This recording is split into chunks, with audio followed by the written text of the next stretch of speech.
pretty spicy take on the deck we've been working on for a little bit here. This is pretty much since this past Friday we've been working on this list together, and I've had some other folks in the community who are also innovating on this list, so please don't think that I'm taking cred for anything. We've had a lot of help, and I'm very thankful for that help. Thankful for that help, and I've really just been enjoying this deck. It's doing powerful things, and like I've enjoyed other combos in the past. This deck really does have a bit of a, yeah, there's some RNG obviously, and there's RNG in any deck you play. But fundamentally, a lot of players, especially pro players, will turn away from an engine, right? That is a literal roll of the dice, if you will. I think that the Gemstone Caverns was good enough that I'm willing to give up some deck space to it. I was looking into other cards that do something similar to Colony Garden, that they're a land that also give us another permanent. I think that Keep is something we could try, but honestly, after really thinking about the card, we just already have so many things we're doing on turn 3. I do like the idea of the first Firelit Thicket. The cool thing about Firelit is that it allows us to go turn 1 Colony Garden into turn 2 Suspend Glimpse, and you might be thinking, well, that seems weak. And yeah, like oftentimes I'll mulligan hands that have Glimpse in the opener. We've actually added the 4th Glimpse instead of having a reshuffle effect. And I think that's going to be good for 2 reasons. One, it's good for the sideboard Fury plan. We have a playset of Fury in the sideboards. We even are trying out Terror as kind of a 5th Fury effect. Minus the pitch. Obviously, it's not similar to the card in those regards, but it is similar in that as we're comboing off, we get to kill our opponent's board. So I do think that that's going to be neat. Other than that, yeah, we're doing Urza things. We've found a couple different ways to dump Urza's mana in the deck. Before we were playing some of these one-offs, we were just using Urza to either spin, right? So he does have a built-in spender on himself, which is very important. I don't think we'd be able to play the card without it. So as we're going off, we have Constructs to tap, we have Clues to tap from the Sifter, we have Shardless Agents to tap for a blue mana. We also have lots of treasure tokens that come off of these Provisioners. So Provisioner is really the big one as far as like why I think this deck can actually be an Urza deck. I do think that both Provisioner and Omnath are better at generating mana. Omnath, you just need to see 2 or more lands and he'll generate 1 of each color. When it comes to Tireless Provisioner, Provisioner will generate mana for us essentially equal to the number of lands. Obviously, the cool thing about Omnath is I don't have to sacrifice the permanents, I just get the mana, right? Provisioner is kind of like weird because sometimes we do have to go down a permanent for Glimpse of Tomorrow to keep comboing, and it's obviously worth to keep comboing, right? We're main decking our Teferis right now. We're getting preyed upon a little bit by different counterspell decks. And Teferi's main deckable because of his ability to bounce Ardent Plea. He can bounce Shardless Agent. He can also bounce the Goblin Dark Dweller. So we actually have a lot more synergy than you might think, natural built-in synergy for cards like Teferi Time Raveler than you might think. So let's go ahead and add a 24th land and get going. We could main deck one of the 2 gemstones. It's not going to hurt our mana tremendously to have a 1-of gemstone just thrown into the main board, and then that gives us a sideboard slot. Our red count's okay. It could be a little bit better. We could play like a Dead and Gone if we want a little bit more early game interaction, a little bit cheaper interaction. We could play a 3rd Brazen Borrower. Brazen's been good. Sorry, I didn't explain the other 2 cards you haven't seen before.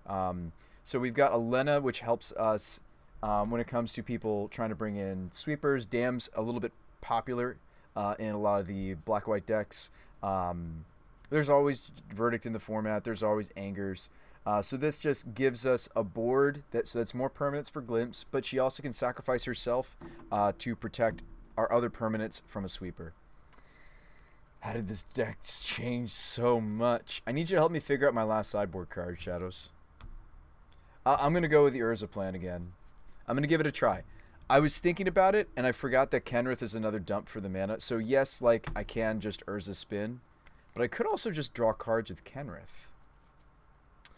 But it's probably just better to spin, isn't it? So no, so Kenrith isn't really part of the Urza discussion. I guess Kenrith is more so part of the we hit them discussion, and it's also just a good card on his own to wheel into.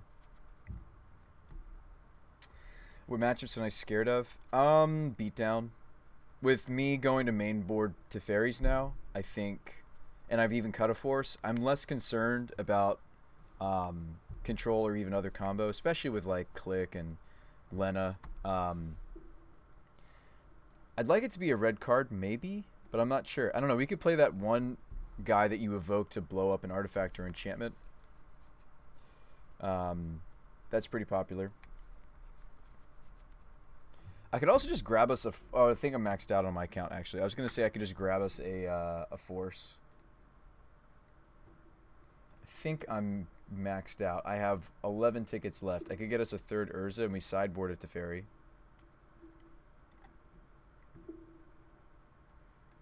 Because if I'm really hoping to test this Urza and the Orrery and the Kenrith, maybe I need to play a third Urza just so we see it more often. I have felt for a while like the bottleneck is mana. Orrery makes mana too, so like we have kind of like 11 cards dedicated to making mana now. Some finishers. Well, Dark Dwellers isn't really a finisher. Dark Dwellers is really over here, so these are kind of set up. I'm playing a Firelit Thicket because I think with the 4th Glimpse, I want to be able to suspend it on turn 2 after going turn 1 Colony Guard. So I did make that modification to the sideboard. So yeah, I want to be able to, yeah, still go Garden turn 1, play Thicket, suspend Glimpse. Obviously, I don't want to keep those hands regularly, but I just want to be... I mean, we're mulliganing a lot with this deck because we do want to have like a nice opener, but... I could see doing that, just like board this and then play maybe third Urza. Cut your forces and run some Stomp. Have you ever played Green Force in this deck? Because I did for a little bit. I really liked it. Green Force. Just because there's a lot of... I mean, I know we saw exactly like Chalice on 0 last league. Although Teferi's bounced those, but... I think maybe the first Green Force might be sweet. So you're not a fan of the Force at all. Do you like Stomp in this deck? My problem with Stomp was always that I almost would rather have just Borrowed in a lot of spots where I could Stomp. If I wanted a faster removal spell, I feel like I played Dead and Gone. Alright, my issue is I start to whiff once I have 10 non-permanents. Yeah, how many am I at? Maybe that's a great question. So I'm at 7 main board. Hey, what's up, JB? I'm at 7 plus what? I'm at 7.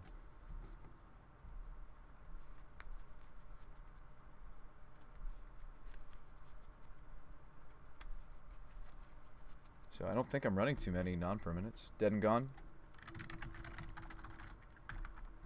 I think Dead and Gone is really quick.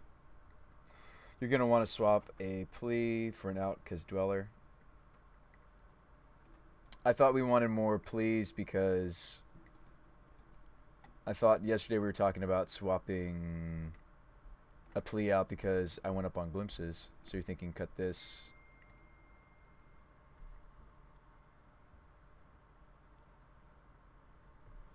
We want more outbursts. I mean, like, more outbursts is good for my red count for Fury.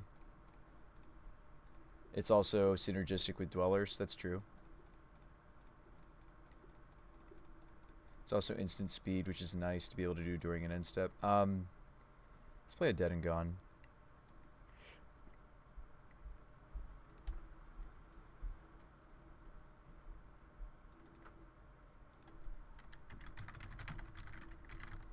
No, I mean, like, I'm down for this maybe even just for the sake of red count, right? 4th Outburst. Red count is pretty healthy. Or, well... So it's around the minimum for Furies, right? So 16 main, and then if we add that, then we're at 22 red. It feels healthy. Reason Outburst is not cuttable. You want your glimpses to get out of your deck rather than ones in your graveyard. Yeah, that's true. That's very true. I've experienced that a couple times with the deck. Yeah, you want to be able to hit Outbursts with Dwellers to pull more glimpses out of your deck into your graveyard. That's very true.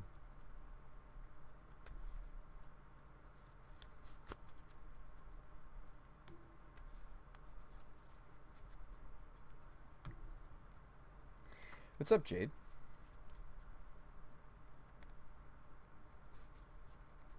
I mean, I think for my preference, and I'm not trying to say, I know you've been innovating on this for a while, so I'm not trying to say I think this is a better direction. I like having this mana creation effects, like 10 or more. What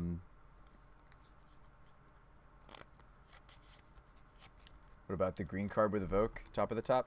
Yeah, or even like Green Force. I mean, there's also just like mystical. There's always just playing disputes. I thought about doing a split of Teferis and Brazen Borrowers, honestly. Like, if I'm already playing a less... Like, if I'm already playing a little bit, like, you know, not having Chancellor openers or trying to go for the haste kill, I think it might be fair for us. Since, like, I'm playing the 4th Glimpse, I'm trying to be a little bit more loopy in making mana. So I think it's reasonable in that build of a deck to play, like, more, like, things, main deck, like, Borrowers or even Stomps, you know?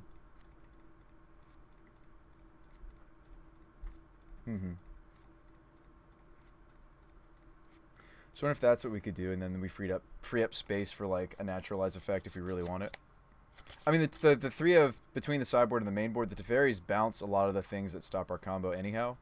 Obviously, they can get pithing needled, so that's why I like to have a variety of ways to like remove things. What's up, Silent? I think the first force of Vigor could be sweet. We've got plenty of green count. Our green count has always been strong in this deck. So it lets me fight multiple pieces of hate with one card. Granted, I have to go down to do it, but yeah, 20 main deck green. It's totally able to support like forces of vigor. So maybe we want to force a vigor.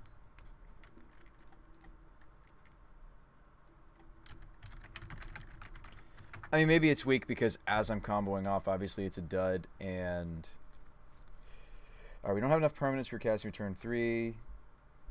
You should estimate on... Yeah, I mean, I was looking into it, right? I mean, so I was doing a little bit of digging, right? I was doing a bit of digging to try to find, like, yes, more things that generate mana, but I was also thinking,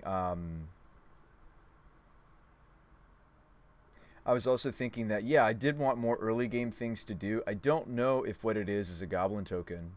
And no, I hear you. I think you and several other people are already innovating on the... Please understand my process. I try to see if I can take a deck in a different direction than other people are approaching it. So while you... Shadow, I do appreciate your help. While you think you may have been... and you have been. You have been helping me. I tend to look at a deck the way that others are looking at it, and then I understand it. And I've played with Chancellor several times already at this point. And then I try to see, okay, could we go in a different direction? Because one of the bottlenecks I see with the deck as I'm comboing is, yes, permanence, right? Chancellor helps with permanence. That's huge for the deck. Some of the other bottlenecks I see, though, for the deck is its ability to continue comboing. Now, Chancellor fixes us in the sense that I don't have to loop as many times to result in a game win, right? Whereas, like, a build that's, like, doing weird things with Urza and trying to generate lots of mana, right?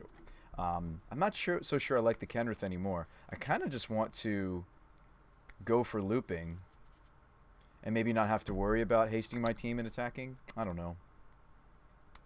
Needs brain in a jar.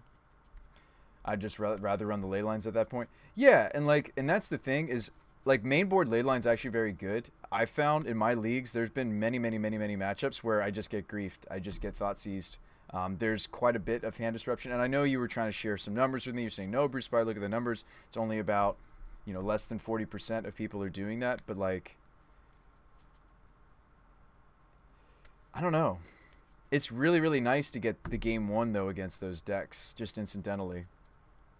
To the point where I almost would be okay, like, not main decking Tefs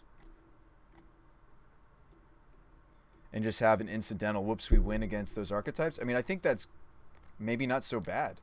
I've seen other people with Glimpse of Tomorrow just main decking some form of leyline. What about Spyro? It's good to create permanents. Maybe just swap leyline and Tef. That's what I'm maybe thinking. And then we, again, have room for a sideboard card. Could just be another Dead and Gone. I mean, like, we do... Like, what are we losing to? We're losing to decks that interact on more axes than just a piece of hate, right? So hand disruption, counter magic. What else are we losing to? We're losing to decks that can put a fast enough clock on us and we don't draw Fury. So I do think that things like Stomp or Dead and Gone. And I'm realizing what you were sharing earlier, obviously, Shadows, which is that we need to be very careful about how many how many spells I'm running that are permanents.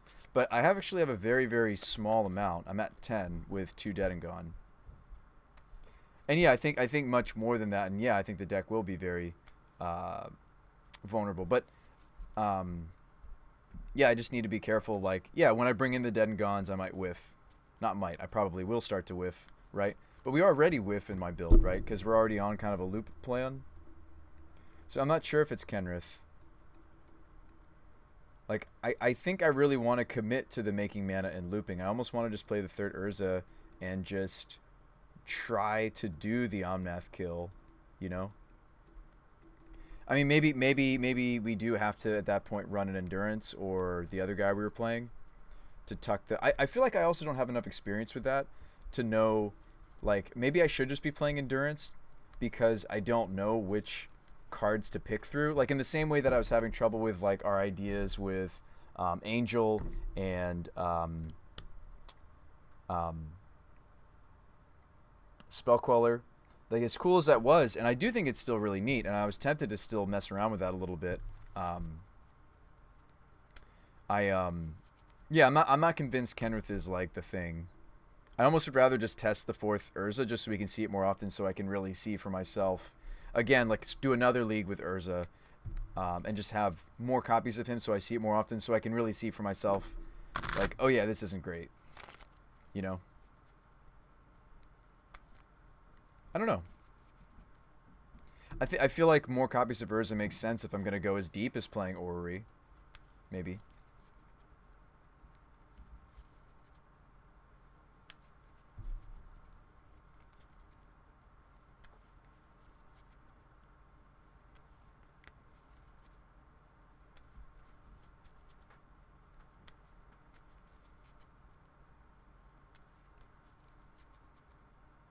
I've seen some builds they just play two Chancellor.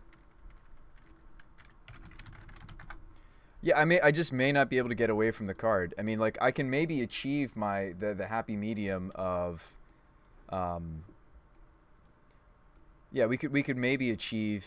I mean, they're just as expensive, both of them, but yeah, I could maybe achieve more mana generation in a shell that still enjoys the tokens from Chancellor, just maybe a little bit less consistently. I mean, all of the ley lines and chancellors, like all of this kind of an effect, really, needs to be in your opener for it to have its true effectiveness. Um, I'm not saying that those two are interchangeable. I'm just saying they're both generating a permanent. In some of my matchups, I found that the plant tokens, like in the same way that I started moving away from um, Love Struck, like we thought that was tech, and I found that the token was just dying a lot of the time on the Love Struck beast. Yeah, I found that the token was dying often, and we even had a few board states where he wasn't able to attack. Obviously, if you play him in a Chancellor shell, like it's not as bad, but I do get where you're coming from as far as like how you feel about the deck, how like but you do realize that people will certainly spend removal spells on our plants and our goblins and everything, right? So I don't know. I've been experiencing a lot of hand disruption, and I'm sure maybe that's just my sample size, my small sample size of what 5-6 leagues. We got our second 4-1 with iteration 1.4 last stream. But that doesn't mean I know a thing, right? I mean, like I was so tired and messing up like angel loops, flicker, not flicker, but spellqueller loops. I mean, maybe that's how I dip my toes back into the Chancellors. As I'm like, all right, okay, I see how good it is. All right, let's add a second one. Okay, I see how good it is. Okay, let's add a third one. Like maybe that's what it's gonna be like for me to come around to the card. And it is, hey, in my mind, worst case scenario, it's red count for Fury. All right, violent outburst. I actually can't afford these cards plus an extra. Urza anyway, so let's just try the two of with the filter, because like worst case Ori generates 5 mana on its own. It creates similar mana to how Omnath does with 2 lands, so it's kind of like a fifth, like boom, we have some mana, and also in a pinch it's a draw 4. Well, it depends on what color of things that I have, right? So it might be as small as a draw 3, I would imagine, on average. I guess the absolute smallest this could be, like if it's anything smaller than a draw 2, if it is as small as a draw 2, I probably won't activate this as that mode. I'll probably just make mana with it, right? But anyway, I think that card could be neat in this archetype. So maybe we are going to get a Chancellor. Some Dead and Gone. Hopefully you guys have been enjoying this deck. I certainly have. This deck has been a spicy, spicy take. Not saying better necessarily, but certainly spicy. Certainly a spicy Cascade deck. Let's do the 1-1 split on Gemstones. Let's not main deck any Teferi right now. Let's just see if we can get the mana generation going with the whole Urza plan. So it's kind of like now I'm playing 11 things that generate mana, with Ori generating different colors, as does Omnath and Provisioner. So all of these generate different colors. It's actually Urza that's lacking a little bit, but he's not lacking because he's mana generation and also draw potential. And he also makes another permanent. So, I mean, he's weaker than both Provisioner and Omnath, certainly in this deck, but I think he could have a place in this nonsense with the Wave Sifters and the Shardlesses and the... I wish this or this made artifacts, you know? It's like we could play, like, what is that, Mirror? We could play, like, Battle Sphere, you know? We could do some weird stuff, right? Play Battle Sphere because you get to tap them with Urza. I mean, we could do some... I could do some really weird jank with this, you know? Gosh, that would be hilarious to do, like, Battle Sphere instead. Like, strategically, because we're thinking about Urza. That would be like a really weird way to take this deck. I know you're like, no, Bruce, just buy the Chancellor. No. What about Stром's expertise? Oh, that's sick, Chase. I'm sorry, I'm sorry I was slow to answer your comment, guys. But what if we played Battle Spheres? I know. It's not red count for Fury. It doesn't do anything until I combo. I know. Same with the Ori. Doesn't do anything until I'm already comboing. I know. And that's the nice thing about Urza. He does things before we're even comboing. And yes, on average, Chancellor's going to make a lot more permanents than Battlesphere does. So what am I ending up with? I end up with a 5/5, or I can have a 4/7 that makes maybe fewer. But like Battlesphere plus Urza, that's a lot of mana. Might also just be decent to just play some Bring to Light. Yeah, that's an interesting idea. Play like a 1 of Bring to bring us to Omnath, or bring us to a Glimpse if we're ready. Like the fifth, like a fifth, like one more, like an extra, gives me like an extra Cascade without having to play an extra Cascade. But it's also an Urza or an Omnath. That's interesting. It's a little more flexible. Like if somebody chalices me for 0. Or even just for Dweller. I don't know if I can... I don't think I can Bring to Light for 5. I think I'm missing the... Oh, no, that's not true. On occasion we will. We have 3 Gemstone Mine. That's true. We might. Or what about treasures? Yeah, that's true. So we have like... That's true. That's so true. Hang on, let's do that math. Maybe you're onto something here. Provisioners make treasures. Gemstone is any color, so that could be a black source. A lot of people playing Urborg right now too. And then the Ori, if we do play this nonsense, that would let us do it.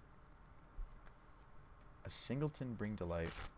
I think I know a lot of reason why like a lot of these lists don't play things like Dead and Gone, and like part of the reason has to do with every spell that we run. And I'm saying this even as I'm considering playing some Dead and Gones. That's just kind of a concession to the fact that fast beatdown can get us.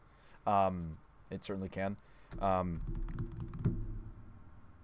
The more non-permanents we add, we do weaken our own game plan. I'm kind of tempted to do the Battle Sphere thing since we have Urzas. Is that weird? That's weird. Kind of tempted to do it for like 1 league. That's real weird, and I'm sure Shadows is just shaking his head right now. No, Bruce Spy, don't do it. Have mercy. It's not red for Fury. Has a lot of synergy with Urza.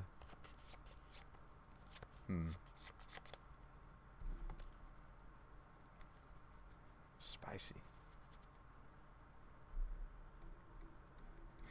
And again, maybe the Ori is overkill. Like if I'm only playing 2 Urza, maybe I should just play a couple Battle Sphere.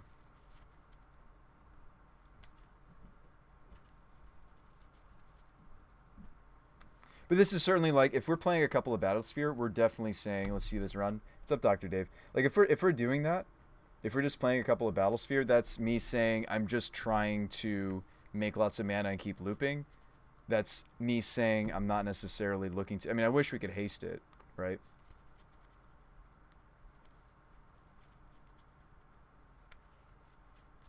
Oh, thanks for the hydrate, the Dr. Dave. I appreciate you. I would be interested to see something weird like a Battle Sphere. I mean, is there something like that's around that amount of mana that like goes wide that has synergy for Urza besides Battle Spheres? So what does this generate? This lets me Urza if well, I have to see these two at the same time. That's the other thing. And like Ori either makes mana or draws me cards on its own. Whereas like if I just see Battle Sphere and like it's not the worst thing. Like if I see Battle Sphere, okay, we have 5 more permanents for the next glimpse, right? Or it's a pretty solid, board on its own. But yeah, I think if we see Battle Sphere without Urza, we'll be a little sad. But that might be more reasonable of an angle to go than like trying to filter the Urza mana is just spin Urza. And I think that's what we talked about originally when I was thinking about Urza in this archetype. Way back in the Wayback Machine, like several iterations earlier. Instead of doing something weird like trying to filter the Urza mana, maybe just being content to tap all of our artifacts from the Provisioner and the Sifter Clue tokens and you can even tap Shardless Agent, which is really neat. So like yeah, and tap the Construct, like tapping all this stuff and then just activating Urza to essentially draw cards, but you can also just cast glimpses that you hit because it's you don't have to pay the mana cost. So I think maybe we should just be content with Urza spins, and I think a Battle Sphere build would do that, would achieve that perhaps.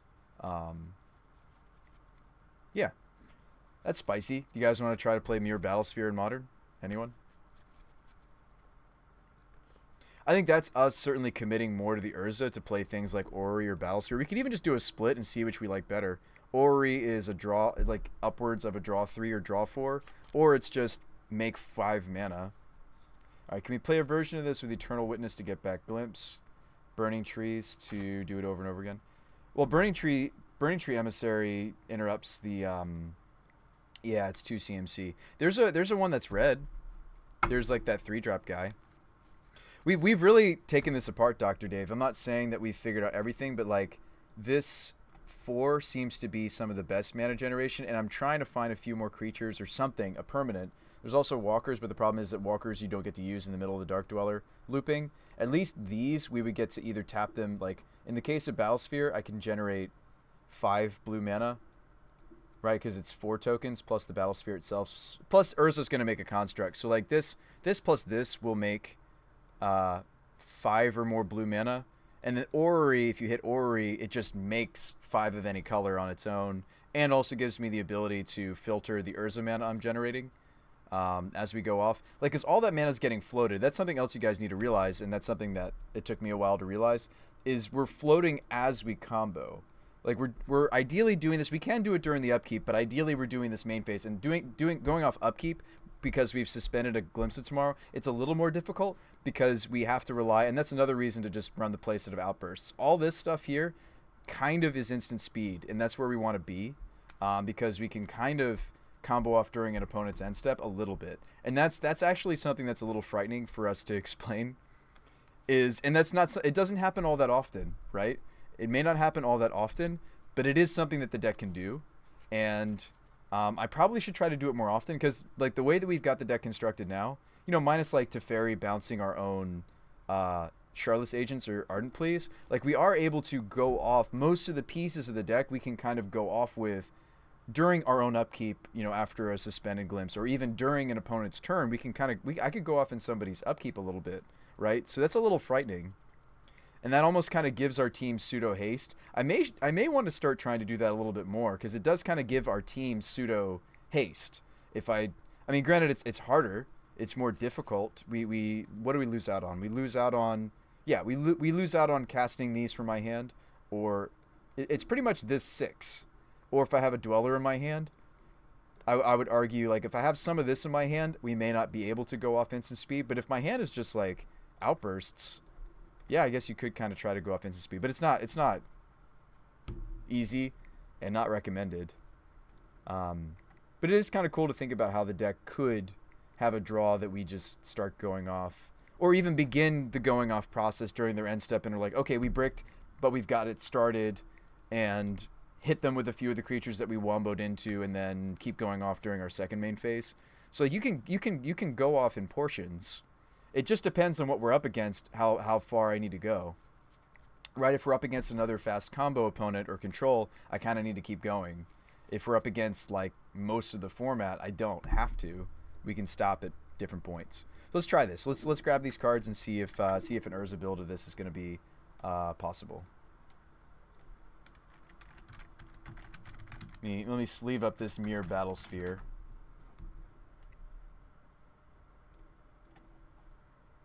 Dead and Gone's Battle Sphere, Violent. I'll grab the Chancellor too, because we might try it later.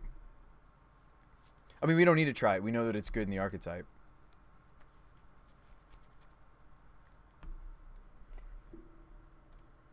But I'm trying to make a nod towards the decks that are beating us. On Math is nuts good. I've seen an old token style Warp World decks. They run Ogre Battle Driver. Yeah, let's do it. Let's start a league. I don't think I'll be able to finish it tonight because I have stuff going on, but let's go ahead and jam. Wait, the cards haven't gotten here yet. Sorry, I was getting all excited. I was like, let's just play. Let's just play. While I'm waiting for our cards to get here, let's go ahead and get this on Stream Decker so that while we're playing, you guys can kind of see what the heck we're doing, maybe.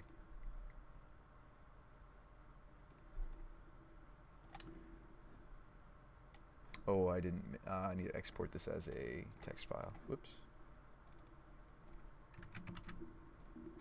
And in the end, Shadows, isn't this better for you, right? You get to see me trying other angles with the deck.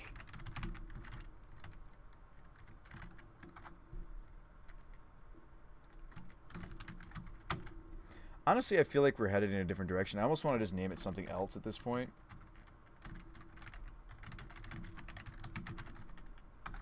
We'll keep the naming going, or the numbering going, but this feels more like an Urza deck now to me. You know? I think the Dead and Gones help us with our red count that I just hurt a little bit. And I think they're just kind of on the same plan of like, let's just get our opponent's creatures off the board. Chase, I'm going to delay that. Like off a cliff. No, be belayed off a cliff. I'm going to delay that thought for a sec, friend. And as far as like the first copy of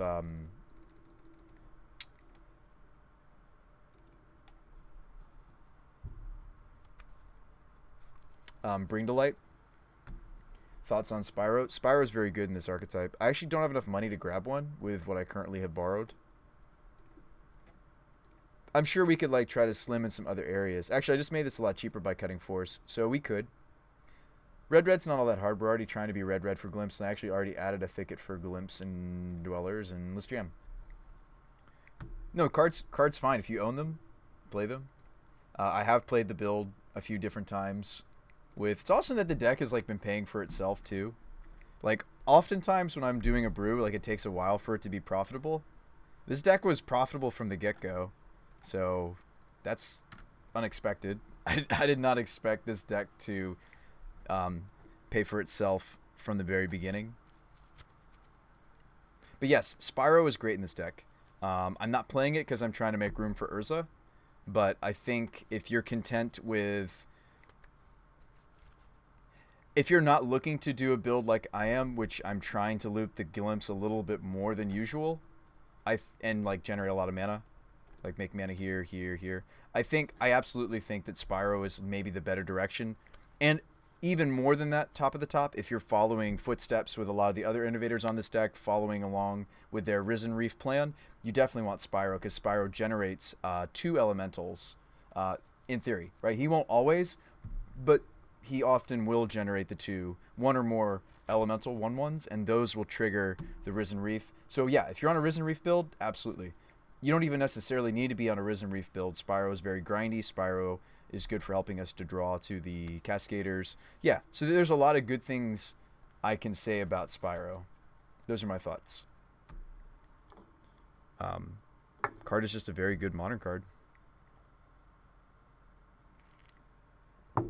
So hopefully you guys are enjoying the stream. My name's Sean, and we've been running the Bruce by the Magic Guy show for about 4 years.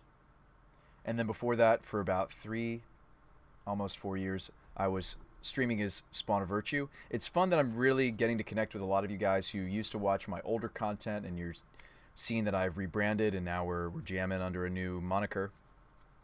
Trying to be the Bill Nye of the Magic community. Not wearing the lab coat today, though. Maybe I should be. It's right here. I used to watch it. Thanks, Jade. And of course, Top of the Top. That's part of the reason why I like to stream. I like to chat with you guys. Also, like, you know, to try to make weird decks and become a better player, all these things. So this is an easy mulligan. Opponent is on a Luris deck, so we might want to look for a Leyline. Not that every Luris deck is a Leyline deck. I mean, excuse me, is a deck that Leyline's effective against. This hand's not the worst. It could draw into... We could tuck the Battle Sphere back in.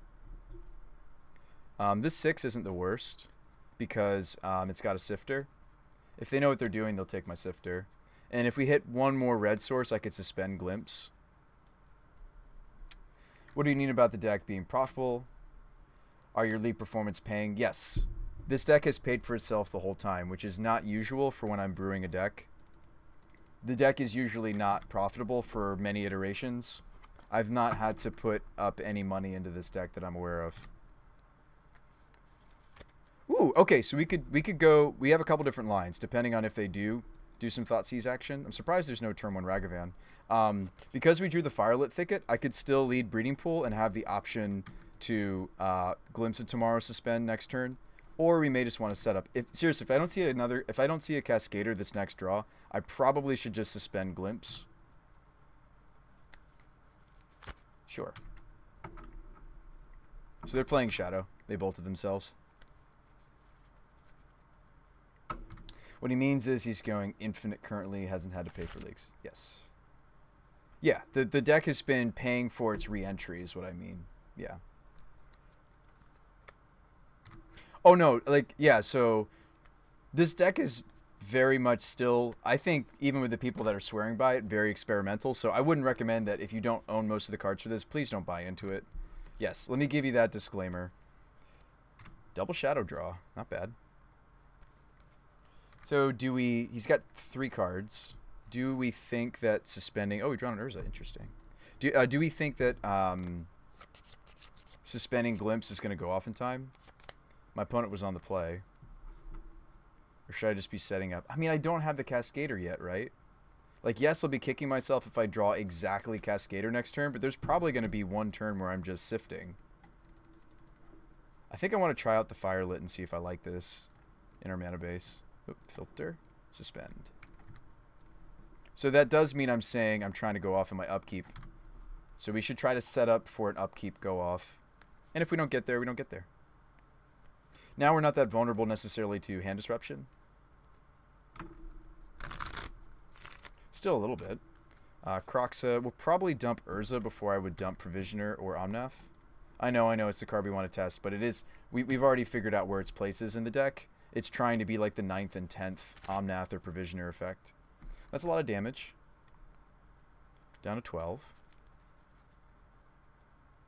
Ah, the late Ragavan. Hopefully we can... I mean, maybe I'm just supposed to play out Provisioner and block.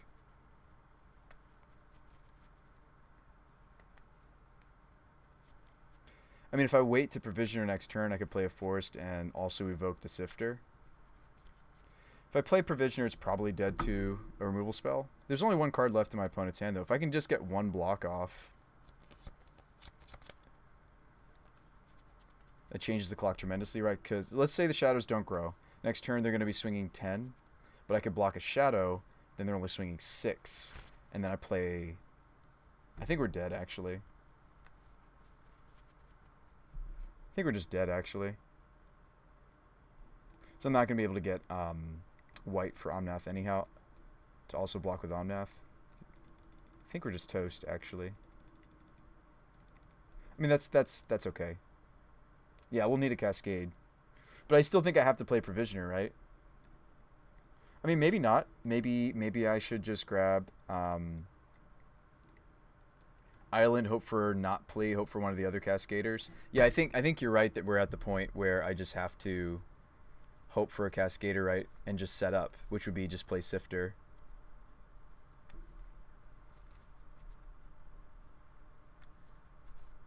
We're dead to most everything in their deck, right? So maybe I should just set up and just hope for a Cascader to go off a turn sooner.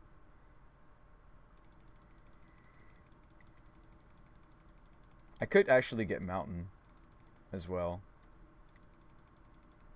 Mountain or Island works here for suspending this. Yeah, I think we just evoke this and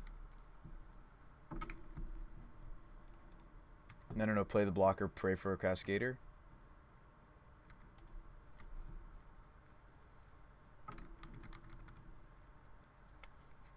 And I'm dead. Yeah, so block here with Provisioner, take 8, go to 3, draw a Sifter. Okay. We could have mulliganed a little more aggressively. We're on the play, so we don't want Caverns, but I can't go down from 23 lands, so we'll just keep the 1-1 split. Bouncing's good in this matchup. This kind of removal isn't so good in this matchup. The burn-based removal is not good. But really, I don't need to do a lot of sideboarding. We're already kind of set up for how I would board for this matchup anyway, which is the ley lines. I mean, maybe I would consider playing Borrowers too, but I think I just want to stay full combo, even with the weird pieces we're trying out. Let's run it. Let's just run it back and just get a better draw. This has 1 Cascade. This is very disruptible. But this hand's also just good. We could lead Triumph, or I could just go Steam Vents tap, go get Basic Forest, Sift. They probably stripped the first Outburst, but, I mean, we got a little unlucky there not to see the second Cascader, right? Probably should keep this hand. And, like, decks like Shadow are able to disrupt us. I mean, it's why I like having... well, granted, last game, we didn't see... Oh, I have Collet. And it's very good. Trying to go to a different direction right now to see if more mana generators allow for the deck to have a different type of kill. But yes, I've tried as many as 3 or 4 copies in the past, I believe. And then I slimmed it down to 2, and now I'm just trying to try some different things. But yes, I have. It's very good.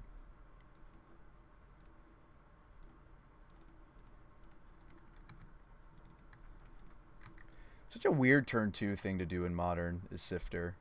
What a strange turn 2 play. Alright, show me Inquisition, show me Thoughtseize. I mean, don't. Like, it'd be great if we just go off here, but it's pretty likely they have something.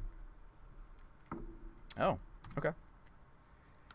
I didn't bring in a way to beat Voidmirror, did I? We're on the fair plan. That seems pretty bad for us.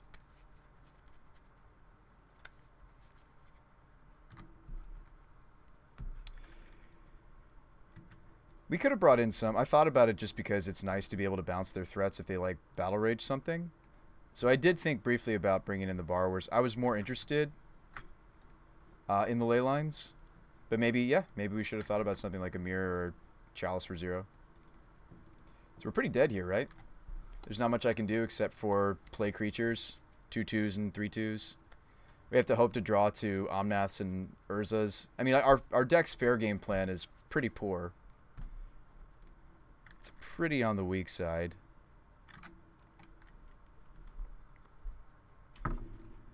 I think no matter what version of the deck we are, like a Void Mirror that I don't have something in, like that's the nice thing about Teferi, is Teferi's also just a very nice catch-all. Like when I'm not sure what hate they might have.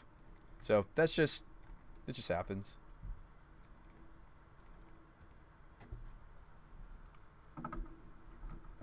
We don't really care too much if they go after our hand now, because we just are hoping for Urzas and Omnaths and to try to beat them on our fair plan. Been looking for other token generators. Don't get hit by the Cascade. So you're working on this deck too, Colat? Yep, that's a dead Provisioner. I played it out because I was hoping to go Provisioner. And I guess we should just start cascading so that we don't draw them, because I don't have a main deck way to deal with them if I do draw them. Or I can just draw another Provisioner like a boss and have a fetch. Fantastic. I think we still want the mana. I mean, food tokens can be useful for sure, but the mana is probably more helpful. Actually, wait, hang on. Turn off auto yields. That's too late. I was going to consider actually just playing out the Shardless. Goldfish is playing it. It's painful to watch. It's whenever a player, so you're countering their Bobble. They don't mind that Bobble's countered in their deck. It's fine. They just wanted to set up Delirium. They were missing. Oh, no, they already had Delirium before this Bobble. I guess they wanted the... I don't know. If I was my opponent, I might hold that Bobble in the off chance that I do have an answer to the mirror. But maybe they wanted the Scry action. We probably do try to trade the Provisioner with the Ragavan, so we'll crack this fetch before this trade happens. I think we go get our... Honestly, maybe we should just leave the Ralgren in. What's going to complement these lands? I guess we just have to consider the breeding pool. Is this the spot where I consider a food token? Because we just need to buy time. I have plenty of mana. Let's actually take a food. Yeah, I'd love to borrow your tech if you're willing to share it, Colat. You and your teammate. Yeah, no, I didn't predict a Void Mirror. I mean, I thought that there might be some hand disruption. I didn't predict that my opponent would be on Void Mirrors. So if you want to beat that, we need to bring in some bounce. I've had versions of this deck also play Vigor. You can play Force of Vigor. The deck is green enough, more than green enough actually, to play Forces if you wanted to. That's some of often what they're throwing our way is. So you can draw a card. Let's do it this way. Drew a Misty. It's not great. So I may end step just make it so that I don't know, just thin the deck, just try to find Omnaths. Maybe I'm not supposed to play out the fetch there because the fetch is so good with, if my hope is to draw Omnath. Take 6. Down to 5. Yeah, if my hope is that we draw Omnaths, I don't know if I like what I'm doing here. This is literally just me hoping not to hit. Sorry, red-green. Me hoping to thin out some of the bad draws off the top to cascade into one. Gets countered. So we need like some actual cards off the top, like right here. Either off the natural draw or this clue. That's not an actual card in this situation. I can go to a virtual 7 if I don't fetch, because I have the food token. Alright, well it starts with drawing. So let's clue. It's a glimpse. It's dead. Speaking of dead, we are most likely dead. Your turn. A lightning bolt. Nice. It's okay. That's been like the story of pretty much every 4-1 I've gotten with this deck, so it doesn't really dissuade me. People gonna Void Mirror. People gonna Void Mirror. Yeah, I think I've even had, not main deck borrowers, off and on, sure, but yeah, I think the lean to the ley lines is nice, because like the decks that are getting us game 1 are usually the disruptive decks, or not disruptive, excuse me. Yeah, obviously if you're a combo deck, it's disruptive decks you care about, but I mean hand disruptive, and then if they are also trying to disrupt through counter spells, we bring in the Teferis. I think I also lost to Death Shadow last league, our previous 4-1. I think our first round was against, instead of a 3-color, it was actually a 4-color Shadow. And they were playing Stubbies in their Tarmogoyf Ragavan Shadow deck. I mean, like, Modern's a wild, wild west right now. But they were trying to disrupt from all the different angles. All right, let's try to see if we can get there this time. This opener kind of stinks. I'd probably look at a 6. I like this 6. Probably put back a glimpse. Not probably, most certainly. Let's lead out Breeding Pool. White's our splash. Let's also remember to say good luck and have fun. But yes, if you're wondering, I'm not phased. Like, I'm going to lose to a Shadow player with a fast clock. I'm going to lose to a Shadow player that, you know, has sideboard Void Mirrors that I don't bring in what I need to deal with.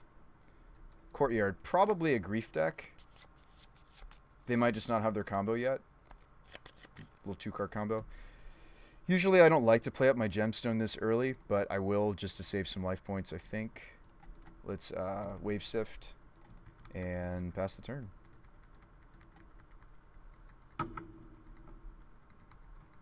Yeah, so Seth was playing at Raven. Why was it painful? Was he doing the... I'm imagining he was doing like the standardized Chancellor build, right? Stoneforge Mystic.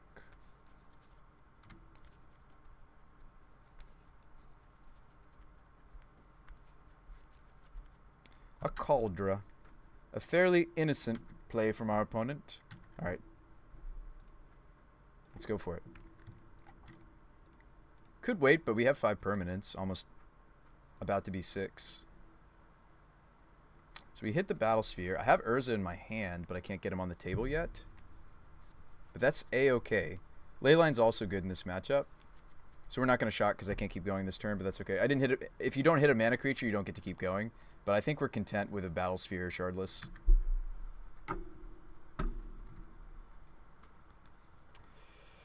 He had Chancellor, but he was caring more about every single single ounce of value, as opposed to looking for the winning lines. I mean, I don't think I am all that great with this deck myself, though, Raven. It's a very difficult deck sometimes.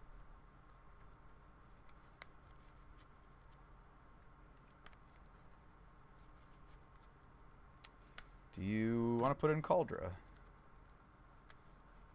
If we draw land, I play Urza. I might consider playing Urza instead of outbursting, right? Nah, we probably still just outburst next turn. Sure, you have a Cauldra. I block it with my Mirror Battle Sphere.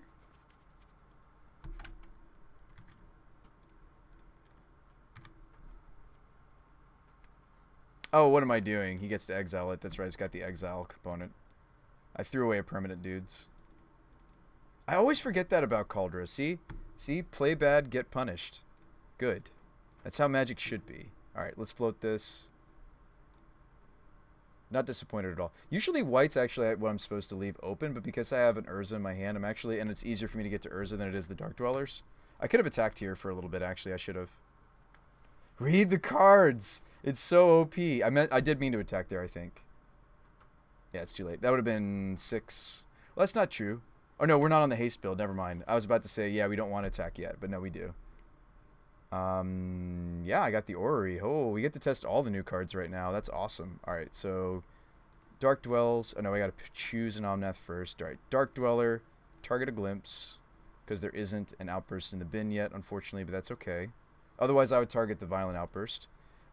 Provisioners are going to make us some mana. Omnath's going to make me some mana. We should kill them now, despite my misplay. I threw away our Mirror Battle Sphere. No. And now we can't loop to it. Dang it. We'll have to win without it. Alright, so before this goes off, we want to float all our mana. Let's filter some of this green to red, I think.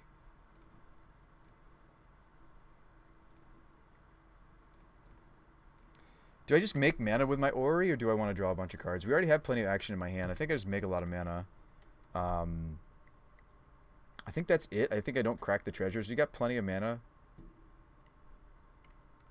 Actually, I was wrong. I should have filtered into green. Let's just end up having one of each. Oh, you know what? Orrery's in play. I can filter... Wow, that's so weird to think about.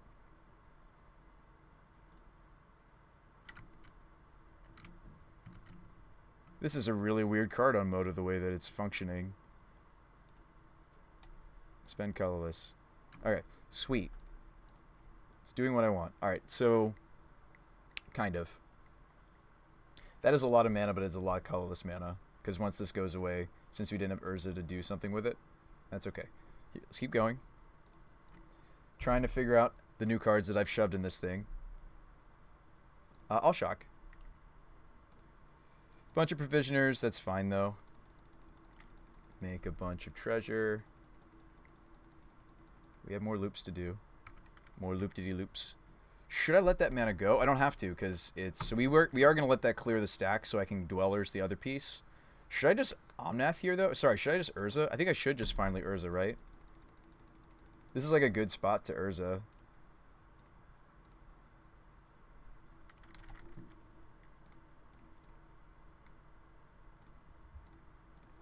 Tap the agent. Tap all these, because like we weren't going to spend them anyway. Let's just make tons and tons of mana. Maybe I should just start spinning Urza. Which is like, do I need these other pieces, really? Because like Urza can really just work in this deck naturally. Do I spin a couple times? Might just want to spin some. Yeah, nice hit and outburst. Wow, that's awesome. Yeah, let's cast it. I do think Urza's sweet in this deck. I think maybe we're some of the... I don't know. I'm not sure if anybody else is trying Urza in this, but I am. We'll shock. It's fine.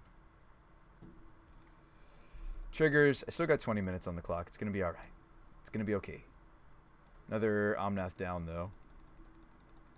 I mean, they're playing a fair deck, so, like, at some point, you know, we just choose... I mean, granted, they do play Dams. Their build does play Dams. So, like, I'd like to keep going.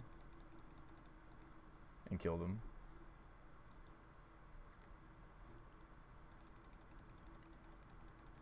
And that's the thing about Urza, is he does give me the option to just draw a lot of cards. So maybe I should just draw a bunch of cards, and if they have the Dam, so be it. It sucks that they get to have the Calder behind it, though, which is a little scary. Let's auto-yield to that. And this... Yeah, they do play... Some builds are playing 2 Dam. Yeah, without the Battle Sphere in, like, what am I trying to do? Make huge constructs? I don't have stuff that survives a Dam. Some of my value will survive the Dam. Alright, so let's Dark Dwell. How many glimpses are left? There's one more glimpse in the deck to pull out, so let's go ahead and grab it. Response. Fetch. Just float some colors. Also want to get the extra Omnath stuff going on. Treasure, treasure, float, float, float, Urza. Oh, sweet, you can fast mana Urza on Moto. It's been a while since I've messed with this card. Awesome. So I'm holding my auto mana key, and I'm just click, click, click, click, click, click. Fantastic. Fantastic. We should draw with these clues before they go away, actually. Plenty of blue mana. And see, that's the thing with Urza, is like we'll just end up with lots of blue mana. The bottleneck now is drawing cards, actually, if you want to keep going. We could spin a few times, actually. Yeah, my bottleneck is not mana when I play the Urza builds. My bottleneck is stuff. I can't cast it, though, while there's something on the stack, but I may just want to get a few different things queued up on the stack. The Tar, not that exciting. 1, 2, 2.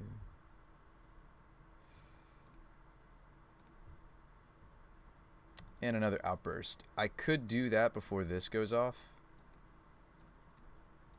Yeah, I mean, there's one more to pull out of the deck, right? Let's let this resolve off the stack first. I can cast this anytime during the turn. These Urzas we've queued up. We should, like, pull our whole deck out now, right? Yeah, there's only 15 cards left. So, we basically pull the whole deck out. Don't need to. Don't need to. I think this is where we'll stop, because I have 17 minutes left. We could keep going. Oh, choose an Omnath to keep. Yep. Choose an Urza to keep. Yep. You like that we're on 4 glimpses now? Yeah, that was Shadow's suggestion, and it was a good suggestion. He said lots of great suggestions for the deck. All right, now we are choosing a glimpse instead, because there's only one left. Just cast a Grape Shot, please. I'm not playing one. It also would ruin the... We could play, like, Empty the Warrens, though. Empty is something we could be doing.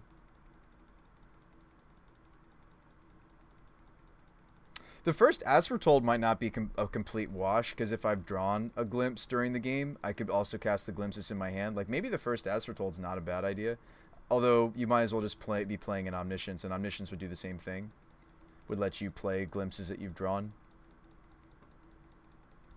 Need to use a scroll bar for the triggers. Well, no, I'm just trying to get all the provisioners on the stack, and then the Omnaths will go automatically. Is there anything else that's here? It's probably some other stuff, yeah. These Omnath triggers down here at the bottom are pesky. Let's get them. Actually, let me just zoom it out. You can shrink it. This is what I need to get to. I need to get to the ones that are differently named than Omnath. Those are the triggers. Like, once all the triggers are coming from the same permanent, even though they're different Omnath triggers, they are different Omnath triggers. Once I get all these tirelesses onto the stack, the Omnaths should go onto the stack automatically.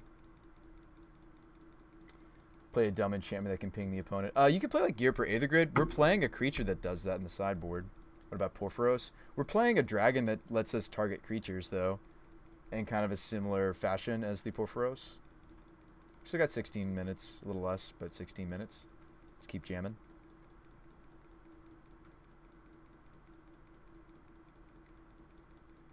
I mean, since they're not scooping, they're going for clock, or they have Dam in their deck or in their hand even. I wouldn't be surprised if they have it even in their hand. How many Omnaths do I have left? Like, we could kill them through the Omnaths. I see 3 Omnaths down, so we could just keep looping the last Omnath. Right now, these are my revealed cards. What's in my graveyard? Omnath, Omnath, Omnath. So we are down to our last Omnath, but I could just keep looping the last Omnath. They're at 11 now. Why don't I just keep looping the last Omnath? I seriously think it's okay to spend another 5 minutes if it results us in a definite kill, right? Or does it? Am I going to run out of glimpses? I have one more glimpse inside of the deck. We're spending the last glimpse that's in my graveyard. This outburst that's in my exile pile from Urza will be able to cast. I'm glad that the Urza mana at least doesn't take long. Like, all this stuff does take a long time. And I don't need to keep floating the mana. I mean, like, our bottleneck's not mana. I mean, we could possibly deck now, though, right? I'm at 14. I mean, as long as I just don't do anything that draws cards. The problem is... Yeah, actually, wait. Our combo doesn't actually deck, does it? As long as I just don't do anything that draws me cards? Couldn't we just keep looping the final Omnath? Anyone? Oh, wait, I'm spending those, sorry.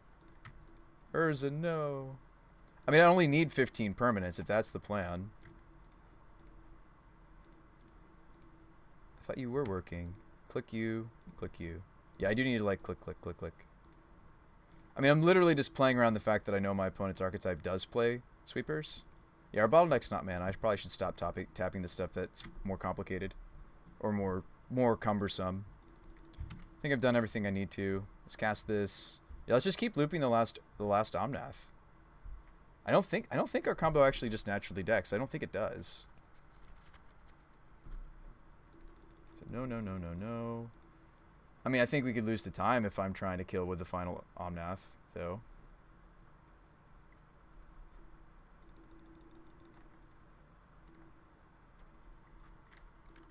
I wonder if there's just another way to... And maybe somebody has better Moto knowledge on this than me. It's been a while since I played a deck with this many triggers. It did just deck? No, I have 2 cards left. But there's got to be like a hotkey that like lets you auto stack even when they're different triggers. I understand why Moto's designed. Actually, I think I have fewer Omnath triggers than I do the tireless triggers now. Let's do the Omnaths first, and then let the tireless provisioners go to the stack after. Yeah, I have more tireless provisioners stacks, so those are what need to be last actually now, as you can see.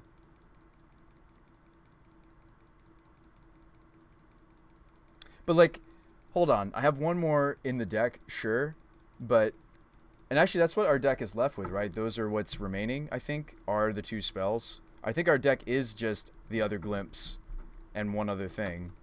Maybe another Violent Outburst. I think that's what our deck is, because we had more permanents than was left in the deck. I mean, is that wise? Like, should I go for spending another, 2 to 3 minutes to kill them directly? I always have that question with this deck. I mean, rarely do I go for it. Usually I'm just like, all right, pass, and then, like, not worry about it. Like, if they have the sweeper, so what? But, like, we've got Technically, it's right for me to do that, but I don't need to. Okay, the gardens need to come off. The Urza trigger needs to come off. I like that Urza's very compact for this part of the deck. That he's just the one trigger. Jackie says, but you're trying to win one game at the cost of more than half the time. I know, and they probably don't even have the sweeper. Do we feel like our hand could still win after the fact? I don't think so. Now that I've kind of committed to this, right? Because like if they do have the sweeper, they still have the germ, and I'd have what? I could play a couple Dark Dwellers out, maybe. Because I have all of the lands in my deck in play right now, pretty much. Alright, Sifter. Come on. Everything else should auto-stack. Come on, Moto. Come on. I do think it's just had it. I think it's at the crashing point.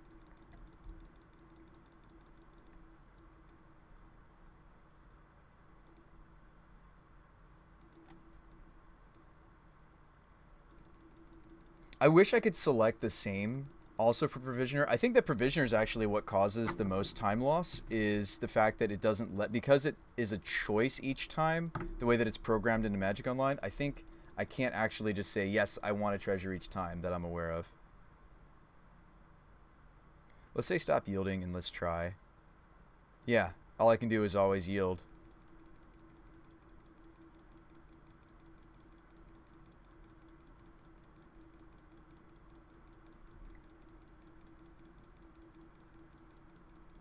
Yeah, I think it's taking longer than I thought that it would. So I think we'll just, if they have the sweeper, they have the sweeper, right?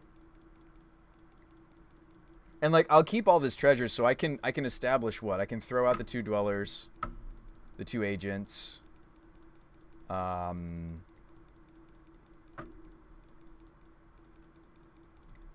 wonder if there's anything I could do in response. Can you F6 and cancel it when it prompts you?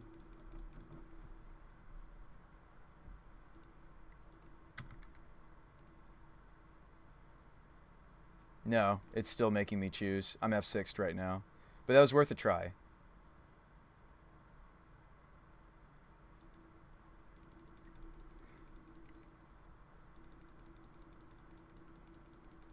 Yeah, no, I think because it's, I mean, it'd be different if this was game 2, right? I also need to not be F6'd. Hang on.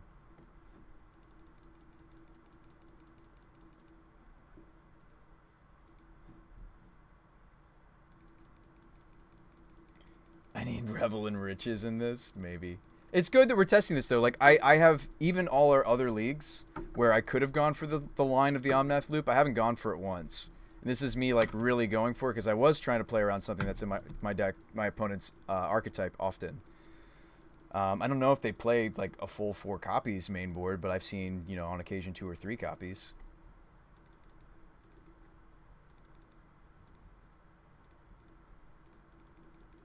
But, like, I'm going to leave us with, like, 7 minutes left, even if I'm just like, all right, if you've got the sweeper, you've got it. I mean, they need a 4th land. Their hand is 6 cards, though. Like, I don't think it was, like, in paper, I don't think this was an unreasonable thought. So for those of you that are playing this in paper, I don't think it's unreasonable to try to go for the loop, especially if you have the extra copies of Glimpse as I'm playing in my current build, the extra dwellers, the extra ability to go for it. Almost wish, it makes me wish I had like a time sieve or something weird or random. I mean, it's too bad time sieve is outside of our color. I mean, is it really? Because I have all these treasures to tap for black. But like, if I could just take an extra turn, that would be another way. If I just had, if we were playing the Kenrith, they'd be dead now. I wonder if it was wrong for me to take the Kenrith out. Yeah. There's many different shortcuts you can do. I think this has been very educational, though. Hopefully, you guys have, you know, I've been educated. I'm like, yeah. Now I remember why I haven't been really going for that line often. I haven't been going for that line often because of this result.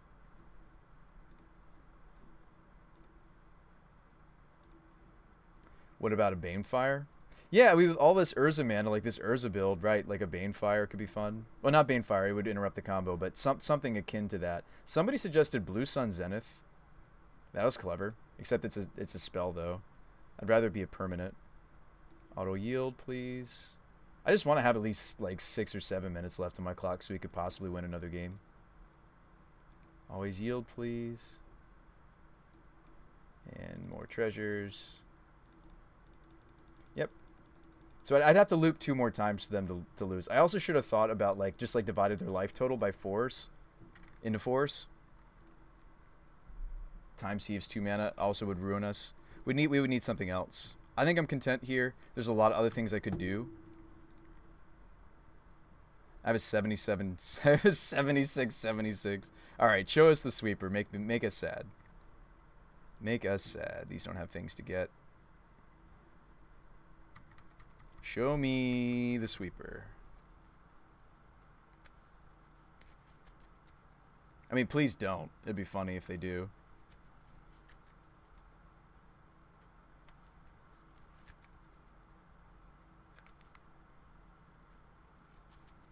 They do play several copies of Damn in the main board even. Looks like this is it. So they're at 6 though. Should I do stuff in response? I don't really need to. Okay.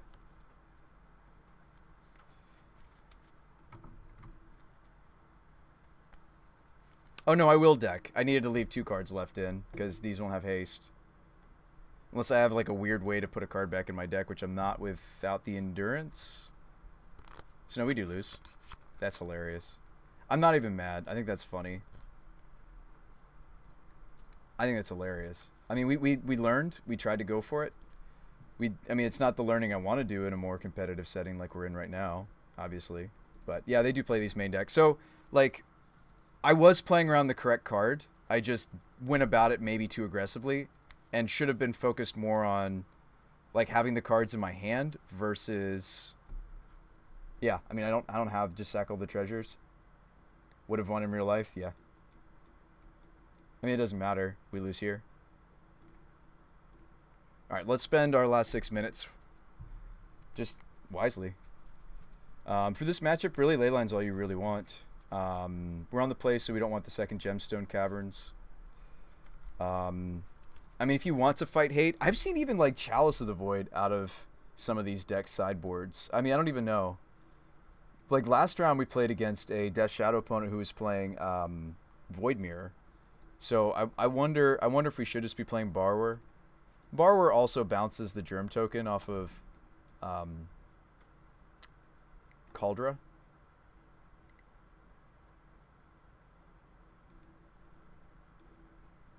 I don't really have time to do the mana combo, right? So maybe that's why I should cut Orrery. But we can keep in Sphere. So that would be 1 Borrower. And then, yeah, I mean, I think the looping is right out, right? Like, we're not going to be doing it, right? We're just on the value plan. I mean, Vendilion Click can strip a sweeper. Oh, no, I should have brought in the Lena, because Lena also protects us from a sweeper. This is a mulligan. Yeah, I should have just brought in the Lena. This hand seems okay. This hand actually seems very good. We can put the Glimpse back in. Or actually, would I rather put in the Battle Sphere? I'd rather probably put the Battle Sphere back into the deck. No, that's not true. I cut a Glimpse, so we want to put this back in. Oh, I also missed my Leyline trigger. Wow, we're just punting all sorts. Oh, no, we're not. That was my mulligan. I was like, wait, did I just miss my own Leyline? Holy cow, that would have been horrible. Let's play as fast as we can. See if the value plan can get there. Yeah, no, I mean, like, sweepers, it's not just, like, hand disruption. I think what our deck's more vulnerable to, and I think I just demonstrated that to you guys, so hopefully you're learning from as I'm learning. That is the purpose. Is, like, we are vulnerable to sweepers, so I do like the Selfless Champion in our sideboard. I don't think it should be main board, because, like, this is one of the few decks in the format that main boards. Oh, wow, they have the Void Mirror too? Okay.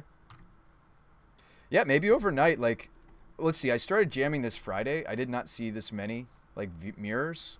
This might be the league where this is 2 matches in a row where I'm seeing these Void Mirrors coming out of the sideboards, and it's awesome. It sucks, but it's awesome. If we wanted to fight this card, we'd also maybe need the Teferis too. If you want to fight this card a little harder. I mean, I do have an Omnath maybe coming down in a turn or so. I probably shouldn't fetch, because I'm hoping to hit 4th land, right? Is this like a Lily? Go beat down, try to pivot. I don't know. I don't know if I'm going to be able to beat. In 5 minutes, I don't know if I'm going to be able to do the beats.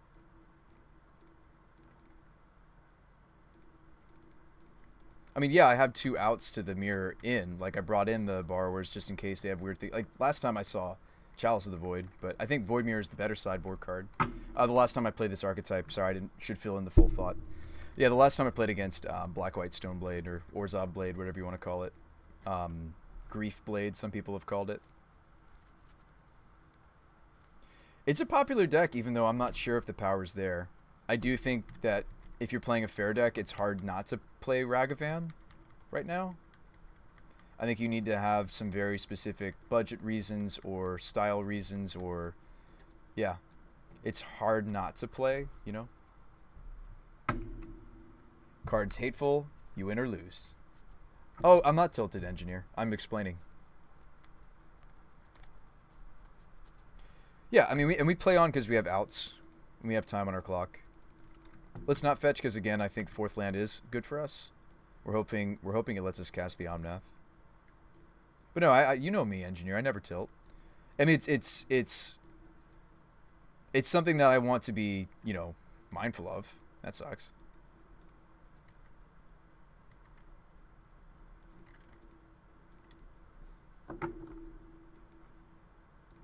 Steam Vents, I think. Try to draw a land. We do. Awesome. Little late, though. Yeah, you know me, engineer. You've watched a lot of my streams. I don't tilt. But I do want to, like, remember why I was excited about having ley lines in our 75. It is a matchup like this, but we do, yeah. I'll think about this next time we play against Urza Blade, that maybe people are jamming mirrors. I mean, I brought in the borrowers thinking about, I brought in the brazen borrowers thinking about Chalice, because I saw them do a Chalice on 0 against me last time we played. I can't remember if we won or lost against them last time. I think we did end up winning last time we played Urza Blade. But this hand's just not going to get there, folks. Like, playing out an agent seems weak, considering it's my... If this wasn't my only Cascader in my hand, I'd consider playing this out. We're drawing all of our dwellers. Oh boy. Oh boy. Let's save on time. Let's try to get another game in. Good game. Good game. So round 1, we played against a pretty quick shadow draw. That game we played against Urza Blade with the main deck sweep, sideboard, lantern. But like, that game was really more than that, right? So that was me practicing the Omnath loop. I don't think it's good enough, right? And so I do think that's one of the weaknesses of trying to go in the direction of like a loop build, is that Magic Online just can't handle the triggers. What else? So yeah, having it, like, we were going to run a Kenrith and then I cut it because I thought this might be cute. And I mean, it is. The Orrery was really what I wanted to test. What was it? We swapped Kenrith out for a Battlesphere. This was what I was going to test, and then I changed it at the last second. I mean, I was talking with, who was it, Shadows and some others in chat, and I was like, oh yeah, let's do this. Nah, we probably should have had a Haster in there. How'd the stream go last night? Great. We got a 4-1. Engineer says it's cute, not powerful. Yeah, we got a 4-1, which is great. I'm trying to remember what our loss was last night. Ooh, I think it was Jeskai. No, it wasn't Jeskai. No, I lost to another Shadow deck, actually. So maybe we should start running more cards for Shadow. Yeah, it was Shadow. But we ended up winning out. Here, the best we can do is a 3-2, but I think we could still achieve it. Yeah, I've been meaning to test something like a Kenrith or like a or the Chancellor. We've already tested Chancellor. Excuse me. I've been meaning to test Kenrith. Kenrith is something I've even messed around with in the Wynota deck we were working on for about a month. This card's just very flexible in Modern. We can use every mode on it, even the last mode, I guess, because we have treasures. But I'm really thinking about this card just for his first mode. He's a 5/5 that gives trample and haste to my team. Was the Angel and the Terror bad? It was not. It was actually really cool. It gave the deck more redundancy. It was a little confusing for me at first. Looping the Spell Quellers to do more. I think I'm more happy with like Dark Dwellers doing the loop though. But it was in addition to the Dark Dwellers. This hand's actually really, really good if we draw into a Cascader. If we don't, it's bad though. So I don't really want to keep a 1-lander. I like this hand. Keep, and we're going to tuck the Provisioner and the Urza. Those are things you kind of want to hit when you're going off. And obviously I need to see, green source for this hand to work, but I'm hoping we do. Seems great. Kenrith, you mean? Yeah, I think it should have been Kenrith. Because I wanted to test, really all I wanted to test was Urza making mana. And he does. And I think he does even without Orrery. I mean, he does do the things. Nice. We'll still play out this because I can play this Sift. Genuine question. Marionette's not in our colors though, is it? Is it Master Black? I mean, I do think the treasures like let us kind of think about even some black cards. I just don't know. Oh, the mirror. It's not a mirror. They're playing Living End. Living End's bad news for us though, isn't it? Maybe not. I just need to preserve. I need to keep one Cascade back, essentially. Do we want to take it a little bit more slowly, or not so much? We'll take it more slow. Kind of want them to spend their first Living End, and then we go off when they're tapped out. Black is awkward, but it would be great a glimpse, great off glimpse.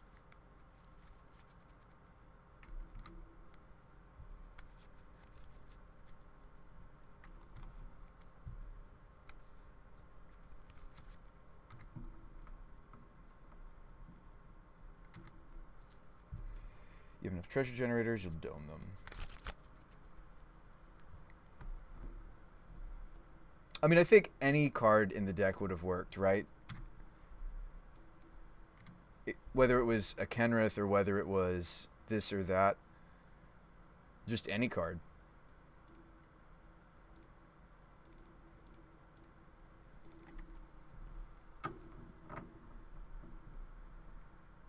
So no, I mean, maybe I'm seeing why there's like, you know, people playing Chalice literally just to set it to 0, why I'm seeing people play Void Mirror. Like, maybe there are a lot of people jamming Cascade decks, not just our nonsense. And I know that to be true. There's the value Cascade builds. There's Living End Cascade. Waker's kind of cool because they get to scry with it, essentially. They bin a Living End. It means one less Living End for them to do during the course of this game. So no, we should just be patient, I think. We're going to lose the plant token though, so maybe playing Garden was not worth, but we don't lose the clues.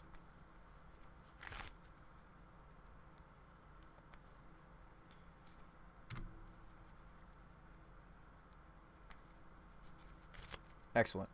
And I know you're sitting there, you're like, wait, Bruce Spy, why did you want them to? Like, we can actually make a board that's maybe more dangerous than this, or just as dangerous.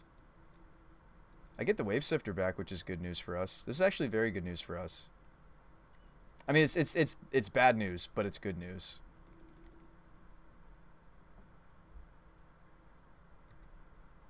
So you get the Sifter back. We have even more permanents. Fair, once you get anything that far, it's good. Yeah. I mean, like, at that point, we all just get to choose our favorite win condition. Like, I think I have figured out some of what the deck needs as far as, like, its mana production. Like, we looped through the whole deck thanks to Urza in part, right? So I think, and I do think the deck is capable of doing that without Urza, but I think it just made it more consistent, right? Because now we've got 11 pieces of mana, not just 8, right? We've got 2 Urzas, the Provisioners, the Omnath, and the Orrery, right? So, like, this being 10 or 11 pieces, all right, that's a nice Cascade opponent. Let me show you mine. We do need to consider maybe not spending all the Cascades in our hands. We should try to loop and preserve one, right? Drew the Battlesphere. Okay, so I think we go off with Agent and hold Outburst is the play. And leave white up. Maybe not. Maybe because I have Outburst, I should leave red. Let's leave red up. But I'm looking to not... I hope that we get to loop naturally here a little bit. I should have attacked with the Sifter a little bit, right? No, they have a flyer.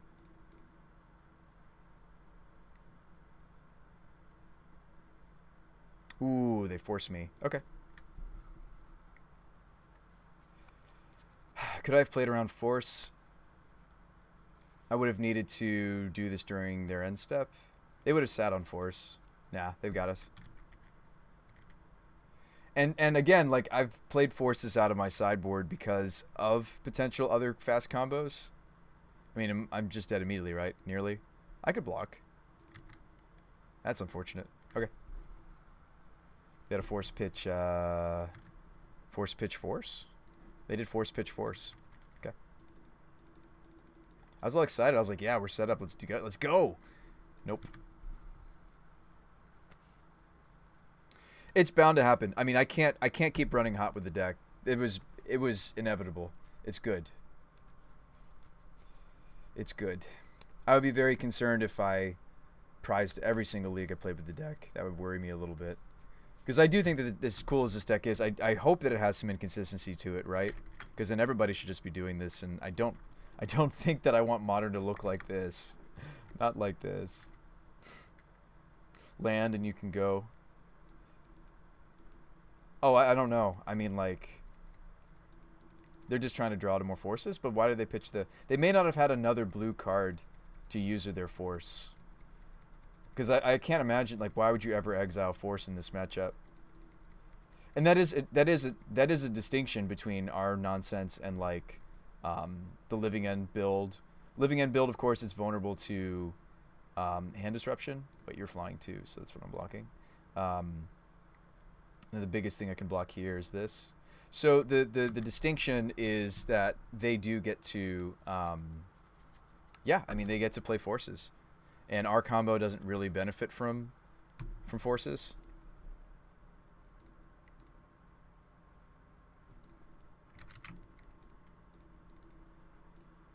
Just because if we hit things that aren't permanent. So we're trying to, like, fight these kinds of battles through things like Teferi, things like Vendilion Click. I'm running fewer of that stuff now because we thought it wasn't as good, but I'm sitting here in a matchup now where I really wish I had some of those tools. All right, let's try to go off during our own turn and we get forced again, maybe. But I think we should try to go off main phase instead. So we are going off, maybe. We hit the orrery, so yeah, I'm doing my thing now. All right, do I pay the life? I don't think I need to. I'm going to make a lot of mana here. Well, no, I mean, if we're hoping to chain... We are chaining because Goblin Dark Dwellers is going to see this glimpse. So, yeah, let's just pay the life. We're chaining a little bit. But we have an Urza, so I think I can keep going. But again, like in this matchup, okay, how far do I have to keep going? My hand is just a battle sphere. I mean, yeah, there we go. But, like I don't want to make the same mistake maybe I made last round. I mean, it wasn't. It was, in paper, I actually did make the right line, which was I do need to go off and have a bunch of stuff in my hand left over because there's the potential that they have Dam in their hand, which they did. Do we want to draw cards with Orrery instead? I think this is a spot where I would draw... Let's tap the Construct. Let's tap the Agent. Let's tap these treasures. I'm gonna draw cards with Orrery because I have all the colors in my deck except white. This is a draw 3. Let's draw 3. So I think that's our bottleneck. And I was hoping that Orrery might... Speaking of bottleneck. Oh my goodness. Should I Urza spin once? No. I should leave the mana floating, but that's hilarious. Nice draw 3, Brew Spy. Nice draw 3 cards, Brew Spy.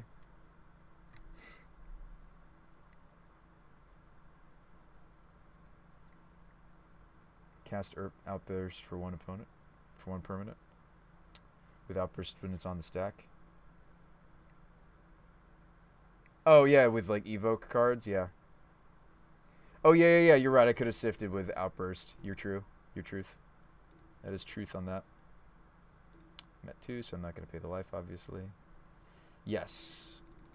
Yeah, I mean, this might just be, like, I'm okay retiring the deck from the loop build, just because if it's just not practical on Moto, it's the same reason why I steer away from Heliod Combo. I think Heliod Combo is a very powerful deck. I steer away from some of those styles of decks just because, A, they're not a very fun combo. I think they're just very binary.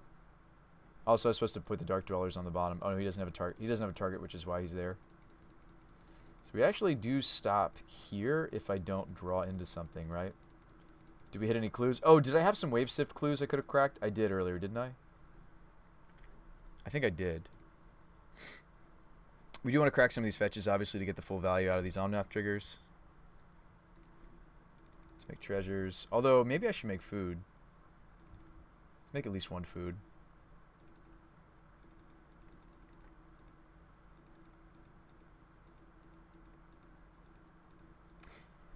Okay, they're done.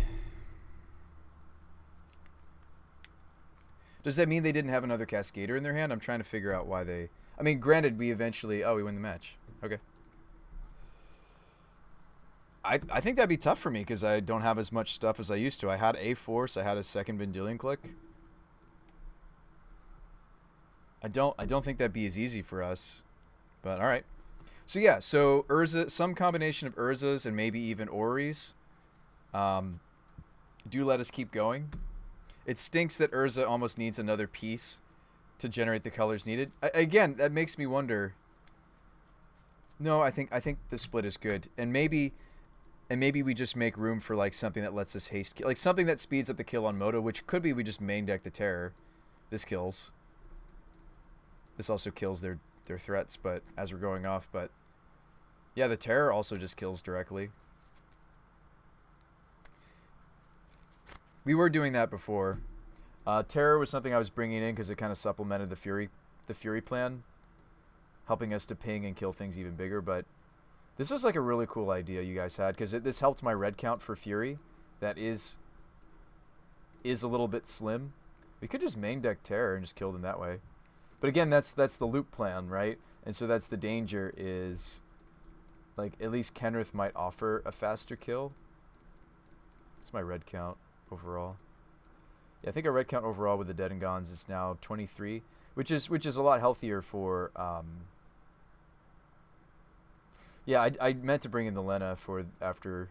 I mean, like, you main deck Lena and then now you're not as soft to the sweepers either, and I could stop mid combo too. I mean, there's a lot of things we could do there. Like, there's ways I could just make us less soft to needing to worry about a mainboard sweeper. It's you just play a Lena and you just main deck her.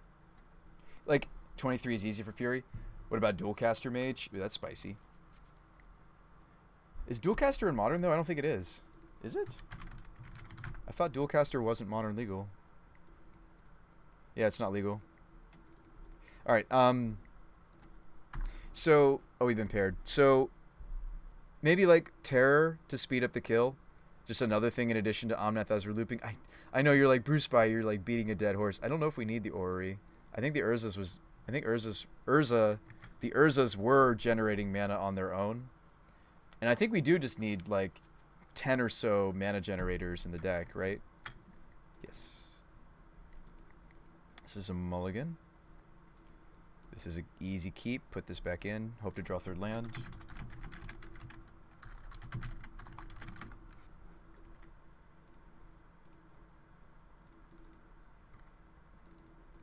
You would think that a living end opponent would want to, like, play that match out.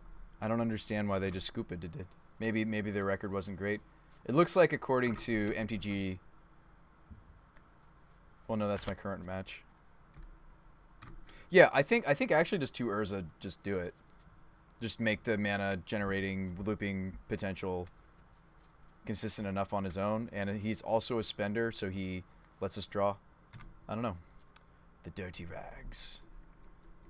Panzer Rags? That's scary. But obviously when we draw Urzas or something like an Ori, like how much happier would I be if this was like Urza or like Terror of the Peaks or Lena? Probably happier, right? I don't really want to fetch. And I don't really want to give up the plant either.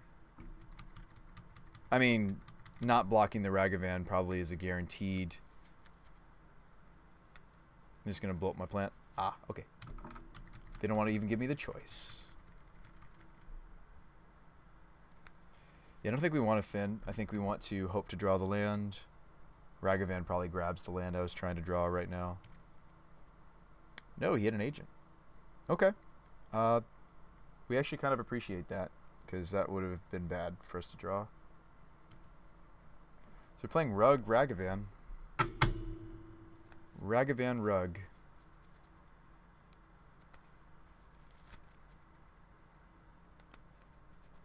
But I would make some of those decisions just because I've found that Orzhov Blade's very popular. Like decisions like mainboard leyline. All right, come on deck, give me a land. Plenty of Cascaders, just need a land. You guys think that they're going to be on Archmages? Probably playing Archmages, right? Why else are you? Why else would you be blue? Well, no. Stomping Ground suggests that they're not. Were they playing Ren and 6? Maybe they're just playing like Ren and 6 in their blue-red Tarmogoyf deck. Hey, we actually appreciate this too. Didn't want to draw that either. This Ragavan is being very kind to us. And Tog, thanks for the raid with 4. Yep, Tarmogoofy we predicted. That's probably the case. This Rags is great for them though. They're operating off of just 1 land. Oh man. We thought 23 lands was a good change, right, Shadow? Don't think so. This happened to me too often. I think 24 lands was happier. I mean, I have 24 lands technically with my split of gemstones in my full 75, but we're trying to main deck 23. Antog says I got wrecked by a version of this deck just a few minutes ago. What, our nonsense or what our opponent's doing? Brutai, what's up, Basic Land Shark? How's it going, friend? We're at 10. Oh, my nonsense? I wouldn't call it my nonsense. Was it a Urza build or not? If it's not an Urza build, it's not my nonsense. Do they have Urzas? Yeah, appreciate you, Land Shark. How's it going, friend? See, Exile is a sorcery you can't loop forever. Yeah, you could play something like, ooh, expressive. You could play something like, we were considering Endurance because we were considering, you know, there are ways to like, but yes, like you do only get so many, right? So it's good to have a mix of like fair things for you to be doing and also unfair things, I think. Or sorry, we can't just produce mana and draw cards, right? And I know that, and like we were trying to see how far we could stretch that, but like some of these other pieces might allow us to still have reasonable, and I think it's actually a concession of Magic Online. I don't think in paper, if you guys are considering playing something like this in paper, I don't think you have to make the same concessions that I am, being a Moto player, also being a streamer. I might want a faster version of the combo eventually, because this would be miserable for you guys to watch for weeks. I don't intend to play this archetype for weeks, in fairness. Like, we've been playing it since, I've been working on this since Friday. Yeah. So that's like the standard build, Justice. Wow, we just could never find the 3rd land. Should we just throw them through a loop and show them the orrery? I'm kind of tempted to show them the orrery, and they're just like, wait, what? What? Don't kill me, opponent. Don't have the bolt. That's just unlucky. Yes, this is rather unlucky. We even had the help of Ragavan to exile. Like, Ragavan only exiled stuff that wasn't land except on this very last attack, right? Like, helpful, hurt us, right? So, like, the odds were in our favor that we were going to hit the land, wasn't it? Maybe I just should have fetched, guys, and then the deck would have been like, oh, yeah, you need lands, don't you? Nah, it's just the Shuffler. They're still not killing me. They hit a Glimpse. It's hilarious. They can't cast it. It's not how Ragavan works. I mean, maybe because I'm at 4 and I may need a shock, maybe I should fetch for our Triome now. Yeah, maybe because I have to maybe consider fetching. I think at this point, and I know it's like, but Bruce Spy, you weren't fetching to thin. It's like, well, now I have to worry about health points. Just bolt me. If you have the bolt, just bolt me. Wow. Yeah. Nope, 24. Maybe need 24th. There it is. So they're playing like a weird rug beatdown. Okay. We probably won't see sweepers. How much permission do you think they have? How much hate do you think they have?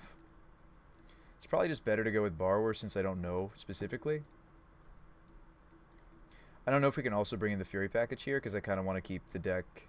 Well, we're thinking of moving away from Battlesphere, so that's fine. I'm still tempted to test Orrery, but I think we're also moving away from that too, right? We're maybe going to go just more creatures, just so that it speeds up the kill on Moto. Yeah. So maybe we cut both of these just because we're moving away from them in the next build of the deck anyway. We're on the play, so I don't want the second gemstone. Maybe I do. I mean, we're having trouble hitting our land drops. You could do the Shapeshifter. You could Stasis Guy. That's better maybe in a Risen Reef build. Not mine necessarily. But yes. Oh, or you just ask, like, thinking if I needed, trying to figure out the Moto Shuffler. It is futile. Well, I take it in stride. Hopefully you guys see that. I don't get frustrated over it. So we don't need ley lines. I don't know why I still had those in. So let's have borrowers. So let's have some early game stuff to do, right? Be good of us. Would be good of us. So we have a couple of ones to do. I'm thinking about the borrower side of this. Or not the borrower, the petty theft side when I put in the twos. Suspend or evoke. Kill. We could play Terror even though we're not playing Fury. I don't know if we can support Fury. If I was to support Fury, I'd have to give up Urza. And then I'd have to cut the fourth Dweller and the... Well, also, our opponent's on a deck where I probably don't have to loop to win. Let's just play the Furies. Easy. Oh, wait, my red count is hurt, though. My red count has been diminished. 13. You can cut like a plea. I don't really like cutting our Cascaders, though. 20, 21. Is it like nutso to ever cut a Provisioner in like a matchup where I don't necessarily need to keep looping? I just want to... Oh my gosh, am I? I am, I guess. I just when we play our Furies, we want to max out on our red cards. I'm cutting. I mean, if I'm already cutting Urzas, I'm already cutting the loop, and I'm already cutting the mana stuff down a bit. So this hand would suspend Glimpse. It's pretty bad. Other than that, this hand's quite a bit superior. It's also a suspended Glimpse if we want it, which I might. I mean, yes, it's nice to have Omnath because they're good for the fair plan, but I don't actually have something to be doing on turn 2 with this hand other than suspend a Glimpse. And, like, we're keeping these in our opener because we're hoping to draw a Fury, right? Let's keep this and just hope that the fact that I'm on the play is... And, like, they're, like, kind of a weird build of that archetype. I'm going to go for the Triumph here. I think Triumph fixes this hand best since I have Glimpse Ardent. Triumph usually fixes our hands the best. But yes, Stasis Guy, the Mirror Pool would work. I think could work in this deck. But again, it'd probably be better in like a Risen Reef build. Rags. Triumph.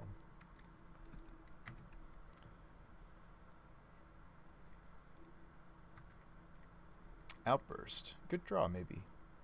Since we have 2 Cascaders, I'm fairly confident that I could get away with suspending this. And I think that's something people forget about in this deck, is like, that is, in this, because it's only suspend 3, that is a valid way to spend your turn 2, if you don't have, like, Sifter, is to just suspend the Glimpse. My opponent might have some permission in now. You know, I may not want to just go for Ardent Plea here. I may want to end step the Outburst. Granted, they're going to make a lot of mana off this Ragavan, though, so maybe they'll be able to have double. Like, at that point, they may be able to have double Counterspell up. They hit a land. They hit Steam Vents. So, you know, they may be able to have double Counterspell up. This may be Goyf with even, like, a Pierce or something behind it. Bolt me? Okay. A little premature unless we're trying to turn on the... trying to grow the Goyf. Maybe that's reasonable then. You're tapped out though. They need a force. I might start going off here considering that Plea is a permanent. Agent might be better to go off with, although they might have another removal spell. It's tempting to go off with Agent instead of Plea. I usually get punished by that though against the Lightning Bolt decks. They're usually able to take me down a permanent when I try to go off with Agent. Because they just kill the Agent. But it's nice to have a blocker, to think about a blocker. Nah, no fear. No fear. Nope, fear. I clicked on the plea. I would have needed to go green on the gemstone. I think this is fine, because we're ending up with a definite extra permanent. So we did whiff here, we did hit a spell. I'm curious what we hit. Probably the Dead and Gone, right? I hit an Outburst.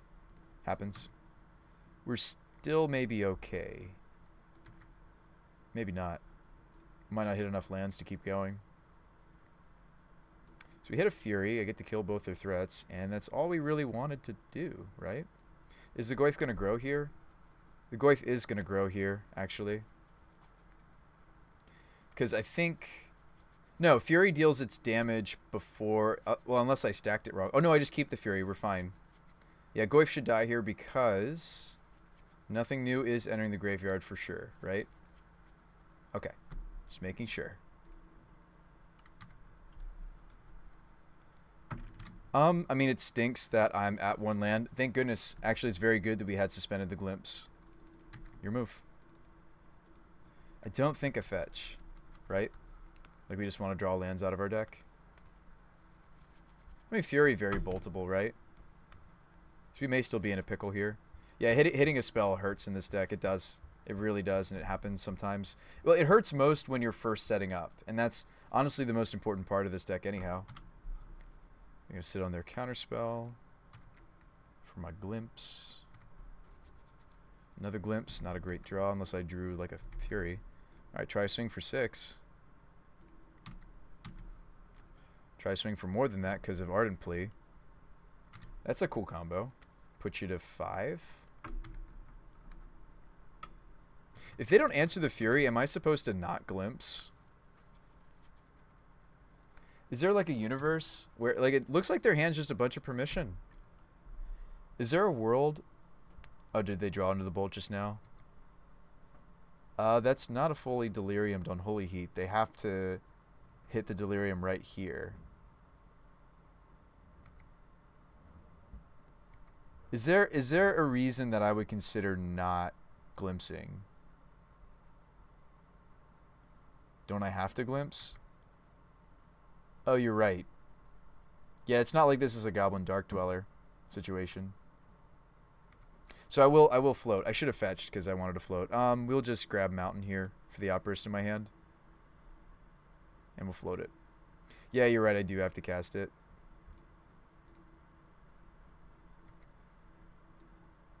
It's okay. We wanted this, right? Could hit another Fury. We could hit all sorts of great things. We could hit an Omnath, guys. We could hit something like this. Not as great. That's not good. Ugh. Okay. I was excited that we did it, but now... Whew. Not hitting the lands. That's rough. We were better off with Fury. I mean, Fury dies to Bolt just as much as Brazen does. But Brazen definitely dies to the other Unholy Heat in my opponent's hand.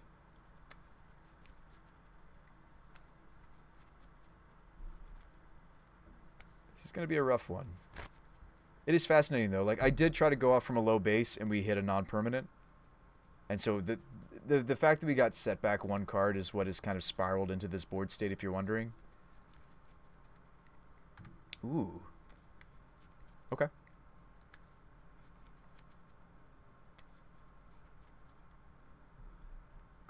No Delirium. They have 2 card types. Yeah, no, if I can't hit lands, it's just not a thing. Murktide flies, not attacking. Dragon Rage could fly. We did take game 1, right? So there's another game to be had. Gonna lose another permanent here. So what I need, like land. It's not gonna happen in time. I'm at 12. That's just an unfortunate. Oh shoot, that was game 3. What did we lose to? We lost to. No, we lost to ourselves. Game 1. That's right. I never drew the 3rd land. And that can happen to any deck. That's not necessarily... Like, yes, we got to see the corner case where the deck kind of can have some unfortunate draws in and of itself or some unfortunate looping in and of itself. I mean, for a while I swore by, let's only play 7 spells max. Because I feel like we're red enough for... I mean, I get it. I get why Shadows came in here and was saying, no, like, you want to make sure you max out on the Outbursts. But, like, Outburst is also a brick when it comes to Glimpse. So, like, I kind of liked us being on the 7 split. The sand seems fine. I wish it didn't have maybe Glimpse in hand, but...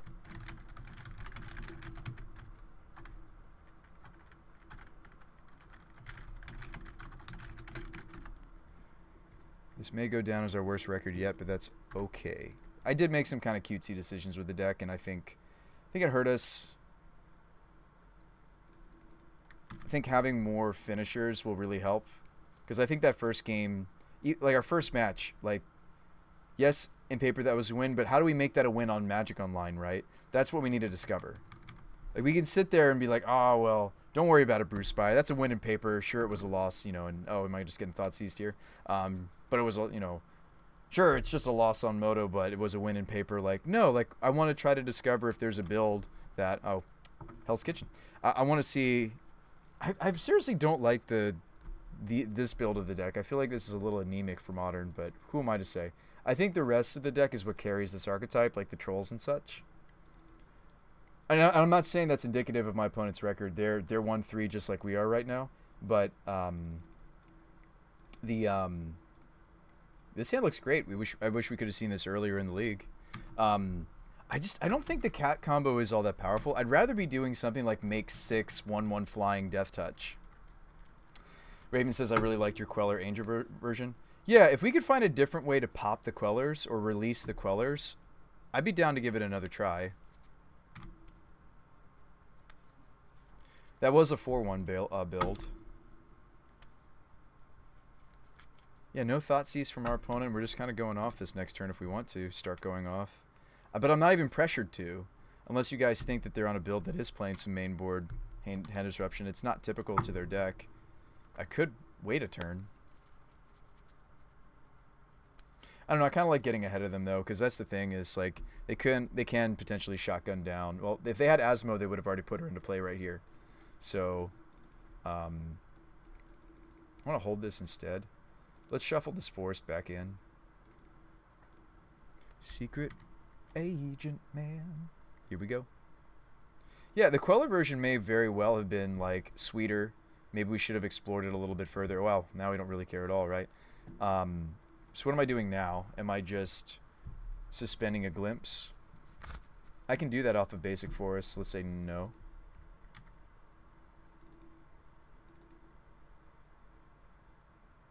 This version might be playing a Rakdos Charm. Really? Yeah, just because my opponent's present mana doesn't suggest that, doesn't mean. I've been liking this Firelit Thicket. Ooh, they do have Oval Chase. Even though they might not have Asmo, it looks like they have Oval Chase, so we got a game. We just got to build up to this other glimpse. So I do think, like, it's not ideal, but I do think that this deck will suspend glimpse. Like, we saw several games today where that was a line we had to take because the rest of the hand was functional. I mean, certainly, yeah, Dark Boar also suggests there's not a red splash here, right? I don't think they're going to be having a Rakdos Charm.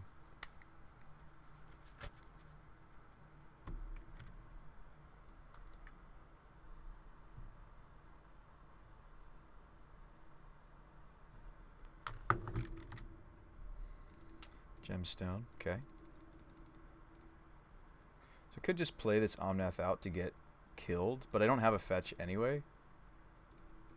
I don't want to play the Omnath out to just get killed. Construct, sure.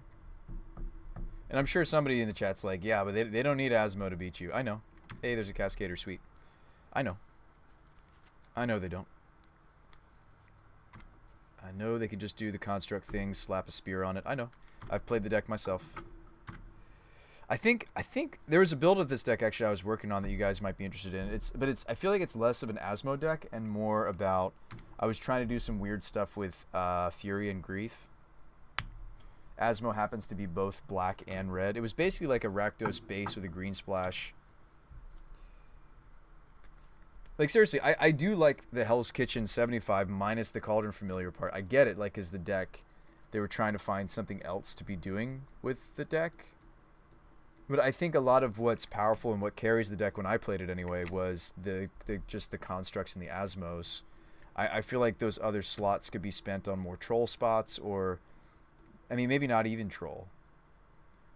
I won't block. Needs Garrix. Need some Garuk. Alright, well, we probably shouldn't wait for the glimpse to come off. It's not as fast as that one we were playing in our Shark Tank deck. Shark Tank goes off faster. Generate our mana almost with this Omnath, not quite. Swinging here doesn't make sense. So, like, what is... I guess we just kind of have to wombo off, right? Their board state's strong enough that we just gotta kind of do our thing.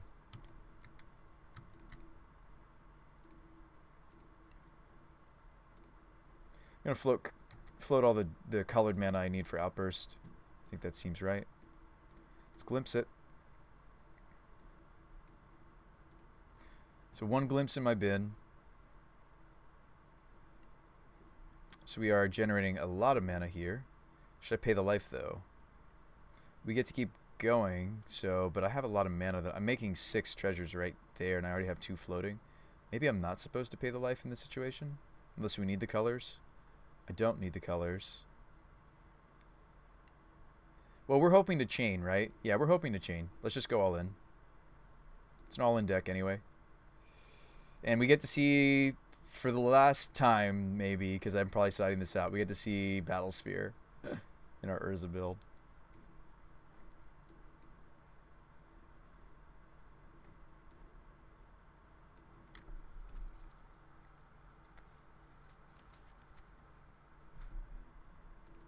I should have been more suspicious. I mean, I was suspicious when my Orzhov Blade opponent wasn't, they were waiting so patiently. I was like, they're either playing a clock or they have the dam, or they have the ability to top, or they're hoping to top deck into the dam.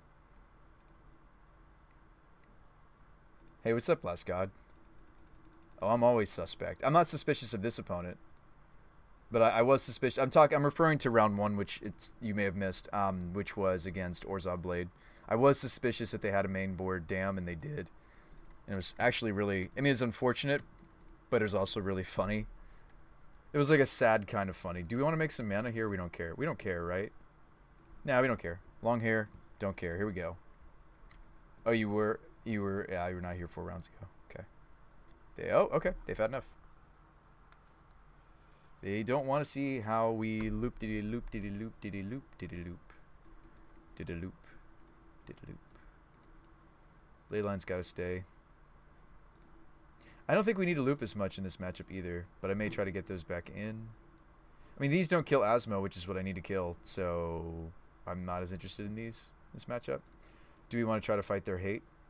Brazen Borrower is just the more general thing I'd want to do first before I do Teferis. I think our red count's actually okay. This is a lot of sideboard cards, but I think our red count might still be functional for Fury. That's 19 red. Cut a Provisioner. Because we're not trying to do the loop-de-loop, right? If I'm cutting some amount of Glimpse or Dark Dweller, that's me declaring, oh, you know what, let's bring in the other gemstone since we're on the draw. Yeah, let's cut 1 more Provisioner. I think that's what we cut last time, too. When we weren't trying to be on the loop plan, some amount of our mana creation and some amount of our looping, we're just hoping to just Fury their creatures away, right? You just kill Asmo. I mean, if they're clever and they're playing Unearths, so be it. They're playing 8 copies. That's the benefit of that build, is they play 8 copies of Asmo essentially because they're playing the tutor as well. I liked that build quite a bit, the Devastation build. I don't know. I can't get behind Cat, and like that deck is already in the colors to play the let me pitch the combo to you one more time, guys. And I know I'm describing the end result, so you might not be aware of what card I'm referring to. What if you just, instead of playing Kitty combo, just play 6 flying Death Touch 1/1s? Does it slow your computer down? Oh yeah. Slows Moto down. Like, that's all I'm proposing. I would literally play their almost exact 75. I would just swap out the Cat combo and play 6 1/1 flying Death Touch 1/1s. I said they're 1/1s already. This opener has a Leyline and a Plea. It just needs a different color. I'm going to keep this on the back of the Leyline and hope to draw either the white or blue source. Please be kind, deck. Please be kind. We even put in another... Well, we put in another land, but it's a colorless land, right? It's the Gemstone. Gemstone Caverns.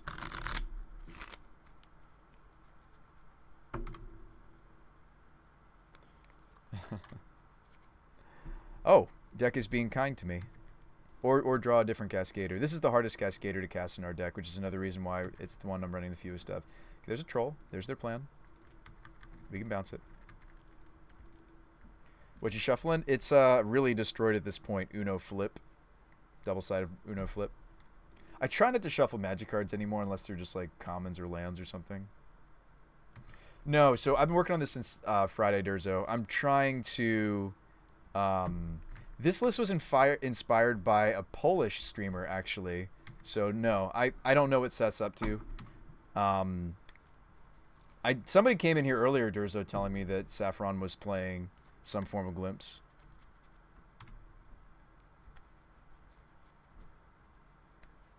You always have in-progress decks next to me you shuffle incessantly. Well, hopefully they're sleeved and double-sleeved.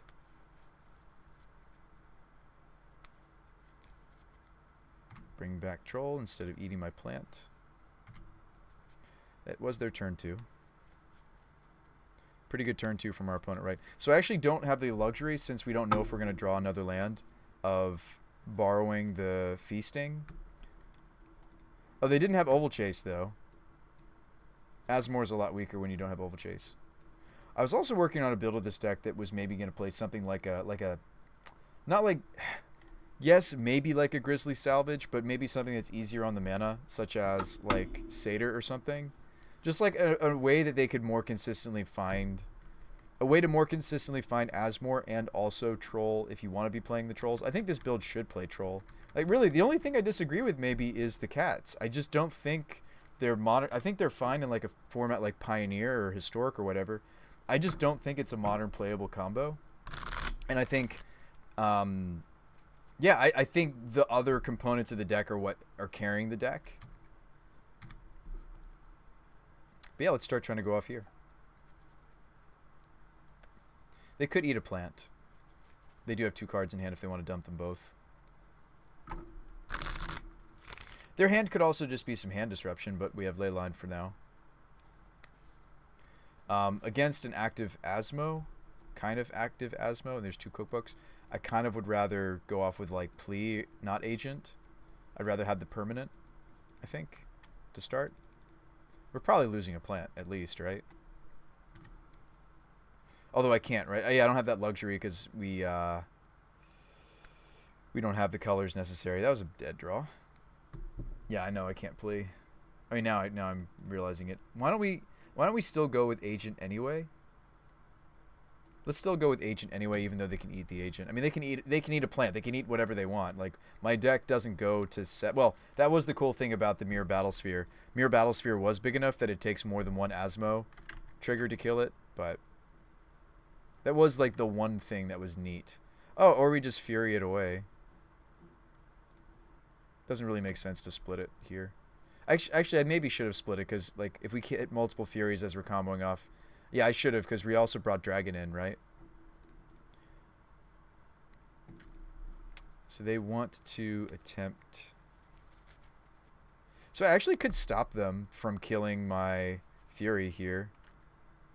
Is this them saying that they're... Like, I don't know if I care to do that, though. I could just Outburst in response... I can just Outburst in response to them. I want them to spend it first. Yeah, so we make them spend it first. So they're going to dump their whole hand here to try to eat my Fury, and I'm going to try to Outburst in response. I mean, not try, I can. It means my Shardless isn't on the table, but I think that's worth...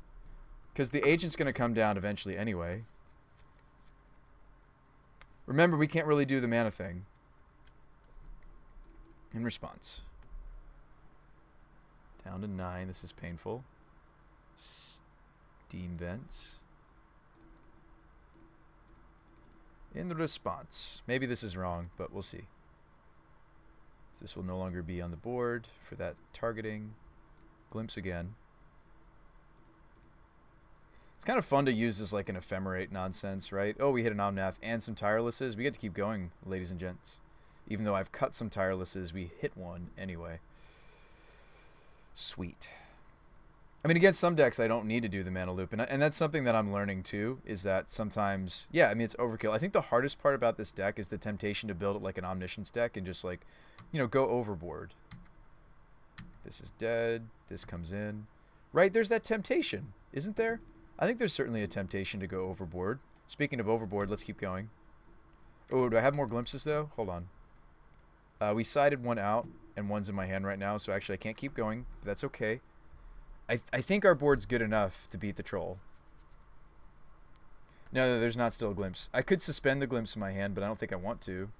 I think we like the board where it's at. I could play the other Omnath, but all it does is draw me a card. I should wait. Oh, okay, they're done. Just bounce troll. Yeah, bounce troll and we win there. That's truth. All right. So I'm fine with as a concession to Magic Online, not what I really want to do with the archetype. I think Urza's working just fine. As we're going off, it is another mana generation. Yes, it's not perfect, right? Yes, this is not his perfect home or shell or whatever. It doesn't need to be. I think he does have enough synergy where I don't need to go as deep as like Mirror Battlesphere or even like Orrery. And that frees us up another sideboard slot.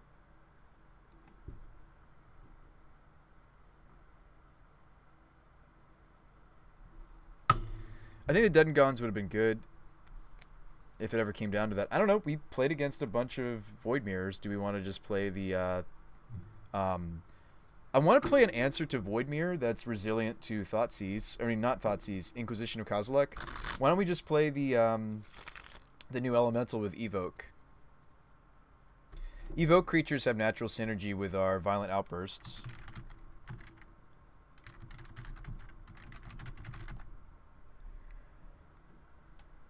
You know, we just play like a Foundation Breaker. That's very kind of you, Steve.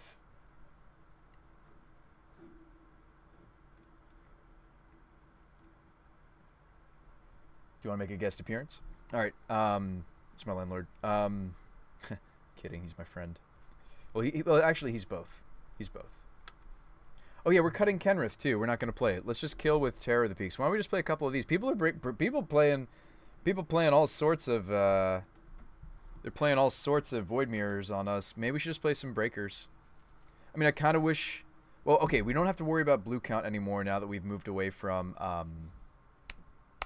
We've moved away from Force Negation, which I don't know if that was a good idea because we need it for the mirror or other combo, Cascade, whatever. So, yeah, okay, I do kind of miss the Forces. I mean, that would be another way to fight over Void Mirror. Yeah, maybe we're going overkill with these Breakers. Like, maybe we should still be doing it through the Forces. Hey, what's up, brother? This up and put ketchup and stuff on it. Oh man, that looks great. Thanks, man. Yeah, that's Steve. Yeah. Oh yeah, that's Steve's username. Yeah. We need to make a command. All right, guys. I'm just gonna pop this in the mic, minus the stuff that's not supposed to be mic'd.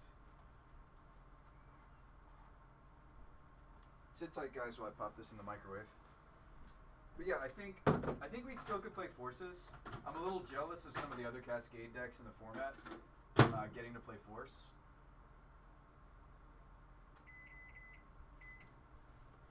I'd like to see if we could stretch the deck to still play Forces, right? I'm renting one right now.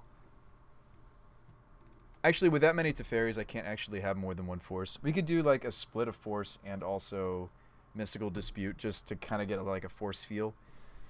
But yeah, or we could just play Vendilion Clicks or something. Actual Brotherhood. All right, let's see. I mean, Vendilion Click has also been sweet. I liked the 2 of Click that we were playing for a while. Like, it seemed like on the surface, it was like, what is this even doing, Bruce Spy? And we actually already own all these cards, so I could just jam another league like this. What do you guys think?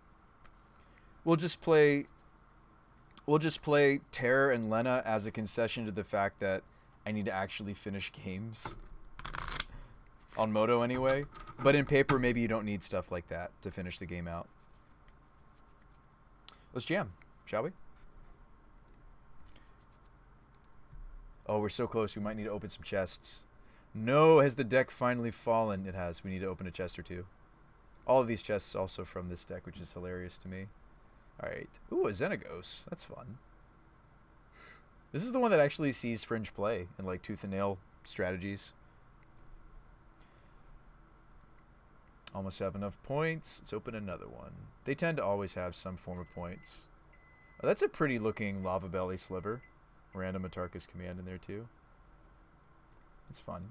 5 play points. Not a very good treasure. Alright, 10 more play points, please. Here we go. 10 play points. Come on. 10 play points. Got there. Holy cow. It's the really bad Delirium Sorcery. It's like doing a really bad Entreat the Angels. Hydrate. Yes. Thank you, Jade. And cool. We have enough points to fire it up again. Let's do it. But yeah, I think real quick though, while I'm eating, we could briefly talk about some changes. Like literally, I think Terra and Lena are just a concession to the fact that I have to finish. But let's continue to try the Urza mana. I've liked Urza. I think Urza was fine even without adding like Mirror and all this other weird stuff. Like I'd probably rather have third Urza before some of those other weird cards I was trying.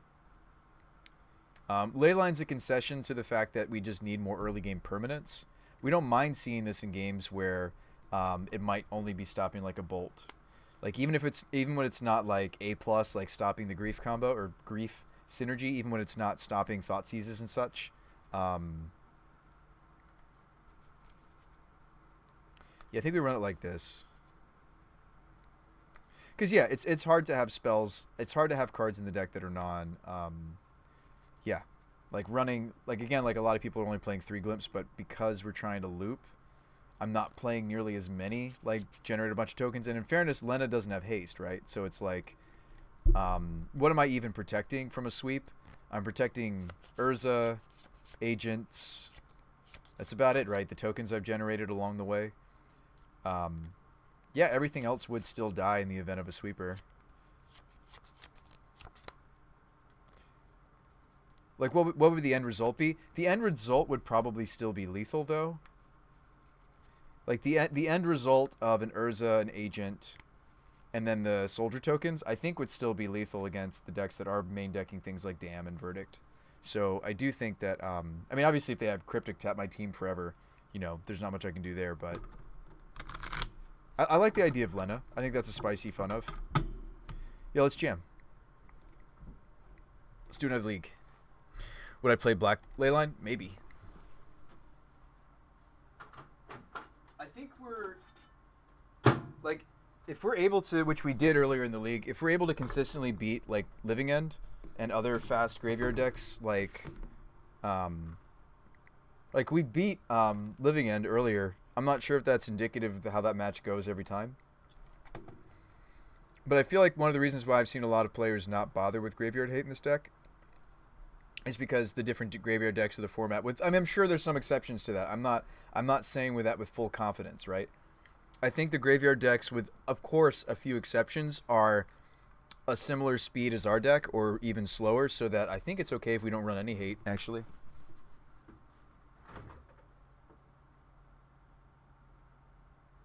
Just looking for some condiments. Some steak sauce. You guys ever put steak sauce on your burger? It's kind of interesting to do that. Is it barbecue though? I'd almost rather put barbecue sauce on it.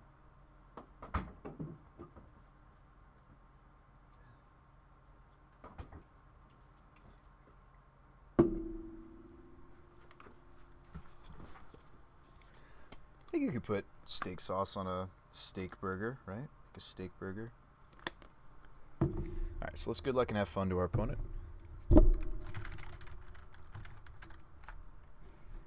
Yes, I want to play first. Yes, I can't keep this.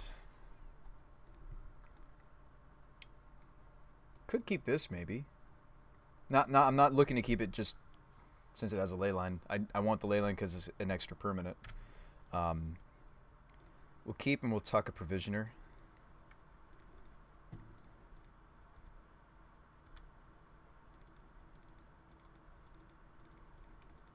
It's awkward to lead mine, but I think I think it's more awkward for me to lead Island, right? Maybe not.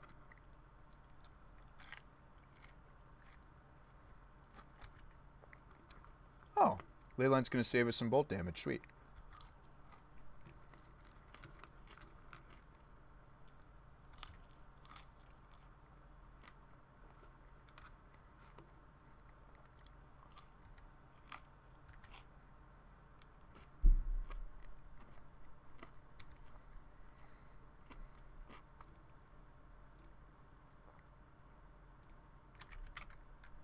I did tap the right color. Yeah, I think this is tough, right? Because we do need to see one more land.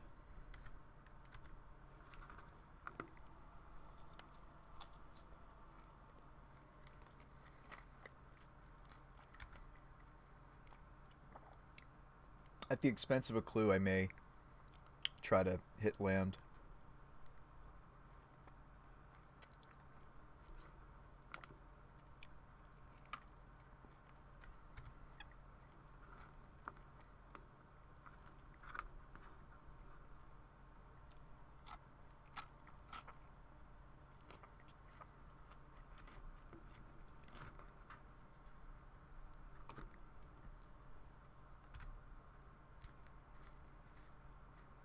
Did I do your hydrate command, Jade? I feel like I didn't.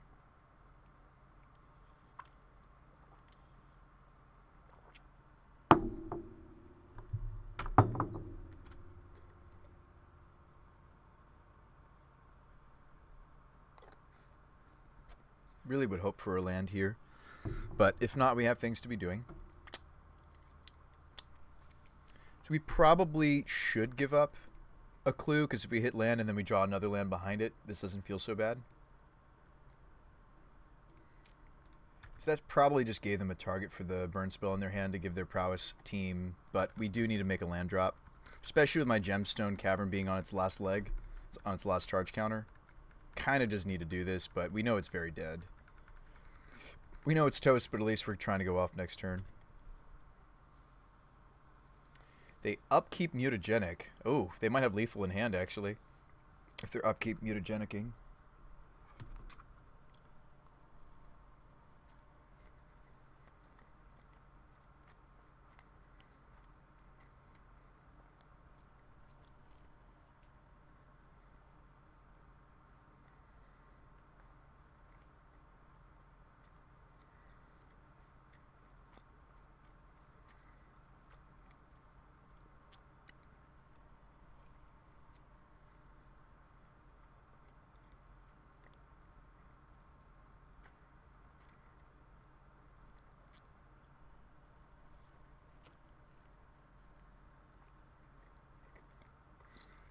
They had a very creature-heavy hand, it looks like. I'd almost rather just have the extra permanent. So that's 5, 8, 11.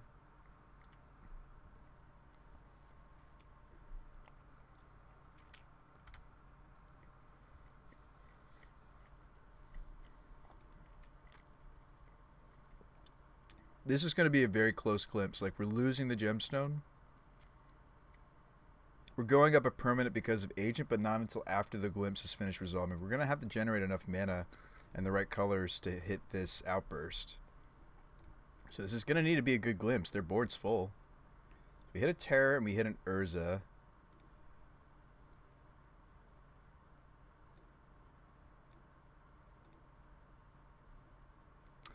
Ooh, are you not telling me how much damage you're dealing? That hasn't come up yet that it mattered, but it does. It's equal to the power, right? Looks like it put Urza on the board first, but it's first in, first out. I actually can't... It doesn't actually tell me... Wow, did we not run into this issue earlier? And it's equal to the creature's power. Look at which creature's highlighted. Oh, okay, thank you. It's showing me. There you go. Alright, so this one's the Shardless Agent. This one's the Urza. So the Urza doesn't actually kill anything here. So we just deal that directly, maybe? Well, okay, what are we hoping to achieve if we do get to kill more creatures, right? We're looking to kill... let's kill off the Soulscar Mage. Well, no, I need to kill the flyers, right? I could just kill this Stormwing. It's a flyer that also has prowess.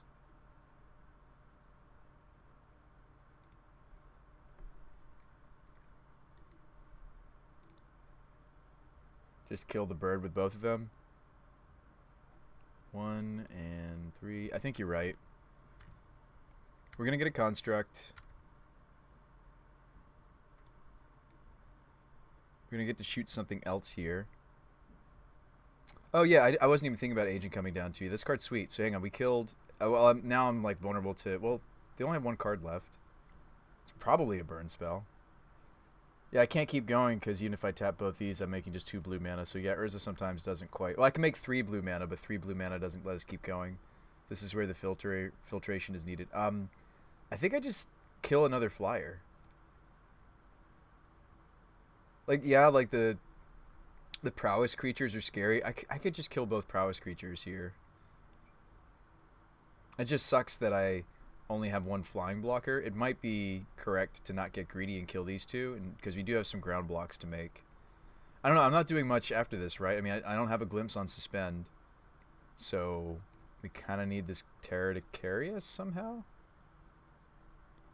I think I'm maybe supposed to kill Channeler then, because I'm at 5. If I kill a flyer, I don't necessarily take any damage next turn. So let's kill off a Channeler. I think that's what we have to do. Yeah, so I could tap and make 3 mana here because these are artifact creatures. This is an artifact. I could make 3 mana here, but none of it's filtered.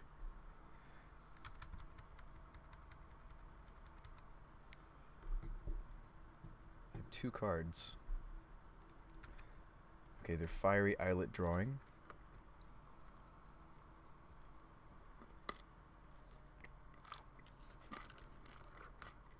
This game's going to be uncomfortably close.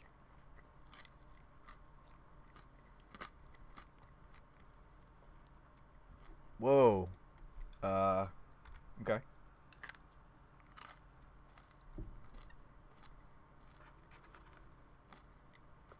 This is a dismember.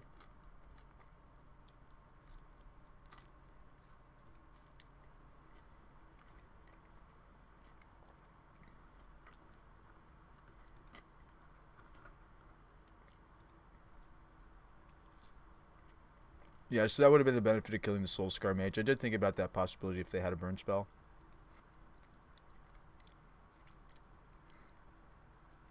I mean, I have to draw a colored source for us to keep going, right? This is a good draw, but I will need a white source. They're 12. They have 3 attackers, but I can only block. So who's attacking then? I have a reasonable block here. Obviously, they could have gas. I'm thinking they don't have gas. Wouldn't I be dead if they did? I mean, if they have a spell here, the construct also loses out. Maybe I just have to hang tight and hope for the blue source or the white source. Like, Gemstone would be the best draw. It's too bad it's in the bin. And not shuffle back into our deck. I think we just have to hope, right? For a colored source. And then use Urza to get something on the table.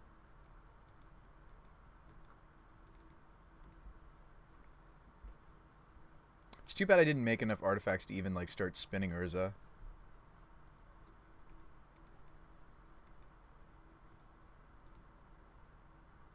Oh, this is game 1. I'm sitting here thinking, like, there's Furies we could draw into. Wow, this is game 1. Interesting. Okay.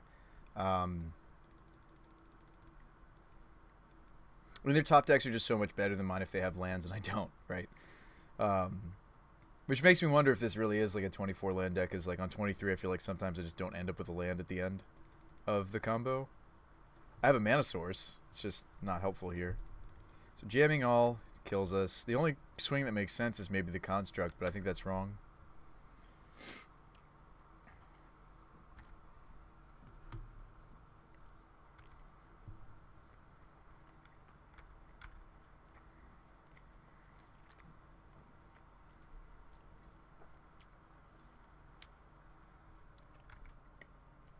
Yeah, I think we're just going to drive the flyer.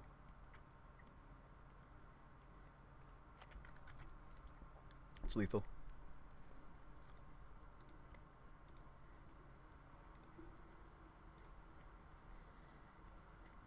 So Mountain didn't get us back in either. So, I mean, like, Urza does have his weaknesses, right? He's no Omnath. He's no Provisioner. This is a matchup where if we just kill other threats, we win. Yes, they do bring in a little bit of permission. Namely, counter magic is what I mean by that. The Borrowers are going to be a little bit more effective than the Dead and Gones, but I actually like the Dead and Gones because sometimes you can tag something. They do play Kozilek's Return. I don't know if I want to bother leaving this in for Kozilek's Return. Yeah, the Urzas aren't as strong for making mana as Omnath and Provisioner. And Omnath is the better mana generator than also Provisioner, so I might even slide here. But no, let's take out the ley lines first. It's just protecting our face. which it's not as important when we're on the draw. All of our reds in, we want that. If we're playing, when we bring in the Furies, we want to make sure we have the red count to actually pitch it. So that's 23 red. Feels good. And maybe we cut a Provisioner. Or I don't play the Lena. I mean, like, Lena lets me play around specifically the Kozilek's returns in their sideboard.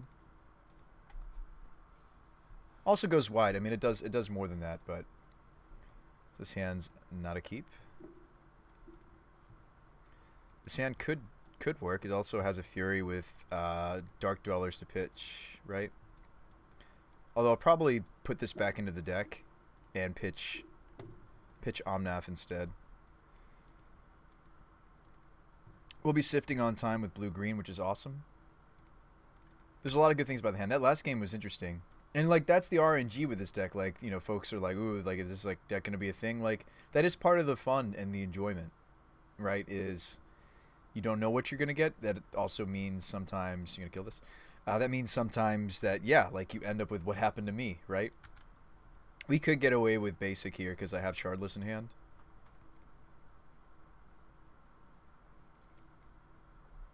Basic island, that is. It's important to not take a lot of damage in this matchup. I mean, most games of Modern, it's best to build your mana base with. I think that's one of the major reasons why I went with some number of Gemstone Mine is.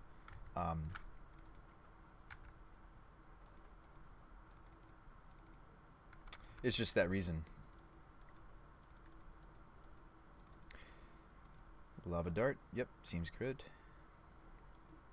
Kind of waiting till they have a second threat on the table. Like, sure, they can always have mutagenic growth and play around this, but I don't think we have the luxury of playing around mutagenics.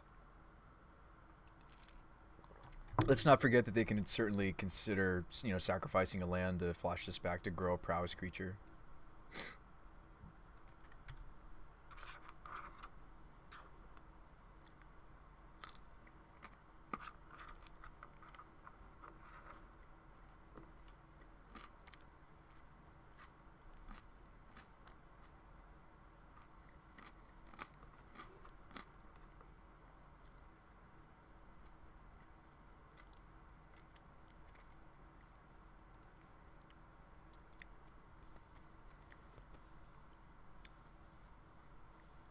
We may have to clue draw. It's unfortunate. We do hit, though. Let's just Fury here.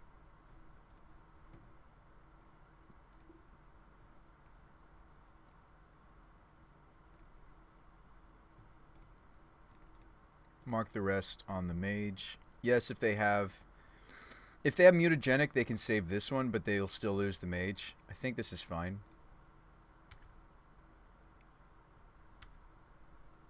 Even if they had darted there, we still kill it. If they'd given up their mountain to dart, the Soulscar Mage was still dead.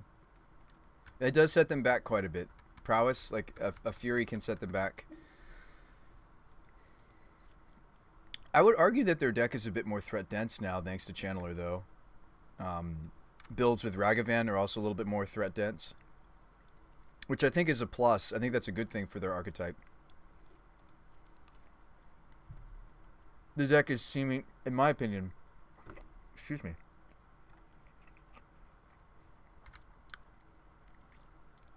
the deck does quite a bit less of spinning its wheels, in my opinion.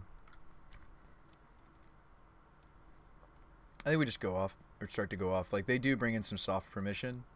We're not going to be up against anything like Force because their deck is too red, but we will be up against some, you know, Spell Pierces and stuff. So, hopefully that was enough things. Cool, we had to keep going. That's good.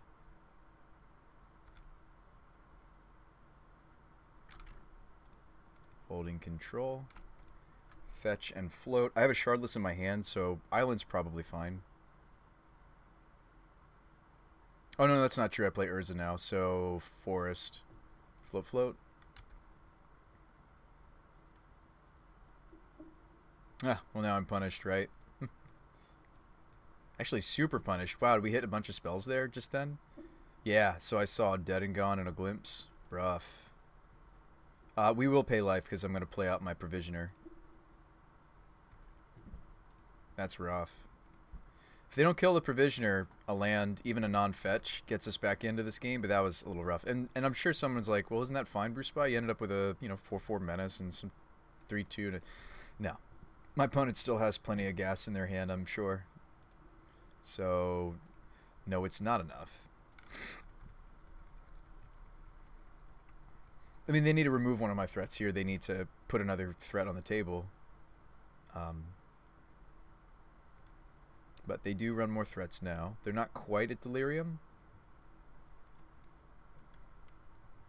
But they did just what I was worried about. More threats on the table. Come on, land off the top, please. A lot of land still left in the deck. Land would be lovely. A land would be lovely.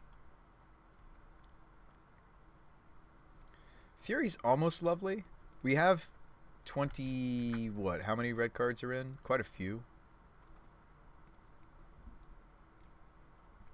17, 18, 19, 20, 21, 22, 23. We could get this Fury. So what am I attacking with? Just the Dwellers? Well, let's not forget that they do have the Lava Dart. So if they double block and they dart... I don't think they'll do that, but I guess if they did, what would happen? So they would be... This would still not have Delirium. This would grow. Yeah, I think the only safe attack is the Dark Dwellers. These attacks feel pretty bad with the Lava Dart.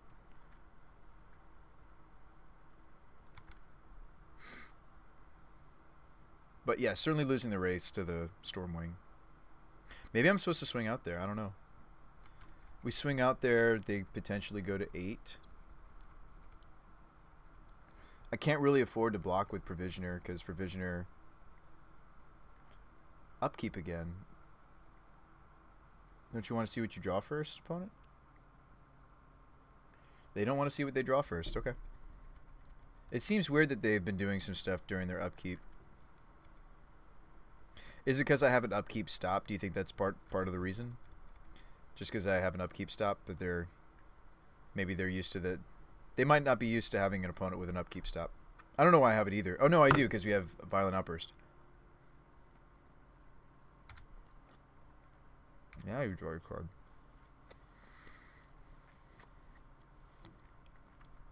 So we're probably just dead here, right?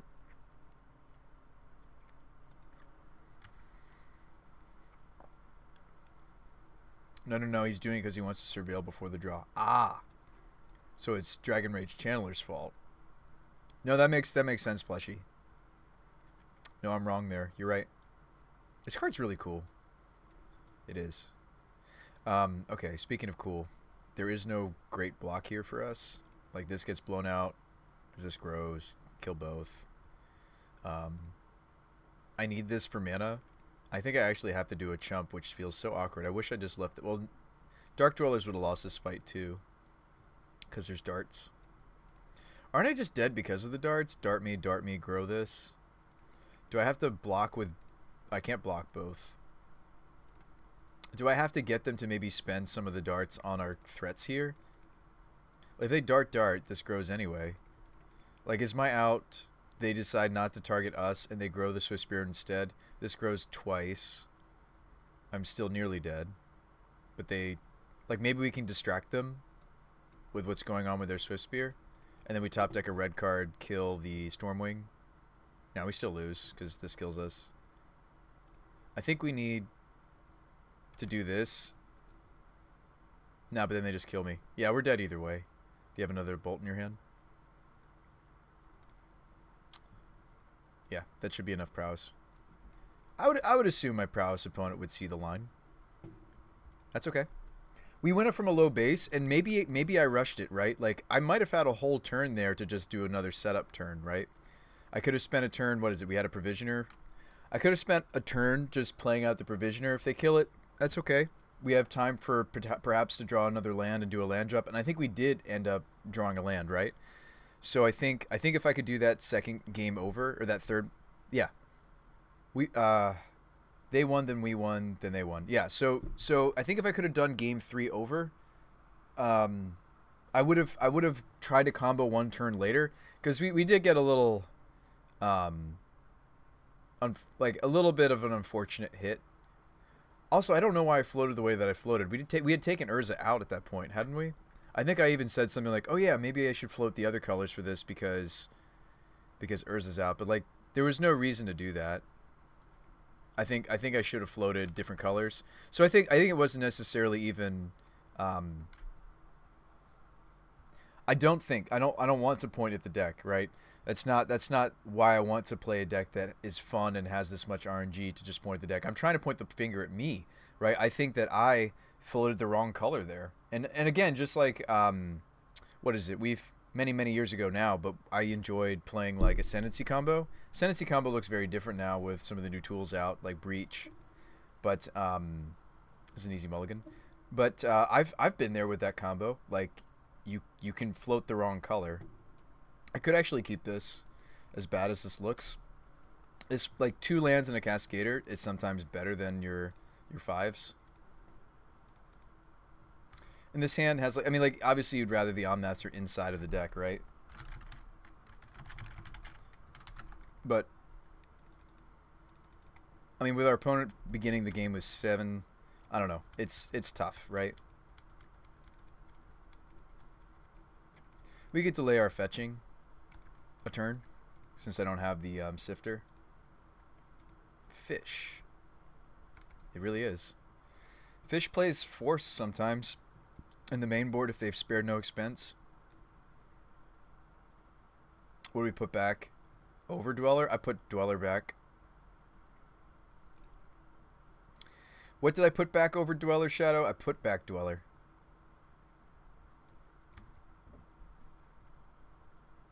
Okay, so we do Garden. Excellent. If you're wondering what I put back a Dweller.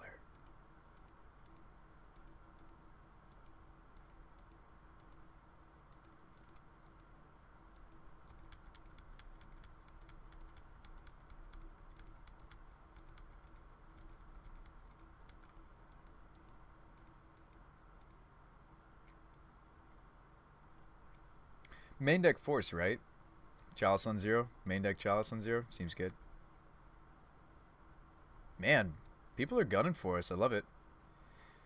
There goes the easy 4-1s and 2-3s, right? I mean, this hand has an alternate plan, which is I'm just going to get to Omnath. I'll play this out as a threat. We don't have a main board way to deal with Chalice because we thought we were too smart to not main board our Teferis. We thought we were too smart for that. We thought we were smart. We thought we were clever. I do need to be careful with how I fetch though here because of the Omnath. So hold up. If I do want to play this out as a 2/2, how do I need to fetch? I already have my green source. This is my red source, so I need a blue and white source separately. So I mean, I guess that's either Steam Vents or we could do Steam Vents Hollowed Fountain, and that would give me red for. I mean, it'd be nice for me to get one of these sources as not painful. Can I get? I can get Island here, can't I? Afford Island. I think I can afford to get Island here. And just shock the stomping. Yeah.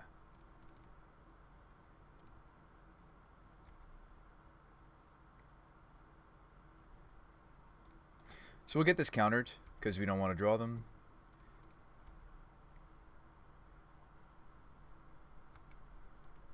No, I mean, like, I usually, the Rebel, I like to play, I have built different takes on decks that utilize Chalice. We had a Chalice build not that long ago of something. I can't remember what it was, but I had like 4 main deck Chalices. So this was something I was doing not that long ago. I mean, this is something that even Legacy Fish has done in the past. Legacy Merfolk will play some number of Chalice in the main board. Because they play Caverns, they play Aethervial. So there goes my Omnath plan. The Tide Shaper.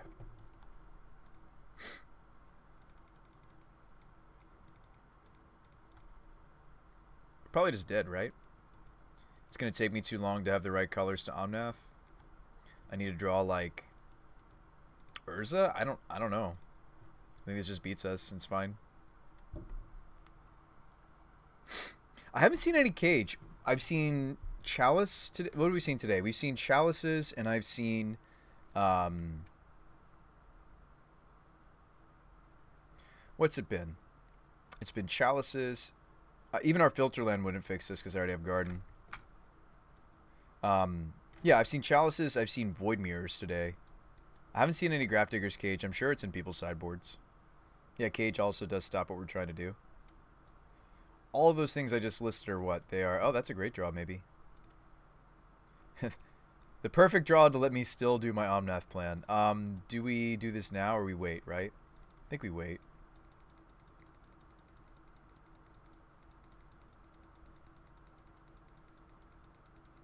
I feel so stupid if I don't get the treasures, though. And he does kill this with like a dismember or something. I'd feel rather stupid. This was maybe exactly the best draw in this situation of our colors not working out, right? You prefer playing and not cracking? Yeah, I don't need to crack it yet, because I could spend the treasure to play the Omnath. I need to anyway, right? Or we could draw a different land, rather. We need the Omnaths to really shine here.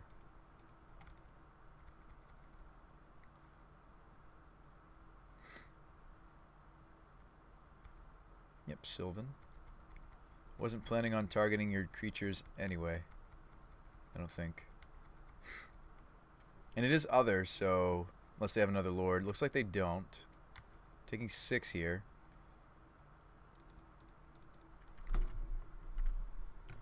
I mean, our plan B is against decks that are playing main deck shot. I mean, like, isn't this also something we would have to maybe consider on, like, doing against Eldrazi-tron? And, like, against Fish, our fair plan maybe could do something.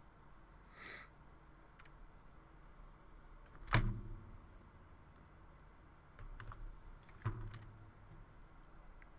about after this game, Steve, and I'll take a break? Or, sorry, how about after this match? Because you can't stop mid-game. You have to stop at the end of matches. Cool, man. It's until this goes away. I mean, like, I just don't have a way to remove this. Oh, no, we do. We have the main board, Dragon, but I probably won't hit him with this happening. I think I have to fetch, though, since we didn't draw land. I mean, I need to get the Omnath on the table this turn. So, because this is an island, there's no way to save the fetch. Dang it. Right? Yeah, there's no way to not fetch here to get the Omnath on the table.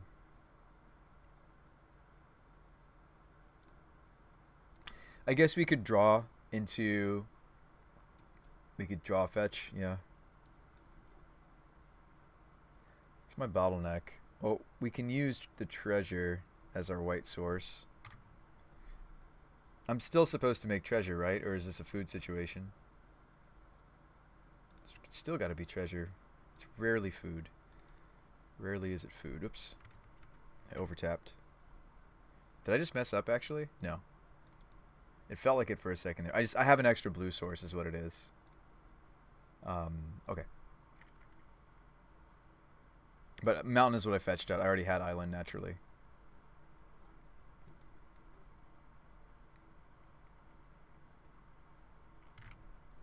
Draw a land. Draw a land. We did not draw land. Can't block, I'm dead.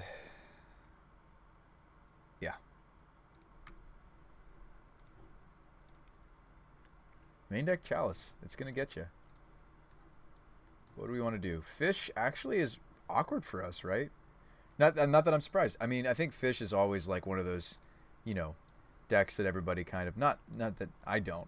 I don't disrespect. But it can get kind of like that connotation that it really should... I don't think should have. I think it's fine. But anyway. Some people give it a bad rap. But it was doing great things there. Mainly the Chalice, right? It was doing that was great. So we want to interact. So let's leave Terror in. Urzas are up for cut. These are the better mana producers. So I don't want to cut those.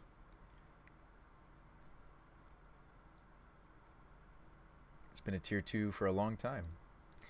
Yeah, and I think the new legendary is sweet. I just don't know if we can actually care about fighting the permissive war. I think, yeah, like we may just want to fight over the chalices, which would be Teferis and Brazens.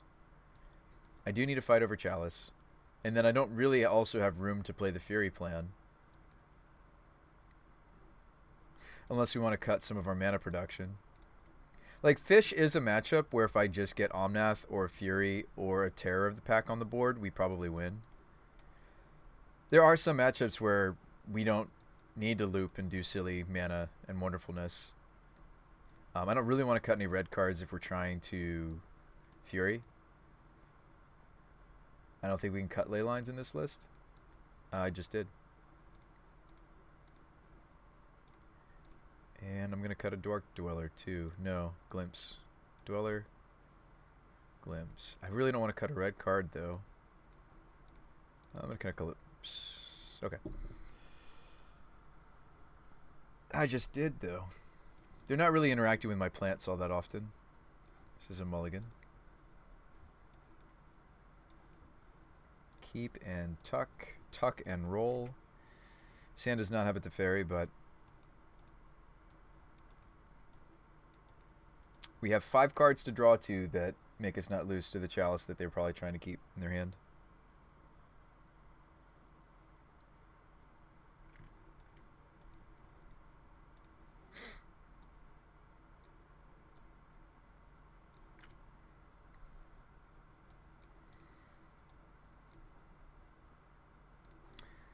Okay.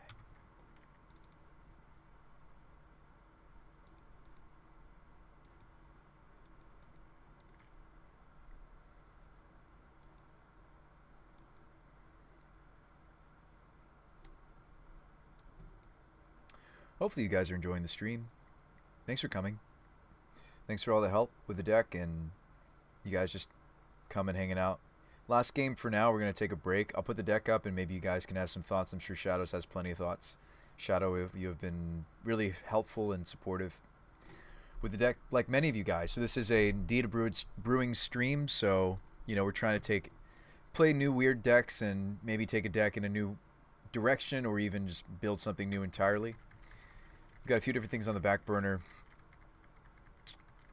I mean, I think the Shark Tank deck is maybe something I want to play, but I'm not sure if I want to right now. Like main deck Chalice. But I think that was maybe one of the stronger decks we've built lately. I wonder if they found a Chalice.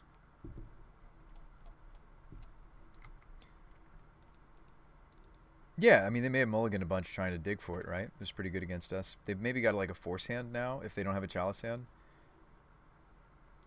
Wouldn't that be our assumption?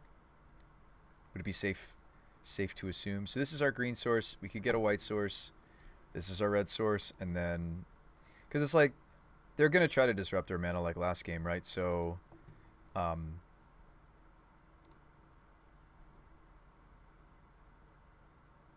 maybe I am supposed to get a red or green source here, though, just so that the firelit thicket still, if they go after my Colony Garden, that we can still agent. That did just come to mind. Well, it's as long as they control that guy. And in a pinch, I could Fury away the little Tide guy. The little, you know, spreading seas with legs. Or fins, I guess. Yeah, spreading seas with fins. There you go. That's the card I'm thinking of. It's Tide Caller or whatever. Spell Pierce, right?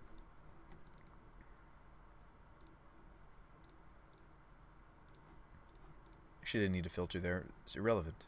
Show me your force. Or Spell Pierce. Or whatever. We kind of hope it's force, right? They're on 4 cards.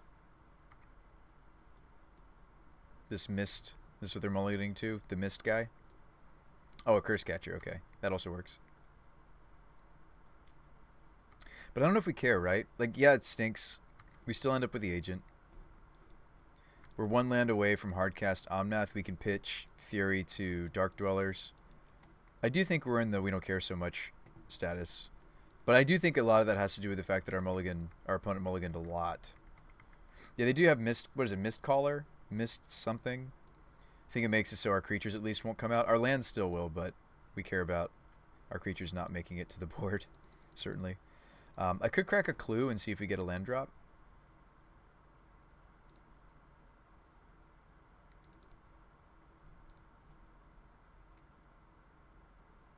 To still stiffed. It's maybe not worth it. Maybe I'm supposed to wait. I mean, that cracks a clue.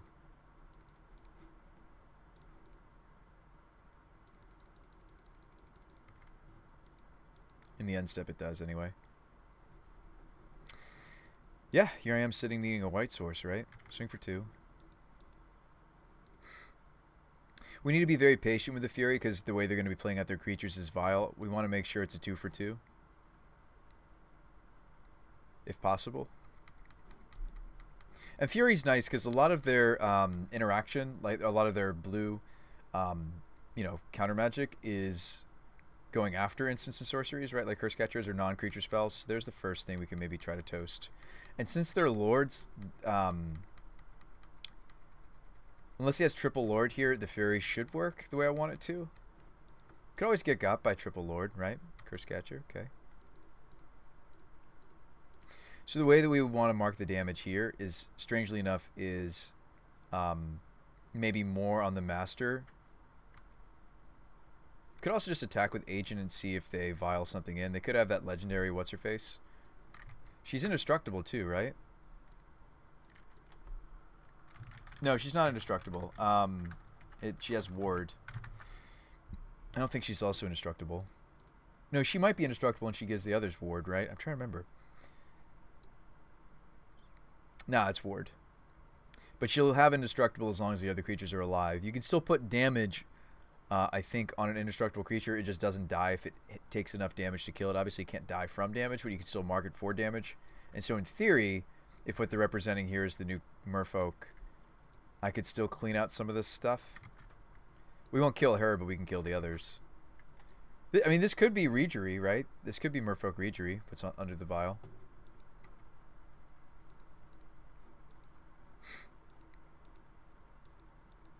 Well, we really just want to draw to a white source, right?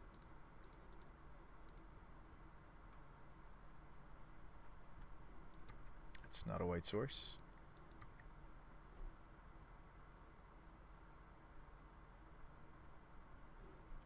That is a white source.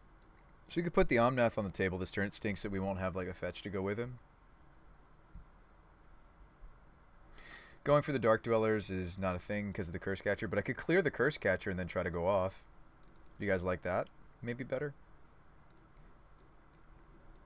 I could attack and then find out what's under the vial. And then for sure clear out the Curse Catcher, I guess, is another line. But then I'm down a permanent, right? I think that still works out better for me. This is probably the new merfolk legend. So it is. So this will have 2 damage on it. Let's do some math here. I don't really care so much about killing the Curse Catcher. Unless we want to just go for this. I mean, their last cards could be like blue card force, maybe. But, I think I kind of just want to get rid of these 2, and can't I? So she's not normally a 4/5. She's normally a 3/4. If I mark the... I mean, I know I have to pay for ward, so we won't be able to also Omnath this turn. It'd be a painful Omnath if I did anyway. And I kind of want to save the fetches for him. Like, our best draw would be, like, a Gemstone Mine, play him out, then play the fetch, right? So, maybe I should just try to... Yeah, I think I can get both these off the table, right? Yes, they have. And it's other merfolk have ward 1, so I don't have to pay an additional... I just have to pay an additional for Master. We could ignore the Curse Catcher. Mark this for 2, mark that for 2. They should both die because the indestructibility is gone. I think this math works out. I guess I will still keep a Dark Dweller over the extra Omnath. It feels wrong, but like I could actually still maybe Dark Dwell, like have enough mana to pay for Curse Catch. And maybe that's spells. Isn't ward spells, actually? I may not actually have to pay for this. 1, 2, 1, 2. This should work. She should lose the indestructibility. This should die, thus shrinking her. She's already marked for 2 damage. This looks good to me. Yes, we do have to pay for the ward because it is an ability. Okay, good to know. Where are we redundant? I could just tap the colony garden or the thicket.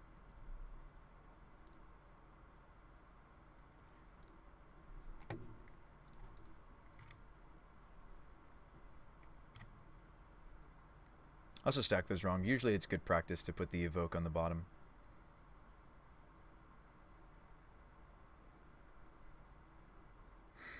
Should kill both. It should anyway. And it does. Excellent. Let's just slam Omnath. I know I'm sitting here like kind of hoping for a land naturally, but Omnath draws to more lands. Let's just slam this and maybe win the game. Yeah, it was a bit unfortunate that the game 1 they had the chalice there, right? White source, please. Their shields are down. Just go for it. I don't have enough mana, though.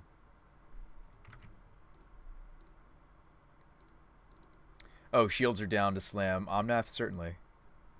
But a lot of what Merfolk can counter tends to be... Okay, we've drawn a land. What a lot of Merfolk is able to counterspell tends to be non-creature spells. Thank you, Andy Awkward, with the follow. I also missed you earlier. Or no, I didn't. Antog with the raid earlier. Yeah, Andy, thank you so much for the follow. Welcome to the Brew Crew. Working on this weird, wonderful Glimpse of Tomorrow nonsense. Trying to see if Urza is another mana engine for this deck. We could also just start casting Sifters. I mean, if we want to start jamming Goblins, we could. We would need to do it off Gemstone because I got to pay for the Curse Catcher. Kind of just want to go to combat first. Let's go Gemstone. Omnath trigger. Go to combat.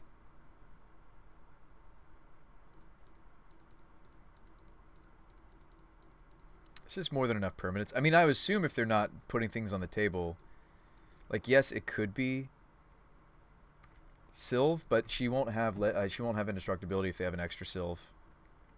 So I don't really care.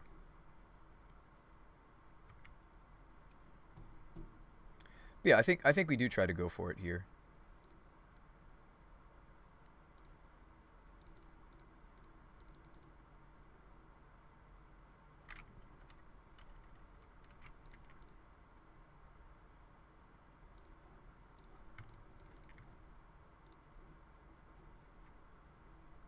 Because at worst, we're ending up with... I have a 4/4 with Menace. At best, this is going off.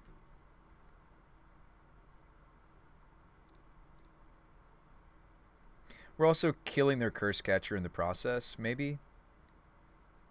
Or I guess not, I should have floated there. I meant to. Whoops. Alright, so Shock. No more mana. Fury's killing this. Goblins, yeah, okay, so we will Shock because I hit a Dweller. I did mean to float the mana, that was a mistake. Just mark this for everything because I can't hit players with it. Okay. Yeah, against, like, creature-style decks, I don't think we need to do much more than hit Fury or the Terror, right? We just hit one of these 5 and it's probably over. Urza's out right now. And then I greedily cut a Glimpse. I do bring in the second Gemstone when they're on the play, and I cut one more... I really don't like cutting Dwellers because it really lets us do the looping, right? I guess I would cut a Borrower. No, we want to make sure we have all the different ways to get rid of the Chalice. And yes, Force counters a Chalice, but if we go that way, I feel like... I don't know. Like, we could do that. We could also just try to counter the Chalice, and that would mean I have absolutely everything in that could possibly... Click won't get it before it hits the table.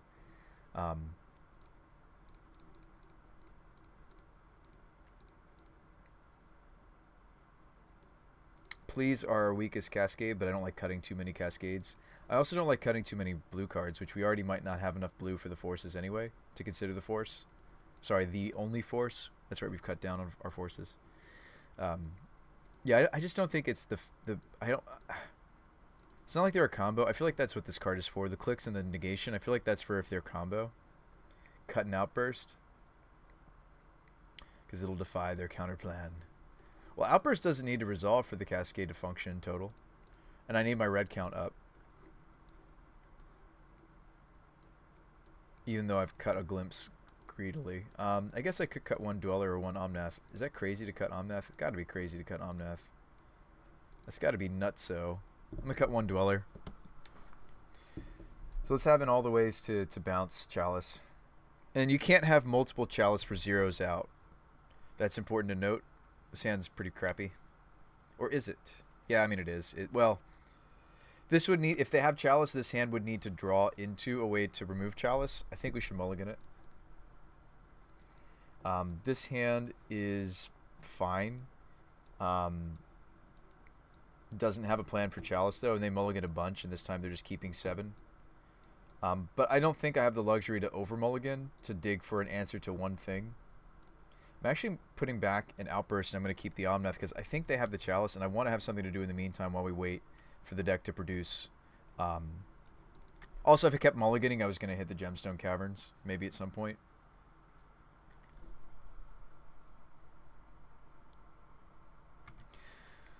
So they like their hand, although they haven't shown us a Chalice for 0 just yet.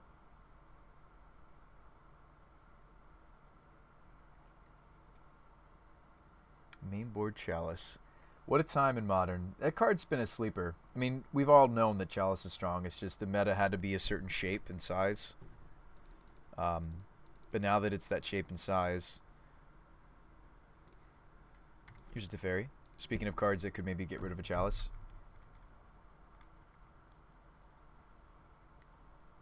I'm not in a rush to crack my fetches because they do play a little bit of light land disruption. Certainly they'll keep that in against us because I'm 4-colored. So they showed us Reach. They have a Regery.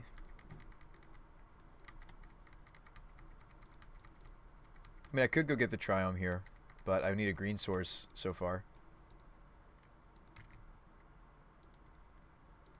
Maybe I will fetch it out. I don't know. I think every little bit of, even if it costs me like another life point down the line or two, I think making it so my colors aren't as easily disrupted is probably correct.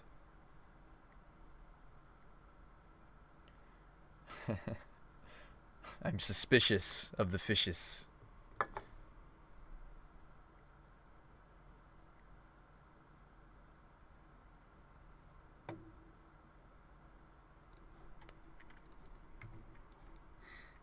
Suspicious of the fishes.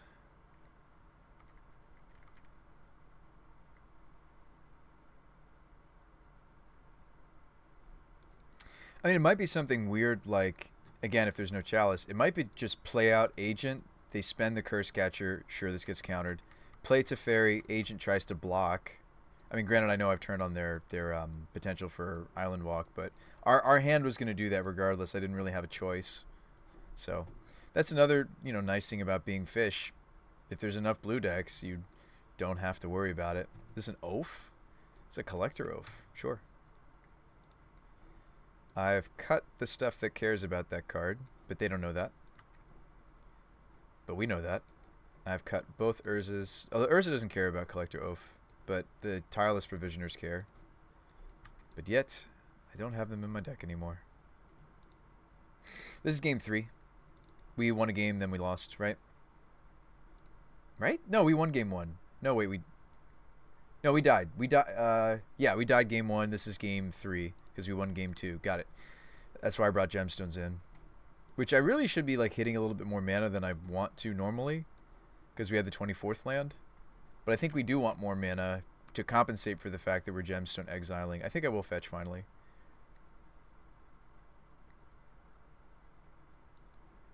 Go stomping. Don't really care. Long hair, don't care. Yeah, what an oaf of a card. But I think they're right to bring this in. This is sweet. I like this. I like that they have this in their sideboard. That's awesome.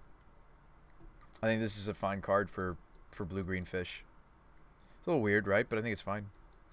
Little weird with their Aether Vials, right? But I think they're decks that, like, legitimate. So we can sift off this mana. That's awesome. I can't play through 2 Curse Catchers, though. So, I mean, yeah, I could just play out the Agent. It blocks things right now. Not much longer, though, they're going to play out the Reach. But it still blocks and kills off a Curse Catch. Maybe that's better than sifting. I get to, yeah, essentially I get to kill a Curse Catcher here. Because they're not going to let this resolve. Although they might be like, it's too low of a base. Maybe I'll let it resolve. But they're not going to. But really, I just wanted my 2-2. And I'm okay spending a glimpse to trade with the Curse Catcher because we're getting low on our life points. Oh no, my agent's abilities can't be activated. Oh no. Yeah, so they'll play the Reach most likely. Maybe they just tap the agent here.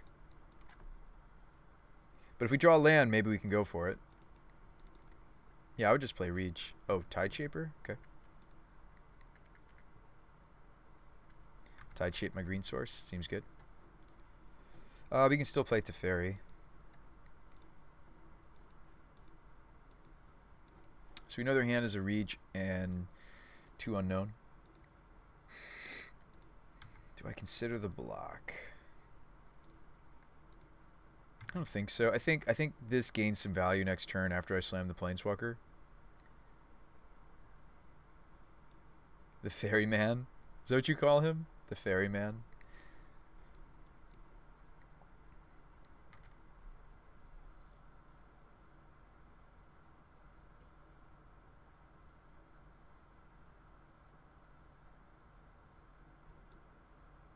Remember, we're taking a break after this match, guys.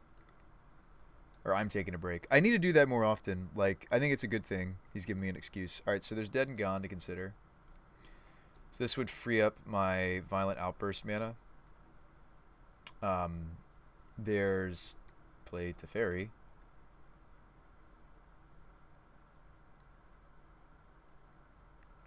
I wonder if they would spend their turn redeploying the Shaper. If I Teferi'd bounced that. And then they don't have really great attacks on the Teferi, and the Shardless could actually, yeah.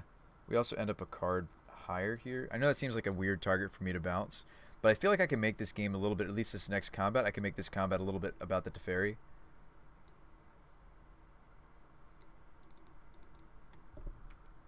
Drew a land. Ah, see, but if I play the Mountain, then they won't go for that line. They'll play the Reejery. Oh, you know what? No, they still will, because this is a green source. Let's just play it out. They were trying to cut me on green was what they were doing. Hey, what's up, Arthur? Alright, Tef, bounce, Oath. They repay thinking that Oath is important. That's an interesting idea too, Tiger. They're both 2 mana plays. So here they get to reach and do the other because they drew a land. Reejery is kind of sweet.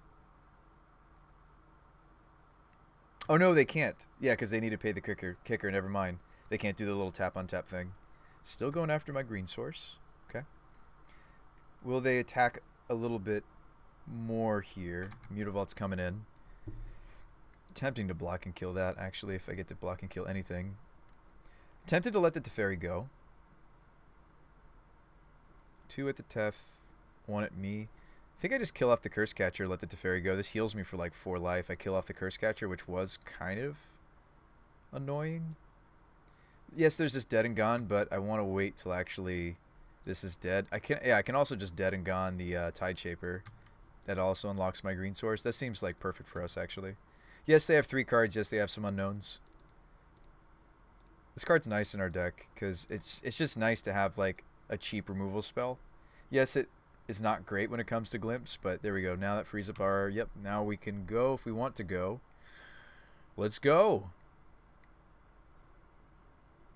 Land first, right? Ooh, wait. Omnath. Hang on. I have colors for Omnath. Don't I just Omnath, play fetch, crack fetch, then go off? Oh, that's dirty. I'm pretty sure I do that, guys. We could also just win. I think I just Omnath, then play fetch, crack fetch. This is going to feel pretty good. Fetch land's so good with Omnath. Fetch land's so good. Don't even need the last mode necessarily here. Crack at the fetch, get a basic, basically. I have Outbursts in my hand, so I'm going to get forced, I guess. I just don't want that to be a bottleneck. Can we do anything else? I guess I could Sift as well. Omnath fetch, Wave Sifter, Outburst on the stack. Yeah, thank you, Andy. Okay. With I didn't wait till it was in play, though. No. I held control and everything. No. It's okay. It's okay. But that would be so many more permanents. Classic Sean. I was all excited and I just popped it. I was like, we've got this. We've got this. We're killing all their creatures, guys. Don't worry. I've still got it. And we win the match. I'm sorry. I meant to do that properly. All right. So speaking of why Bruce Spy needs a break, I need a break. We're 2 leagues in. Obviously, if I'm going to mess up something fundamental to the deck that I've been working on for a while now. All right. But I'll leave the deck list up. I'll put on some music. You guys can hang out while I work on a project. And also just take a break. I need to take a break, but we'll come back and finish the league. I'll leave the sideboard up. You're not missing any cards. You can see the whole sideboard. In fact, I can even disappear my camera. I can even disappear my camera so you can see the sideboard. No streamer needed. Deck speaks for itself. Let's stack things, though. So we got a couple Urzas. Yeah, let's just do a CMC. Yeah, and then I'll move things where they're happening. So we're suspending that on 2. These are all 3 drops. Man, this deck looks chunky, right? We're hardly ever hardcasting Leyline. Ever. It just doesn't come up. Like, if you have it, great. It's another permanent. If you don't worry about it. Filter and the Cardins and the Triome. You could argue that if I draw a fetch, I may be just grabbing Triome, but let's just leave these in the fast mana pile. We've got a split of Caverns now, which is fascinating. Zerlands, oh yeah.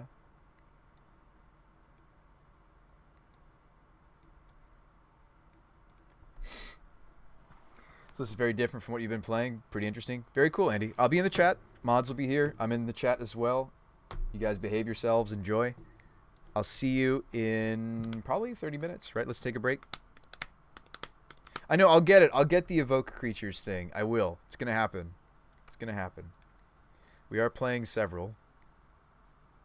We're playing 8, right? Sifts and Furies. It's important that I do that properly with Violent Outburst.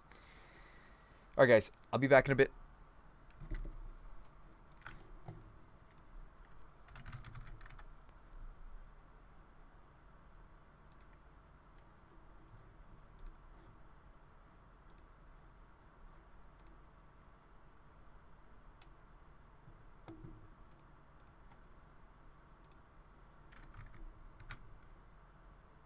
All right, music coming on.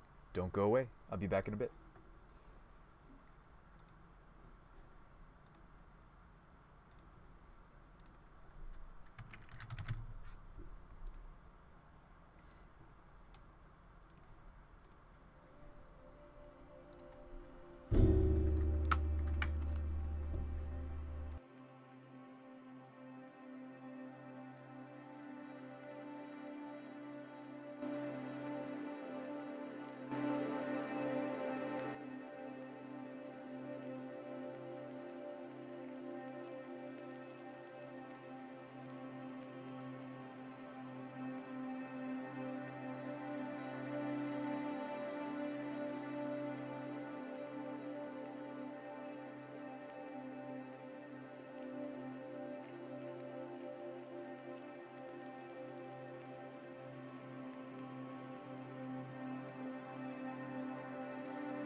All right, folks. Thanks for your patience. That was very patient. Very patient of you. So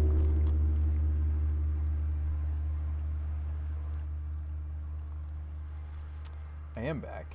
I just need to turn my cam on. Probably should put these condiments in the fridge as well, shouldn't I? That would be good.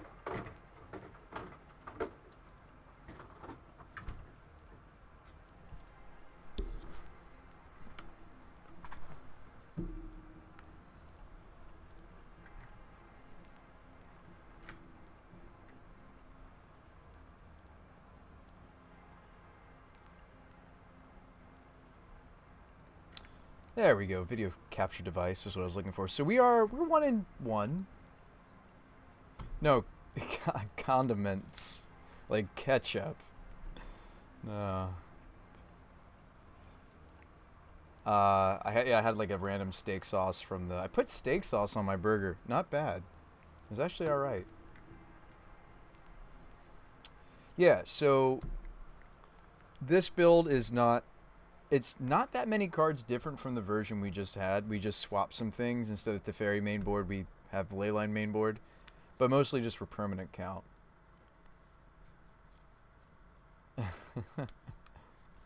Condiments. Condiments. Am I pronouncing it weird? Well, how you doing, Bonkers? How long have you been a judge? I remember you telling me recently that you're a level 1 judge. How long you been judging Magic? Okay, I figured. You know, I'm not surprised that we've been winning some games just off the back of Fury. That's a very fundamental thing in the deck that I need to just work on. You know, if a lot of what we're needing to blow up is artifacts, I was talking with my buddy Steve, actually, as we did our sound check for a thing that's going on tomorrow. Maybe I should just be playing Ingot Chewer. Because we don't really care about enchantments. Like, don't get me wrong, the other is more flexible. The green one is more flexible than Chewer. I mean, but Chewers are better to, like, run into, and they also help us with our red count with Fury. Not since Judge Academy. You got your level 1 around Dragons of Tarkir. Huh.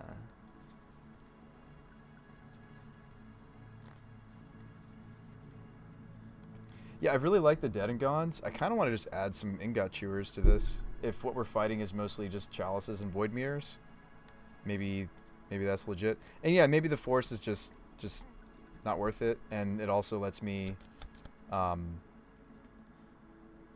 A, afford the deck, but B, yeah, that lets us stay high on our red count, so we have like one more cut to make. Maybe the extra Vendilion.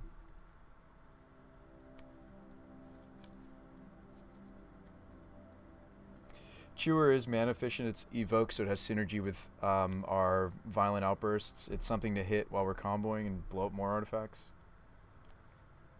Leyline feels like serious confirmation bias. Speaking of Leyline, this is not a keep.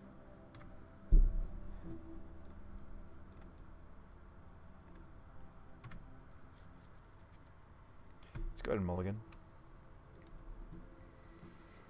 This is a 2-lander with a Cascader with a Sifter, and I can put the Omnath back in. I might rather put a Provisioner back, though. As much as it's nice to hit Omnaths, like some games we just need to hardcast one if we like lose the plea. Let's put back a Provisioner. They're good in our deck too.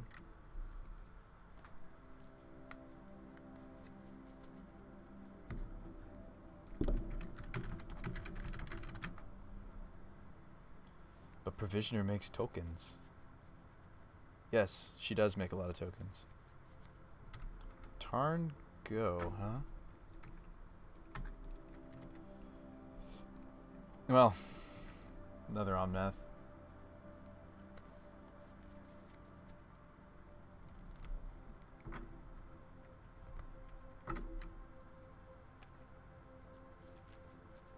Omnath indeed is a pretty popular thing to be pitching the Evoke Elementals to.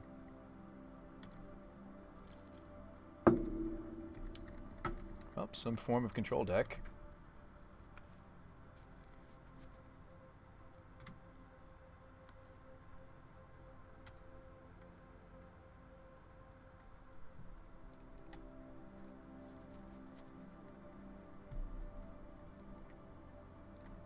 Let's go try them here. Yeah, I think it very well might be. If I don't go Garden here, well, if I don't Sifter here, that feels not great. Don't we want a Sifter on time? We could hit a different land. For the sake of the Omnath in my hand, like, I might want to, I don't know, with Counterspell showing up in their bin, it makes me feel like they might be more like, I mean, this feels like a tempo deck to me. So we might be able to afford Shocking, because in order for me to sift, I do need a green source. But if I don't get something... Waiting feels better for this deck, yeah. Yeah, and like, I've probably gone off a few times too early and really hurt us. Alright, let's see. I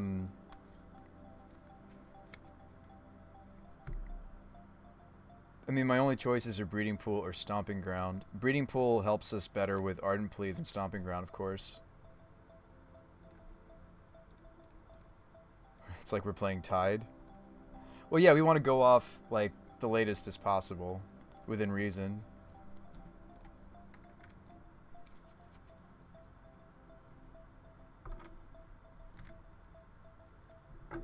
Do want to go off as late as possible. And it's not like I'm doing nothing next turn. I might want to just sack a clue. They're bolting me here. They're bolting us here to surveil. Dragon's Rage is sweet. It's like some of the... I was talking with another streamer about this. Dragon's Rage Chandler is some of the best deck manipulation that Modern has had. And yes, it's on a 1-1. Well, it's on a potential 3-3, right? And which they get, right? They hit a bauble. Their Thought Scour, yeah, churned over a bauble, and here they are. They're at Delirium.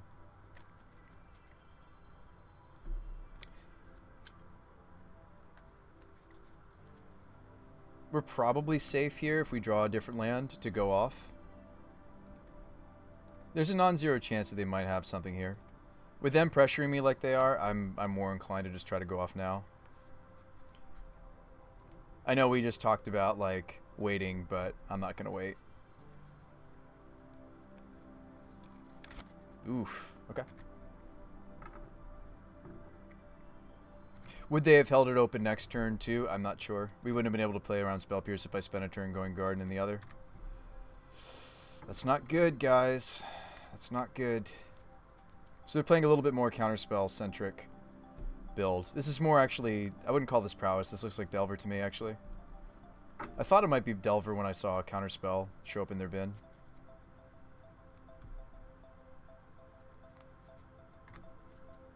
Can we also beat a Snapcaster? Probably not. This is Murktide with a Counterspell behind it. Yeah, so they're playing Delver. And maybe they're not even playing Delver of Secrets, by the way. I've seen some folks like playing this archetype without bothering to play Delver. Because Murktide and Dragon's Rage are just oftentimes a lot better. Ooh, can we draw another Cascade and they don't have any... Aw. We're just dead here. Even if I Provisioner and play the Garden, Delverless Delver is still a Delver deck. Yeah, it's got Delve on it. You can still call it a Delver deck. Yeah, even if I Provisioner, we're screwed here, right? No, that was a clutch Spell Pierce from them. I'm not used to... I mean, like, yeah, out of Prowess. Prowess doesn't play main board Pierce, but no, it was good here. If I hadn't shocked... I mean, we're still just as dead. I mean, the Murktide's an 8/8. This card's sweet. I do like it. Reminds me of... Murktide reminds me of... oh, what is that card? Tombstalker? Probably won't have a sweeper, so we can cut the Lena.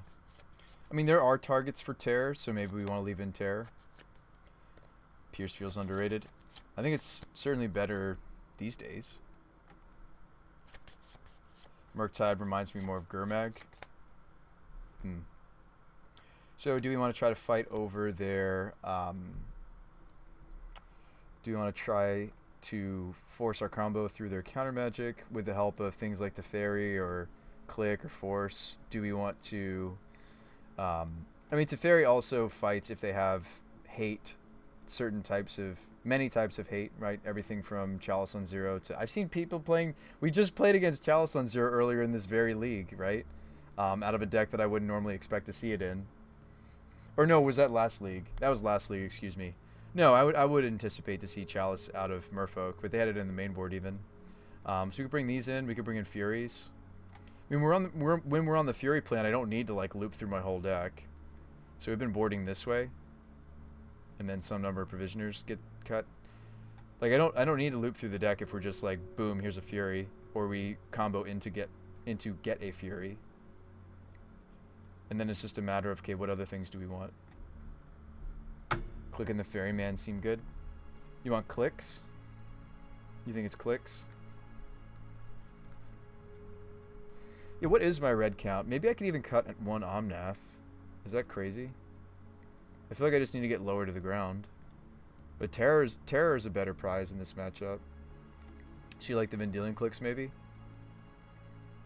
Click because it plays around Pierce and Force. It does. And then we can block. We can also block with it. Yeah, I think Click is actually quite good. I mean, I don't want to cut all of the clicks. We are maybe moving away from Force. Well, Force is if they're like a fellow combo deck. Borrowers are interesting too, but I think this is actually what we want to do.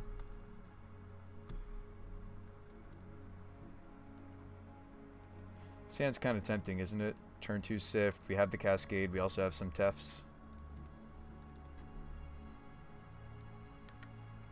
Still think I'm going to lead on our Triome.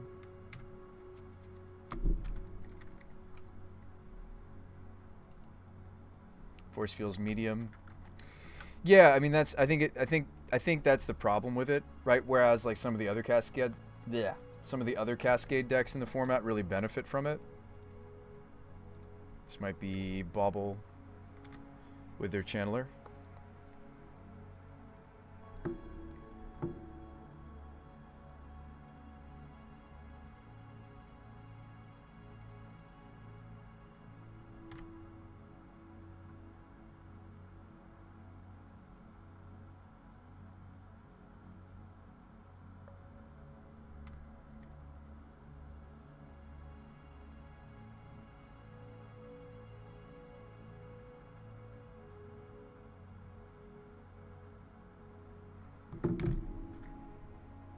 Here we go.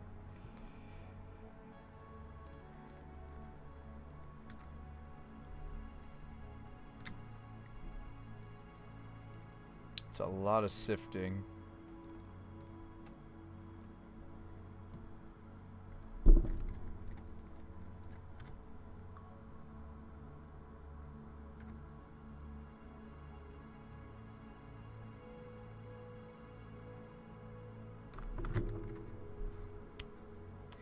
Do I think unbanning a card like Preordained could be too risky?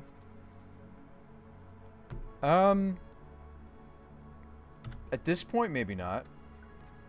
There's a lot of power in Modern, as of this most recent set. Might finally be fine. I mean, we'd see people trying to jam Storm. This deck would play it. I mean, not mine. When I say this, I mean theirs. You don't have Delirium. Pell says I prefer to have less options, not more. Provisioner. Okay, so we do need land drops. If I sift again, that seems wrong. I think I do need to spend a clue to try to hit our land drop. Gosh, we're just missing land drops again.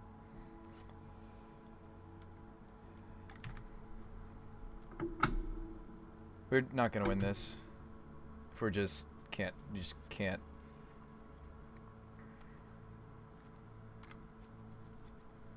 Like, we were on the play, and yet it doesn't matter. We just can't hit our land drops.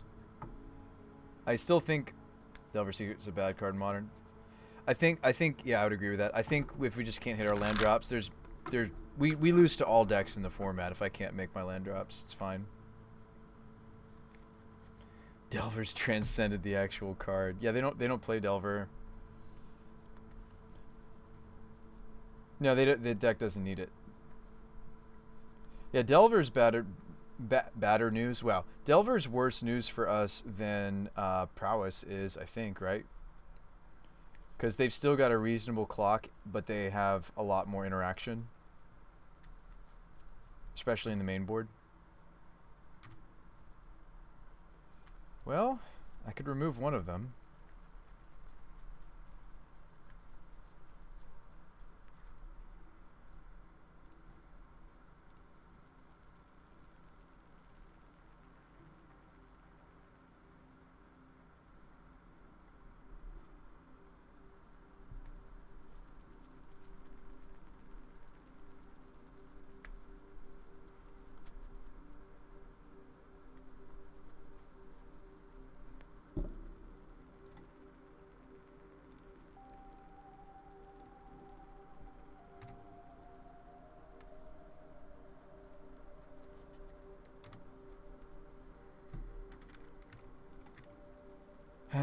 Just can't my lands.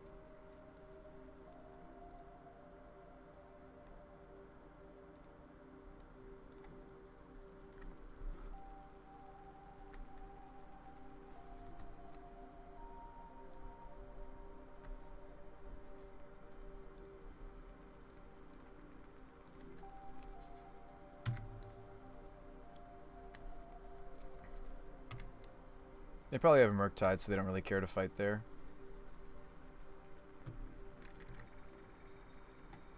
Expressive is such a great card. It's a very good card.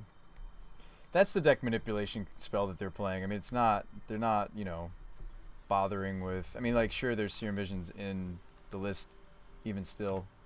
This is probably a Murktide.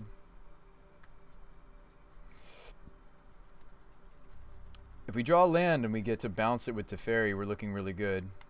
We would love that land. We drew with both of our clues, which is not where this deck wants to be. Come on, land, please. Please, land. Please, land. We're just dead. I mean, it's like, we lose to any deck in the format, probably, if this is what happens to us. We're over, what are we, 14 cards in? 14 cards in. Just can't find that third land. Oh well. I'm playing 24 lands in our 75. I think the 24 lands just should be standard though. So when I'm on the play, we've been cutting one. I think it should just be standard. Because I feel like it's been several times, and of course I'm gonna feel that way the most. You know, dead to every burn spell in their deck. Should I Tef the Regent and then try to go for it next turn? The answer is yes. But yeah, it's a little frustrating. Just a little bit. It's a little bit frustrating. Counter my Teferi.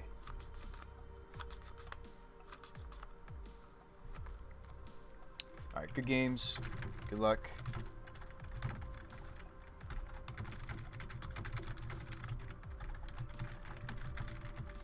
Like, they didn't have open mana last turn to go for it. Like, if we had drawn the land, we won. Let me ask if they had force. Did you have a force?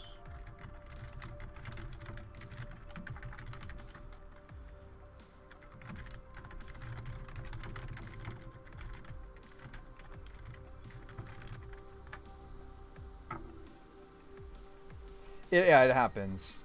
Like, I think 23 lands, 24 lands when we bring in Gemstone is correct. Oh, wait, they're double queued. Maybe that's why they don't want to chat. That's fine. Yeah, we just really couldn't find it in time. And again, it's like, okay, Bruce Spy, are you just... No. Like, I don't think there's a deck in Modern that I can think of that wouldn't punish us for missing that land drop that long. Like, we could miss a land drop for maybe a turn or so and still maybe come out on top. But not, like... Not 3 or 4 turns like that. That was absurd. It's just not. It's just not going to get there. Like maybe if I had been able to like suspend a glimpse or something, you know, we were doing sifters, but like our deck can't survive on just doing our 2-drop stuff. Like we have to get to the 3s, you know. We don't have to get to our 4s, right? We don't have to naturally get to our 4s, but I do have to get to our 3s. You feel like you're always mana screwed or flooded on Moto. Well, so we're humans, right? And you've probably heard this argument before. I am playing 24 lands if you want to get technical, but I'm only bringing in the gemstone when we know when we're on the draw. But anyway, which is like, okay, but Bruce, if you're on the draw, then you don't need the extra land. But I'm doing it because when you're on the draw with gemstone, when you're on the draw with gemstone is the reason. Sorry, you can only get the additional ability off of gemstone caverns when you're on the draw. But it's like, I hate to give that description of it doesn't matter too much what we're up against. I'm saying that not to throw shade at Delver. I'm saying that in the sense of it's unfortunate that we didn't get our testing in, right? Like, you guys know I'm a brewer. I like to test, right? I wouldn't call myself a pilot, but I like to test my brews. And so we didn't learn anything new about our deck because we never got to the 3rd land drop. Exactly. Like, humans shuffle differently. I just assume it's me being bad. I know, but I've had a lot of help with the mana base of this deck, though, Jade. So I don't think, for once, it's my mana base. I think I've had a lot of assistance. We've even thought of a clever way for us to still go, you know, Colony Heart Garden turn 1 and still suspend on turn 2. This hand looks awesome. Where have these been all our lives? Oh, wait, we still need to see the 3rd land. All right. Hey, good luck and have fun. It's like, oh, this hand's like perfect. Oh, wait, I still need to see my 3rd land, though. Dang it. Well, we can't win because Moto doesn't want to give it to us. That's 1 brick. I'm not saying that about the deck. Oh, I got you, Jade. Oh, I didn't take it as going after the deck itself. Oh, gosh, are we playing against Urza Blade again? At least there's no main deck Chalice happening right now. We got to take those little victories, folks. We have a lot of good setup, though. Draw step, Vendilion click. All right. They might be playing Solitude if they've got a draw step stop in their black-white deck. What's even more unfortunate, and somebody I'm sure will point this out to me unless I mention it, is that we're on 2 lands with a gemstone mine. Oh yeah, that's very true, Van Guffen. Maybe I should have led on just not gone for the Triumph. Yeah. No, and that's the line I'll usually go for. I feel like in this deck often the Triumph is nice to grab. They're going to Solitude my Sifter. Sure.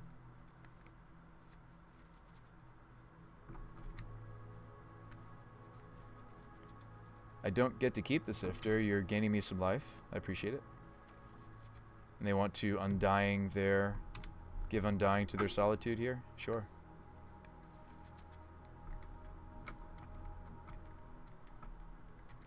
I guess they just want the clock. Maybe they didn't have any threats other than that. Their hand was double Solitude Undying evil. Okay.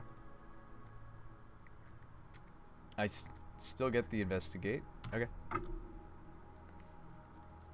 That was a nice guy to give us the 3 free life. Yeah, I don't understand why he wanted to exile my creature. It wasn't going to stay. I don't understand what that was for. And you can flash in Solitude even if it doesn't have a target. I don't understand. Alright, so I can't keep complaining because we did hit. I don't really see much point to cluing. Do we just pass it back and hope? Actually, they need to have, like, Grief with a Blink. And, of course, I don't want to call my Doom. I may have just called my Doom, right? Grief plus a Blink. This is the bunch of Griefs deck. This is the deck where we're very happy that we have the main board ley lines. Alright, Fountain.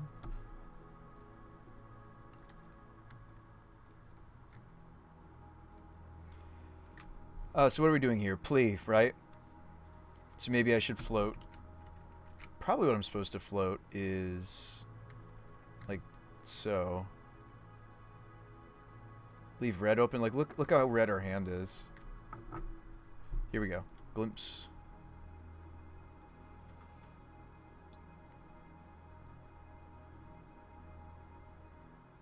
We didn't hit an Omnath, but I think I can justify paying, right? Because I have... Yeah, we have the potential to keep going. Actually, we have more than that potential. Look at us. We have an Urza with all this artifact mana. Okay, we win. So I was gonna get 1, 2, 3, 4, 5, 6 blue mana, 7, 8, 9. Yeah, I could dwell at that point. Awesome. I think Urza is another reasonable mana creation creature. I realize he's not as strong as Provisioner and Omnath, kind of, but I do think he actually... Okay, so they played Dams. Let's keep Lena in. We've cut her before accidentally. Let's not do that. We don't need to loop as much. I feel like for this matchup, we just need to kill their threats, right? Do we want to play around the random hate we've been seeing out of people's sideboards? Like everything from Chalice to... Oh, we're on the draw, so let's play the Gemstone Caverns. Alright, but anyway, Urza is the first mana creation creature to go, right? Even though he's better in the fair match, I still think he's weaker in our combo than Provisioner is. If we want to play all the different ways for us to fight their hate, we would need all of these pieces. I think I'm more interested in Borrower than I am Teferi. But we might still play some Teferi. Leyline needs to be in here too. Yeah, we can keep going, but they had scooped. Terror's fine. I don't know if in this matchup I want to go overboard with our Furies. I mean, Furies are right just to run into. It's just when we bring them in, we want to make sure that we can evoke them too. Feels like a decent lineup because you're pre-boarded now. Yeah, the ley lines have been nice pre-board for matchups like this. Yeah, certainly. I could cut one Provisioner. I'm not really that interested in looping so much against my opponent's deck. I only need to glimpse a couple times. So that would be a matchup where I might slim a glimpse, and I might even slim some number of dwellers. I don't want to slim too much. I mean, it's nice to be able to kill their Stoneforges. I might just play the Dead and Gones. It is nice to kill Stoneforge when they're on the play. But I don't know if I want to go, like, on... I don't know if I want to play Fury, per se. Alright, let's try this.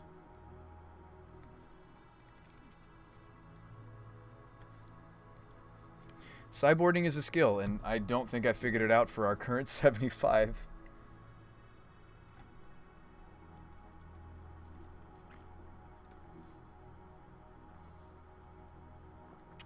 That first hand was a very easy mulligan. This one might be okay. Put back the Dark Dwellers. You like this hand? Yeah, Fury does feel weak, right? Let's keep this.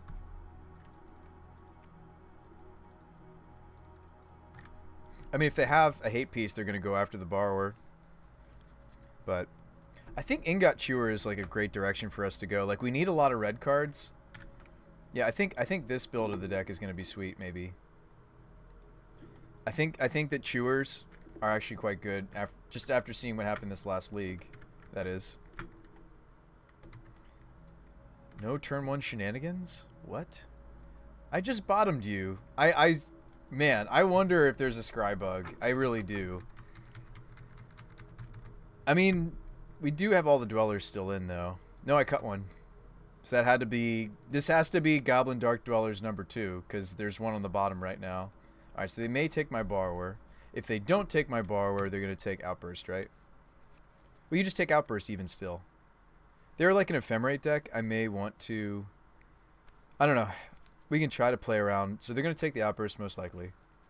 I think the next turn I just play Sifter. Does Ingot Chewer need a target, or is it a May? He's going to borrow your Borrower. May I borrow your Borrower? Alright, so they what? They take my setup. Oh, okay. Oh, Thoughtseize bug. That's funny. That always feels bad.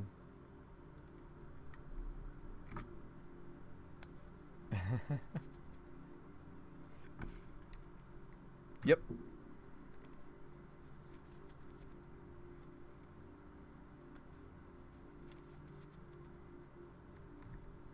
I mean, they're giving me the line of just end step the Chalice.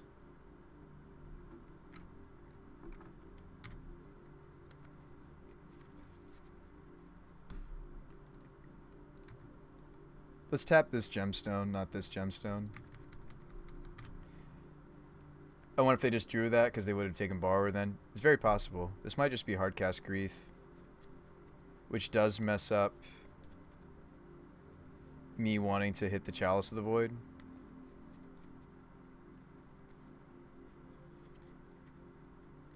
With my borrower. Okay, what do we do in this situation? Do we just bounce the Tide Hollow?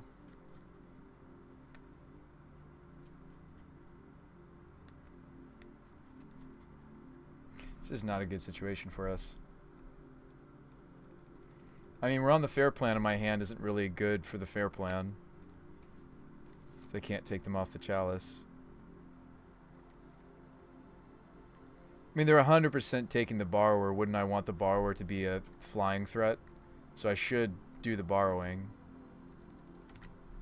But what am I borrowing? I guess Sculler, right? If I borrow Chalice, they just redeploy it.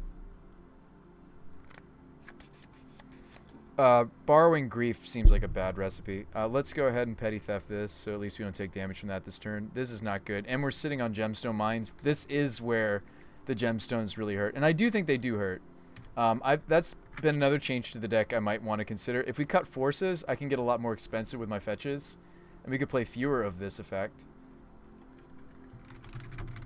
Like, it's nice to have some rainbow lands, but they can really hurt you in situations like this where we have to be on the fair plan.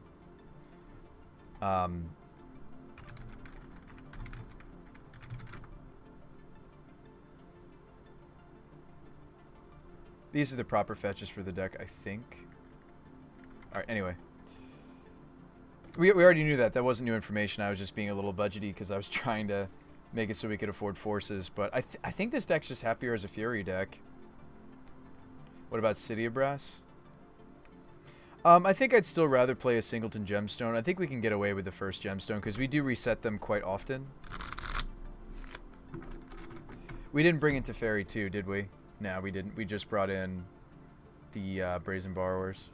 This game's not over. This game is not over. Provisioner, huh? Speaking of game not being over. We can wait on the borrower. I think we just slam the Provisioner, right? And hope for a land off the top. Well, hope they don't kill the Provisioner. Hope for a land off the top. City of Brass is interesting because you can respond to the trigger with my combo.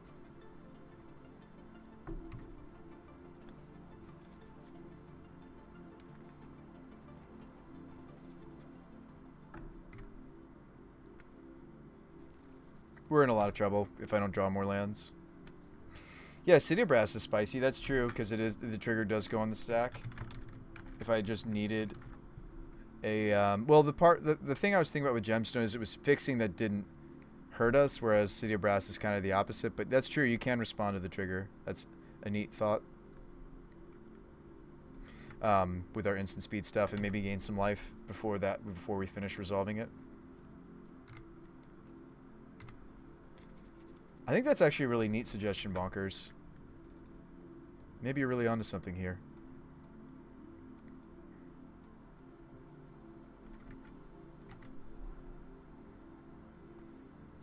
So yeah, we're pretty done.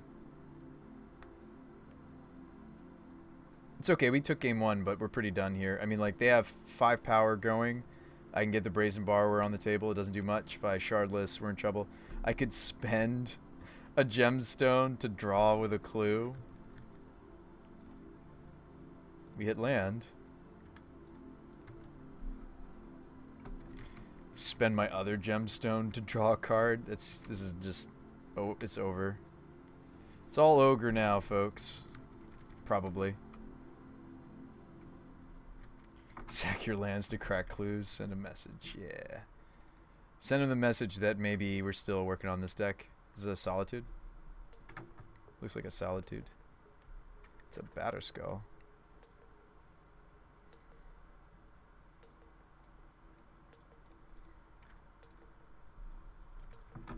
Fail to find. Decide to fail to find.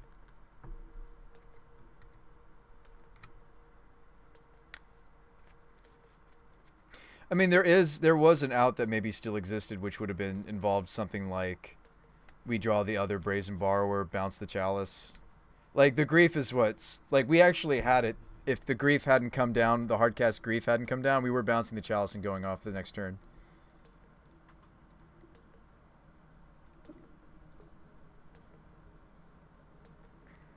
Just trying to set up my balance. I had a feeling in the back of my mind it's okay if we go off a lot more slowly. I knew it.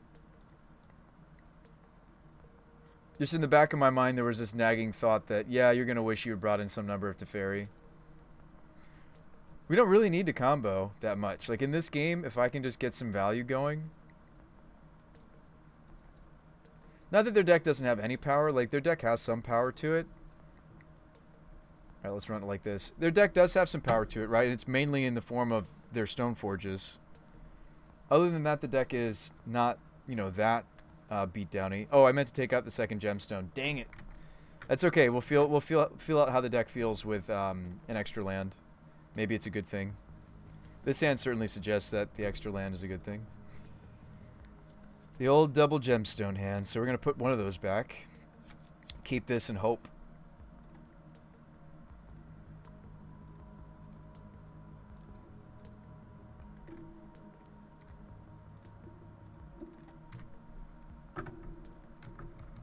So hopefully what they had was a very disrupt. I mean, they kept their 7, so I assume this is a Chalice hand.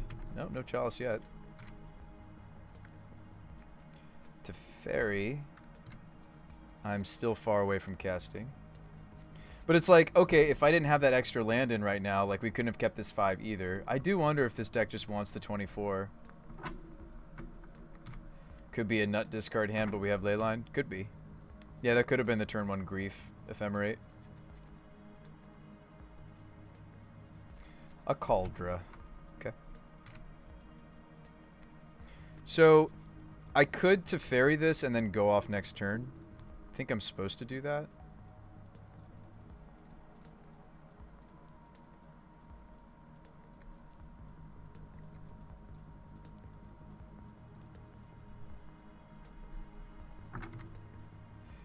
Teferi Time Raveler, Steve. I'll show it to you on screen. So it's a 3-mana walker for a colorless white and a blue. 4 Planeswalker loyalty. He has a static ability. Each opponent can only cast spells. Sorry. Each opponent can cast spells only anytime they could cast a sorcery. Until my next turn, I may cast... He has 2 abilities. The first is, until your next turn, you may cast sorcery spells as though they had flash. It's interesting. And then the other is, return as a -3 loyalty. Return up to 1 target artifact, creature, or enchantment to its owner's hand, draw a card. Very fantastic Planeswalker. Speaking of fantastic, we just go for it right here. 3 mana, piss off your opponents. Yeah, pretty much. Alright, blue, here we go. Here we go. Here we go. Doesn't that help you with Void? It does. We can bounce Chalices or the Voids. Or wow, this is not a good hit, though. Yeah, that's awkward. They're probably going to tear our hand apart. Well, that stinks. At least we get to kill their Stoneforge. Like, I'm glad I brought in the Dead and Gone, but this is, yeah. This is not great.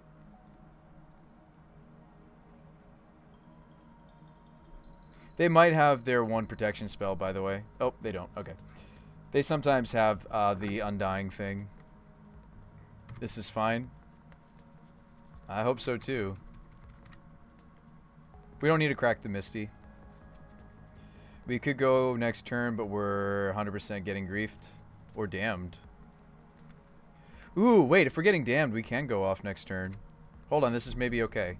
Do I bother fetching? I guess I do. We don't hate it.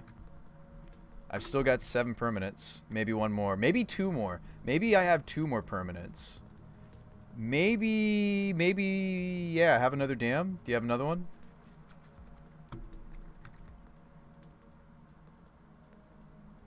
Cast. Yeah, that was a great draw indeed. Omnath, 2 Teferis. Alright, so let's keep 1. Oh, that was not good. Oh my goodness, that was actually really bad. But we hit the ley line, so Maybe it doesn't matter. Oh no. No, this deck's great. Oh no. Oh no. This deck's so great. Oh man. Alright, I have a fetch, that's good. I mean, Teferi could draw me a... Oh, he just bounced Shardless. What am I saying? We get to keep going. Our deck's nuts. Why are we even crying? Tick down. Pick up Agent. Keep going. Like, we literally hit triple Legendary Permanent and still probably win. Awesome. Teferi showing that he is main deck quality, but we're not main decking him, which we should be, by the way, instead of Leyline. But I get why our friend Shadowless was recommending just main the ley lines, because I am running fewer early game permanents. Yeah, Teferi was actually sweet there, even though we went down 2 permanents. Man.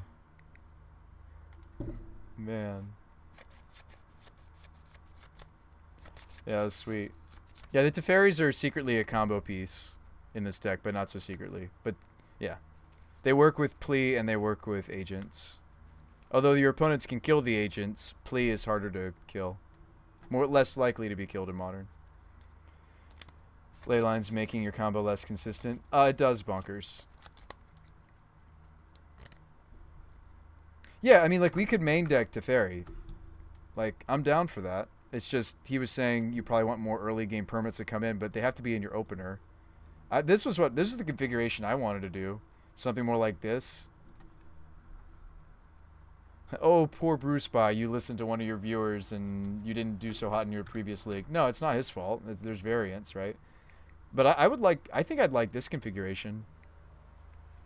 Just main deck the Teferis, because they're both a way to... Like, if we had main deck Teferi, I would have kept playing against that Fish player earlier, potentially, that had the main deck Chalice.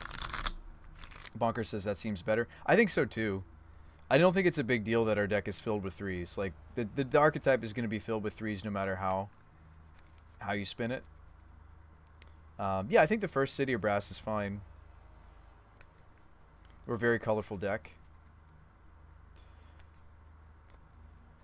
Teferi will always be relevant. He is. Yeah, he always has relevant modes. Like, in every single matchup of Modern.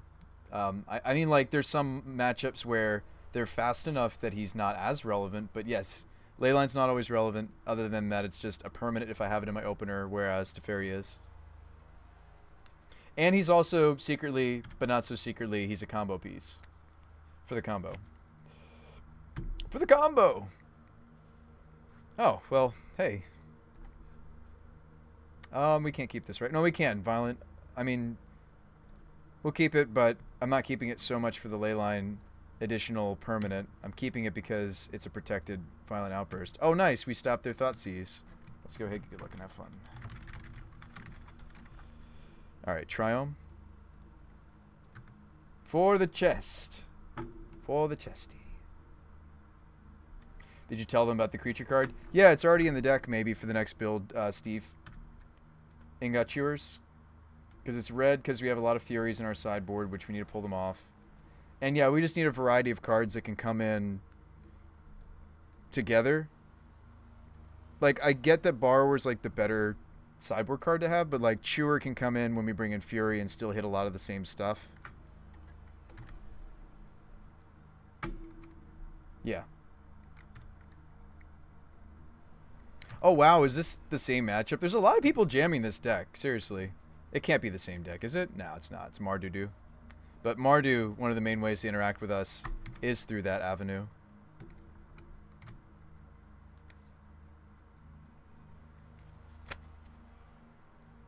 There's a Cauldra. Look at Leyline doing some work, though, for us. But yeah, it's not always significant. No turn 2 for me. We almost, as we go off, if we don't keep chaining, we almost hope that the Leyline... Like, if we have to stop mid-combo, or if we fizzle, we kind of hope that we end up with a Leyline at the end of the combo, don't we? Just put in Cauldra, do nothing. Check out this, yeah, check out this card, Steve, by the way. 7-mana Living Weapon that they can cheat in with Stoneforge. This thing's just like This thing's pretty hairy for us to go up against. It's an indestructible living weapon. Oh. Okay, are they just blowing up my land? Okay, good decision. That's better than putting in Cauldron to blow up my land. The Vindicate. Alright, hit us for one. It's fine. Has like all of the keywords ever. I know, right? We don't need to play out our gemstone yet. I don't think I'm supposed to. Am I?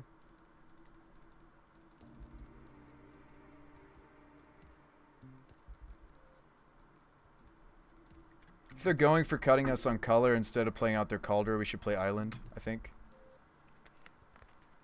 Why aren't I playing Vindicate? Mostly because it's black mana and it's not part of my deck strategy. Mostly. Alright, now they're Cauldroning. This card's sick. So it's going to come in, Steve, and it's going to have a germ attached to it. So it's a first striking haste, indestructible, trampling. Whenever this creature deals damage to a creature, exile that creature. 5/5. And I'm at 14. Just play Pox. Croxa. Okay. We're more interested in Dark Dwellers as we're going off than I am Omnath, right? It's close, though.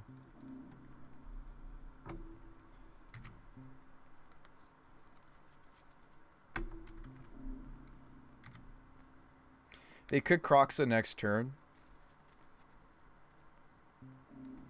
I have 4 permanents. We could try to spike a mana creature here.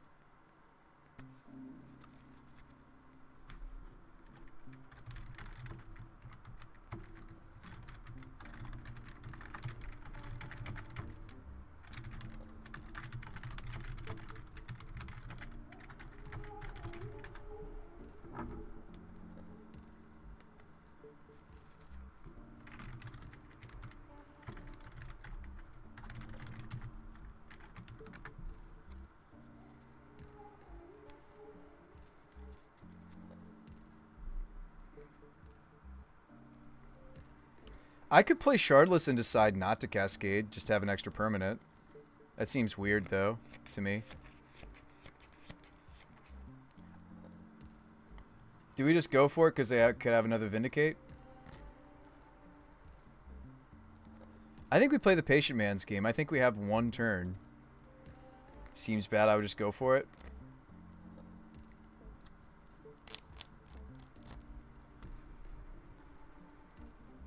I mean, we lose our Outburst. He's talking about the ley line in chat right now. So, like, we'll lose if we don't get another ley line and we don't hit a mana creature. Going for it feels loose. Oh, playing out Shardless is what's loose. Yeah, I could just play a land, say go. Like, if something bad happens, I could Violent Outburst during their end step and start going off. Actually, I think that's the line. I need to start thinking that I can do that, by the way. I could start our chain in their end step and then also go off on my own turn. You could wait a turn, and you could also just wait a turn and see if he vindicates. I think... I mean, I'm feeling lucky, right? We could just try to wheel... We could start the wheel during his end step, actually.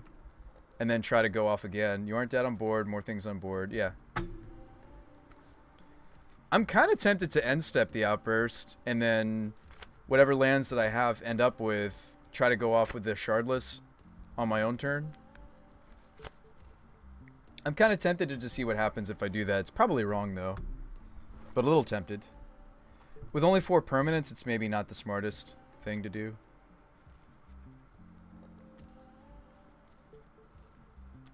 A Sculler. Okay.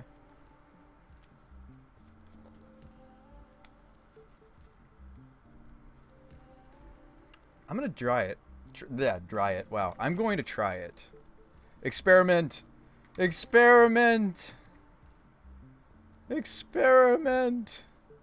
We're experimenting. Please hit well. Please be kind to us, deck. Here we go. Please leave me with a mana source or 2. Opponent says not what I was expecting. Here we go. Oh, that's not good. Well, wait, that's not too bad. I mean, it's not good, but it's... Just need a fetch.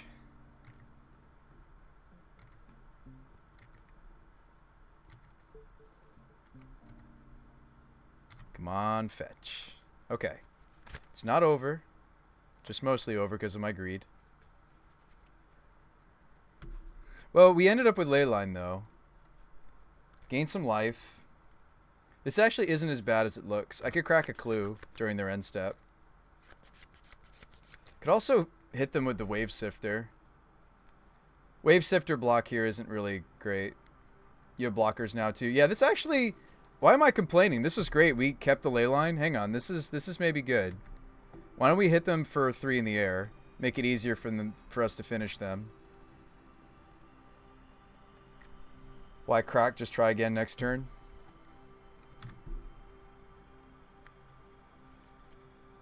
Yeah. Yeah, we'll just go off next turn. Yes. They're probably killing my Omnath, though. Love to combo another day. Oh, live. Yeah, live to combo another day. This deck is sweet, Steve. This is like Magic not as Richard Garfield intended.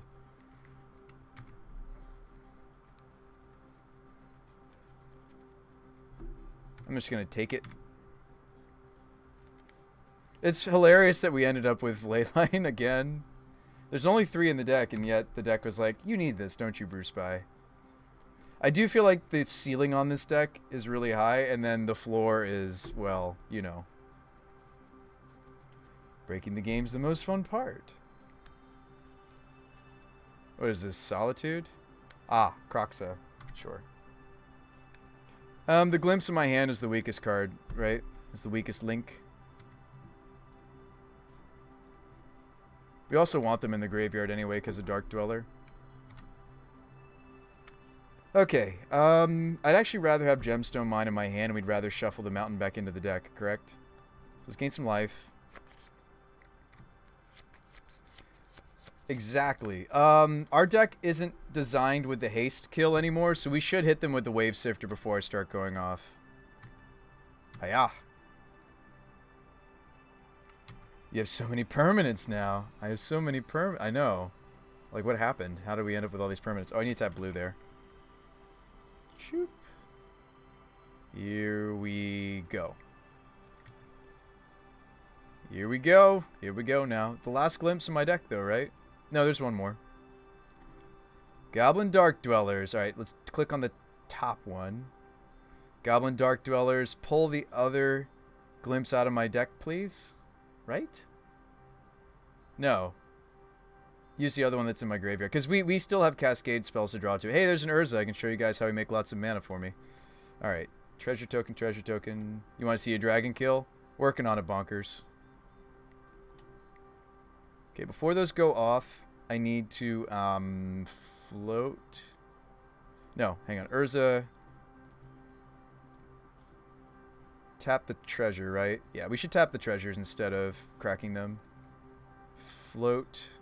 I know that's a lot of colorless. I almost can spin Urza right there. We need red, red. Okay. So maybe it's worth cracking a treasure in this instance. So cancel. You think it's worth cracking a treasure? I think you're right. So red, red for the Dweller in my hand. That's fair. So let's do it. Sometimes it's correct to crack the treasures. Sure. Cast. Here we go. Okay, so that one's getting cast. This Dark Dwellers is going to target that. This Dark Dwellers is going to target that. Hey, we hit the Terror of the Peaks. They're dead. We don't need to worry about stacking the freaking Dwellers correctly. Sweet, we did it. Hey, we did it. We did it. You have 2 spins, not worth cracking? It might not have been. Going face. Face. Face is the place. Face is the place. Dargans. Kill your, nah, just kill your face. I was going to target the Sculler, because fun. Alright. Guys, we've built a real deck here. This is a real deck. So what do we want? We want Terror and Lena. We can slim Urza's. We definitely need Leyline. It maybe won us the game there. We're on the draw, so I do want the extra gemstone. Wrath their board. Nah. No need. Provisioner's a little weaker than Omnath. We'll still bring some of those back in. So I feel like it's less important for me to have the loop post board. I just need to hit some of these, right? Can we slim? Is it in the direction of Dwellers, do you slim, or is it Glimpse? We could also cut one plea. Play Borrowers. Yeah, so I do need to be able to beat, like, their sideboard hate pieces. I don't know what they're going to be playing exactly, Steve. Also, their fast draw from Stoneforge. It's nice to have Dead and Gone. It's like, these are the cards we're most interested in. But I don't have room for all of them to also cut Provisioners and Pleas. Feels wrong. What's my overall record with this deck? 2 4-1s, 2 3-2s, and now, as of tonight, 2 2-3s. So that's actually very easy to remember. Right now, we're doing okay. Match-wise. I don't remember what our record is so far in this league. We'll talk about it. Let's see. League details. We're 2-2 right now. So we could end up with a 2-3.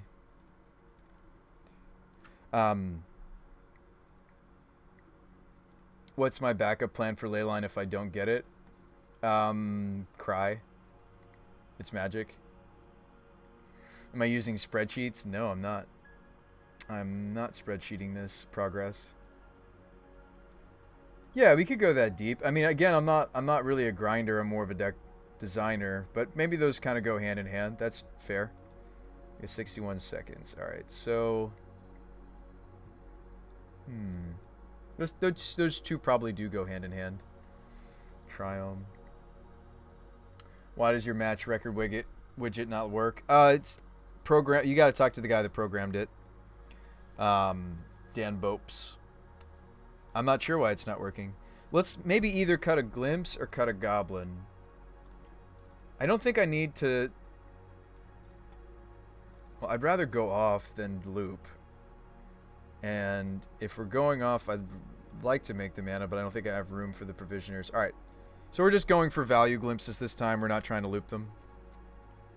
But I think that's maybe correct when we're sideboarded. But we'll see. Hey, this is a fast draw. This certainly could get hated with some hand disruption, but it's kind of tempting to try a Gemstone hand. We try for a Leyline hand, though, don't we? Why did I ditch Urza's? Because they're a little bit weaker than Omnath in this deck. Ironblood says just keep this. So I could keep this and actually keep the Glimpse and maybe ditch the basic Forest, actually. Because I could suspend Glimpse. Their deck's slow enough that suspend Glimpse is not crazy. Alright, keep Gemstone Caverns ability. Ditch Forest, I'm thinking.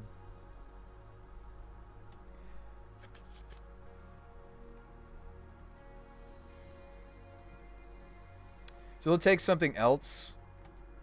Like, they're interested in these, but I think our hand is actually just going to be... We're going to be working off the top of our deck if they have their nut draw. If I play Garden turn 1, I wasn't planning to. I'm assuming they're going to be taking my things. Oh, Ragavan, nice. So you think that we're going to get it off. Oh, wow. I'm so tempted to just sift, though, on time. Or a turn early, actually. Don't we want to do a little setup? Not sure what you do now. You know what? I'm gonna take the line that's like very slow but steady, and maybe not the smartest thing to do against a rag, but I'm gonna suspend a Glimpse. Easy, just sift. I'm gonna go with Glimpse. Next turn I'll play Garden, then sift. But that was maybe wrong. We'll see. They shouldn't be able to cast most things in my deck that they hit off the Ragavan. They found Scalding Tarn. This is bad against Chalice, but okay against discard. So here's the Grief Ephemerate combo, or at least part of it. They stack their triggers properly if they do have a way to refresh their Grief.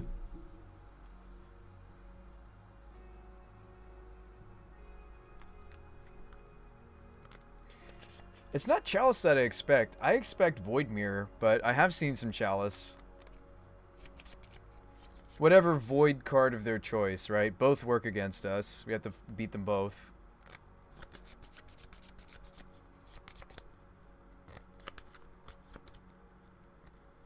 This is a tough choice. I think they're considering taking the Sifter. So they take the Outburst. Do they have the Blinky? The Blinky spell? Do you have the Blinky spell? They do not. Good. Wave Sifter had to be the take. I think so too. If they weren't taking both, Stoneforge, that's not too bad of a turn. It's not a bad turn for our opponent. Maybe they didn't notice that we went for a suspend. Well, it takes 3 turns. It's a suspend 3, which, by the way, all these new cards that they printed they're pretty quick on their suspend.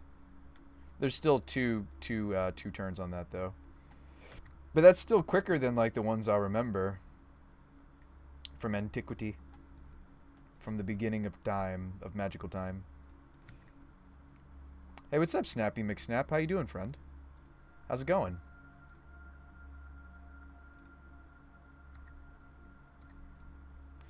So we got a glimpse coming off in a few turns here.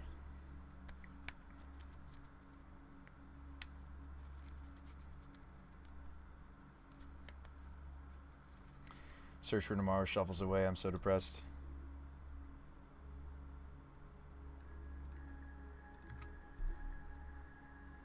Remember when Search for Tomorrow was playable? Alright, turnout I gave you the love for Glimpse of Tomorrow. Free up fine and you. Alright, here comes the damages. Alright. Down to 11. Down to 9. They hit a Violent Outburst.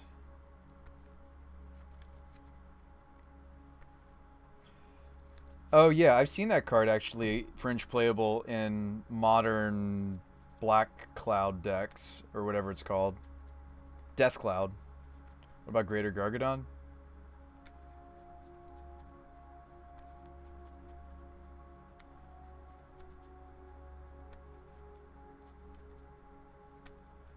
Yeah, Curse of the Cabal. Yeah, I've actually seen that.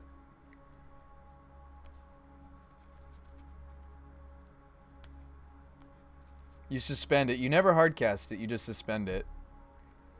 And then it's if Curse of the Cabal is suspended, yeah, at the beginning of each upkeep, if it's suspended, a player has to sacrifice a permanent. Pell says I used to play that in Death Cloud. Yeah, it's a very... It's just like hovering above you, right? In suspense. The suspense is killing me.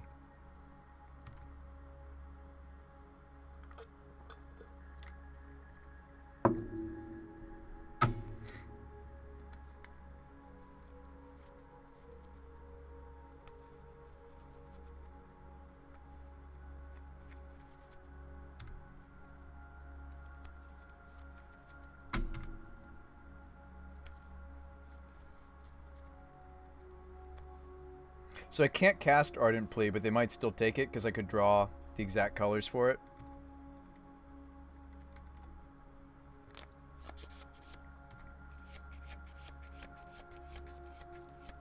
So we're dead, right? Unless I get to block with my plant. 1, 2, 3, 4, 5. So they have 10 damage coming. Alright, well hopefully the plant gets to block. They have 1 card in hand. 1 card coming. Maybe I should have blocked last turn. Like, maybe I should have done math and thought about that. Oh, I need to block last turn. Because I didn't. So, show me... Wow. Actually, I'm not completely dead. I'm going to draw with a clue. We could hit a Dead and Gone. I have brought in the Dead and Gones. Nope.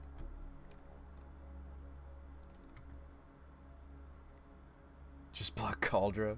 It's got trample. Concede. I decide to concede. Yeah, so they didn't show us that they have a hate piece. Did we overboard? Very possible they overboarded. It looks like they're relying... Well, when we're on the play, I'm a little bit less scared of the Stoneforge. So maybe we don't need this. Although this also fights Tide... Tide Hollow. Not a fan of Dead Guy. It's like, yeah, it's like modern Dead Guy. It's interesting. Yeah, I think we run it back, except maybe... I feel like these are what we want, though. Maybe we play a Provisioner or two, but I feel like these are relevant. We don't need to go crazy to win this. I don't think.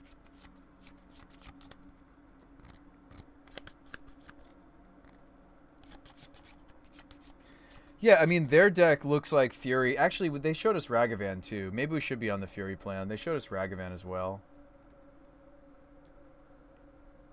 Needs Bobs and Hymns. I think this is a matchup where I just need to Fury them over and over again. I don't think I even need the Provisioners. Like, we don't need a loop. I just need to hit Fury like once or twice and we win. Bring Urza back? I don't think so. I think I'm trying not to loop. I think I'm just trying to Fury them. But I like Lena because it gives me a little bit of insurance against the sweeper. They showed us Damn. What's our red count? Why, though, looping one game one? It did, but they have their sideboard disruption now in, Steve. So I need to be able to... I mean, I can't do all the things, right? Like, we probably can't run all the Teferis. Brazen Borrower is often a better out, but he's also a combo piece. We definitely need the ley lines. I'm trying to squeeze in the Fury plan. Terror is a supplement to that. Maybe we also can't play Lena. Maybe we don't also have room for the Dead and Gones. Our red count looks great even if I don't run the Dead and Gone. But looping is weak to discard? Yeah. Because you kind of have to like have it all. 2 more cuts. A Teferi. And a plea. Maybe a Sifter. No, we never cut Sifter. 1 plea.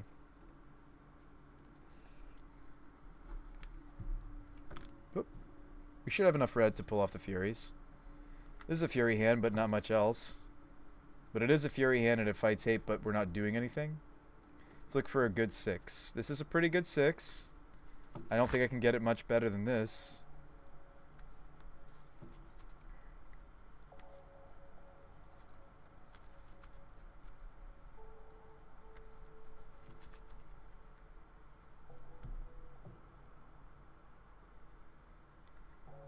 I might even put back a land. I know somebody in chat's gonna be like, Bruce Spy, don't do it. But guys,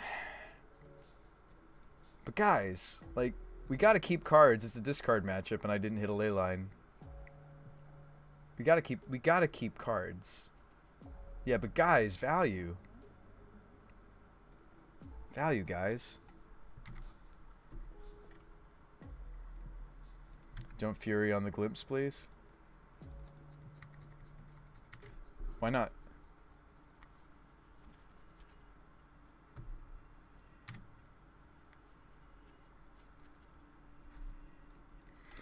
Oh, you know what? I shouldn't have fetched because we're hungry for a 3rd land.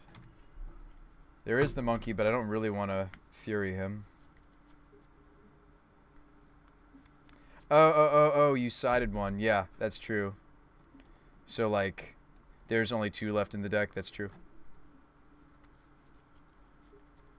But how else am I going to discard this, right? I could also spend this turn suspending it, but then I'd probably lose my card that I need to pitch Fury to.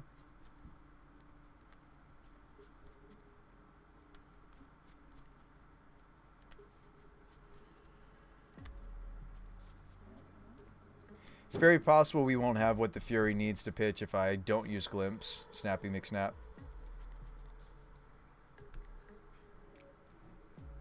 So is this where I 2-for-1 myself just to kill the Ragavan?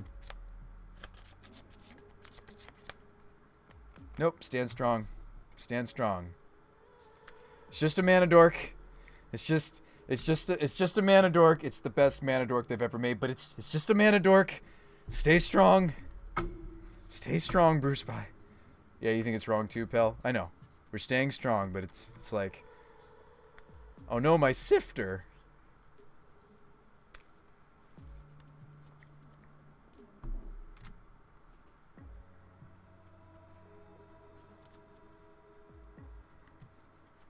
This is probably Tide Hollow.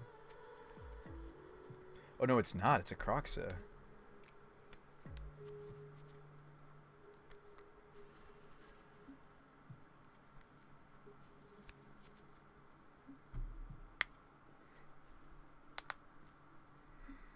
Which is the emote you want, Bonkers? Am I streaming tomorrow? No, I'm going on... I've got a busy day tomorrow, and I'm also going on a trip. Just discard the glimpse? I think so.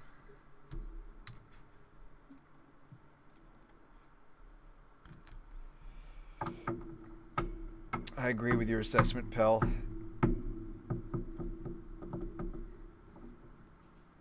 Ah, the ephemerate. Okay.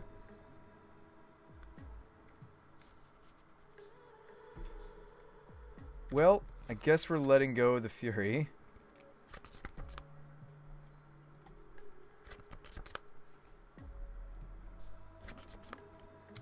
Yes, it's a sideboard card. No, it's not more important than me having my Cascaders and my land drops. So we drew a Sifter.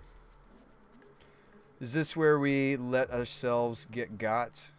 Or do we just go off with low resources? I think we sift. I'm gonna sift. Exactly, time to get got. I'm not confident to, especially with some of our sideboard in now, like the Dead and Gones. I'm not confident to go with it unless we have the extra stuff. Do you want to ephemerate your Ragavan? Iron says it's fine. They didn't Stoneforge on 2. Yeah, they didn't. Well, Stoneblade decks don't win when they don't draw Stoneforge, right? Isn't that how that works? I'm kidding. Their decks do other things, okay? Relax. I like Stoneblade. I've played plenty of Stoneblade decks myself.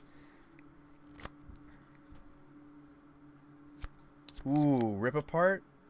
Alright. Alright, you got me. You got me. Let's not thin. Oh, that one?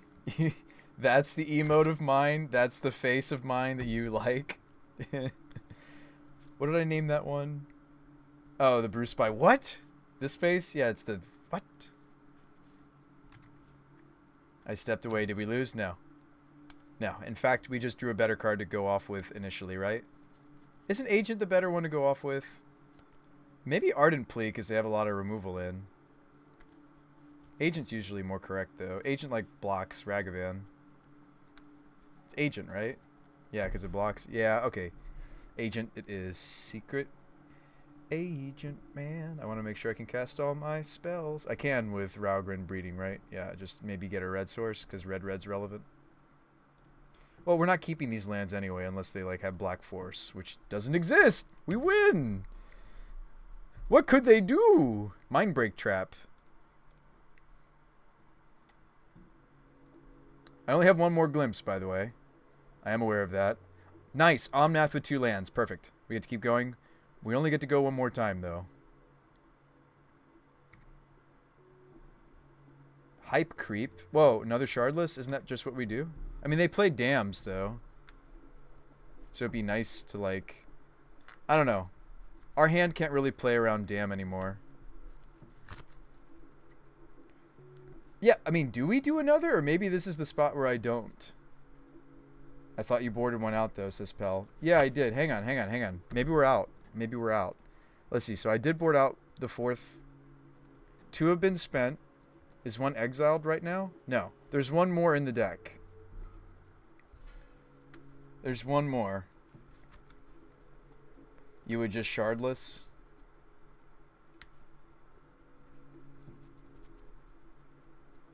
I mean, they have 3 cards. Do you think that they have the Dam? We also have Lena to hit. We just go for it, right? I mean, our hand doesn't do anything else, right? Like, we're all in and we just hope he doesn't have the Dam.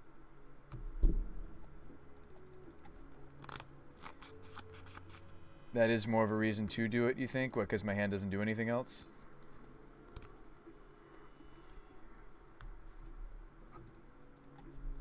Yeah, we're playing 4 now, Snappy.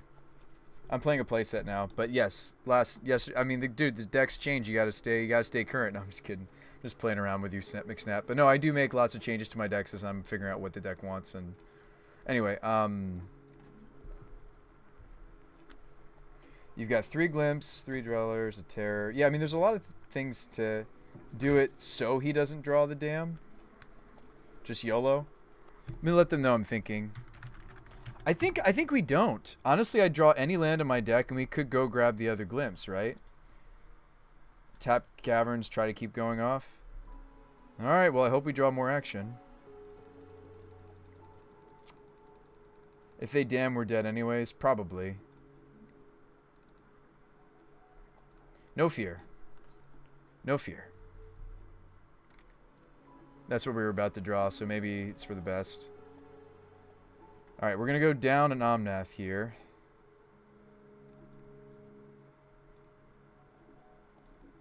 That was not the greatest. Did we also... Did we miss on a permanent or no? We didn't miss on a permanent. Like, yes, like we get all the Omnath triggers and that's a lot of life and that's a ton of mana and they take a lot of damage. And yeah, I do draw some cards. Maybe I should fetch before I draw said cards. I guess I want to be left with a Raugrin. I have all the mana floating already, so it doesn't matter. Although, it's probably right to keep fetches out and play. Okay, we hit a Fury, so I don't have 0 stuff now. We could take care of the Ragavan.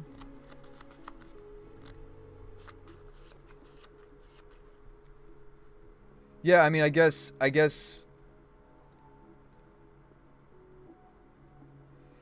Yeah, I mean, we're at the point where if they have the dam, so be it, right? There's not much I can do. Our hand kind of didn't really afford playing around it, right? Ooh, they have an Ephemerate. Okay. That's fine.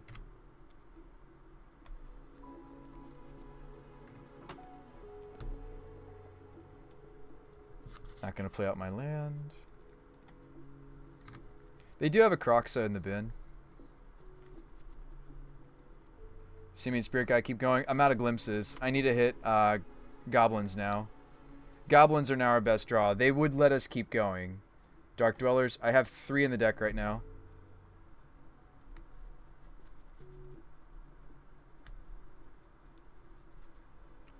Maul on Ragavan. Spicy. Flies. Can't do anything about it. That's a flying monkey of awesome. It's also, more importantly, got first strike. We're playing the Ardent Plea, right? Oh, or I just draw Teferi and it doesn't matter. Flying monkey, huh? Oh, I don't have the colors to Teferi, actually. Dang it. I can't plea either. Oh, that's not good. Uh-oh.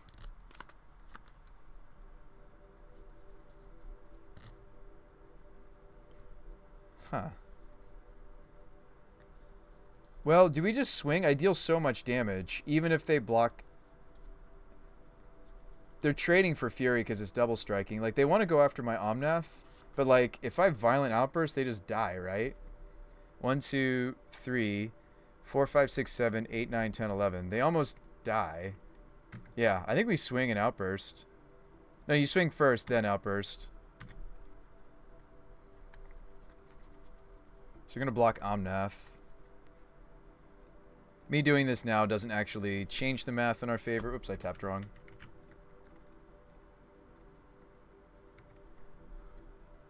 But we're dealing an extra... because of the double strike on Fury, this is quite a bit extra damage. I think we're okay with this. They go to 2. We draw a blue or a white source. A lot of our sources are blue. We can cast the Teferi. Puts them in the position where they couldn't... Yeah, can't shock. This dam. Vindicate. Okay. Come on, colorful source. They can't attack either. I'm also at 37. Alright, Colony Garden. I guess I play that out. Because 5th land is relevant for... 5th land is relevant for Goblin. Most lands except that land. They're going to get this Croxa off in a few turns if I don't do something. They're not attacking, which means they have something else. Monkey with the Maul. Uh-oh. And they have my Dark Dwellers on Vindicate. Our next card was Dark Dwellers. Of course it was. Yep, that's the game. maybe.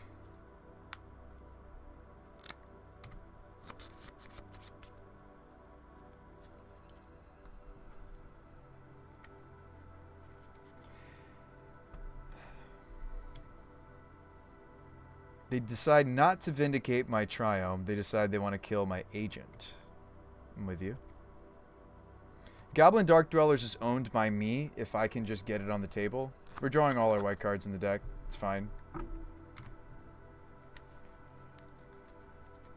They're drawing more cards than me, Steve, because of Ragavan's abilities, which really, it's a pretty oppressively powerful card. We can't be on Ragavan's in our deck because he's 3 mana. I would be playing him. Let's just take it. Because the plant could block for Teferi and embed it here. I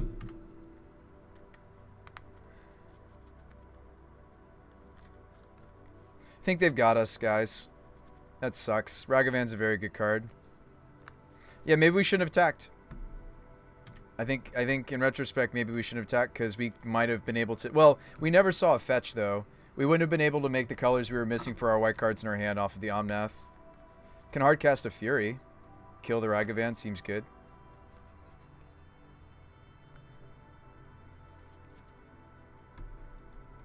They might have another bouncy spell, though, is the problem with this.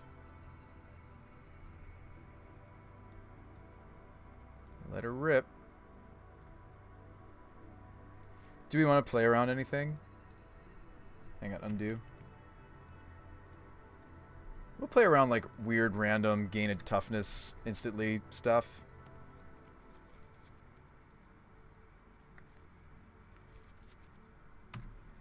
This game's got a little bit of back and forth going on. I mean, we know their hand's bad if they went for the ley line. Went for hardcast my ley line. Don't you have like a bunch of turns to win?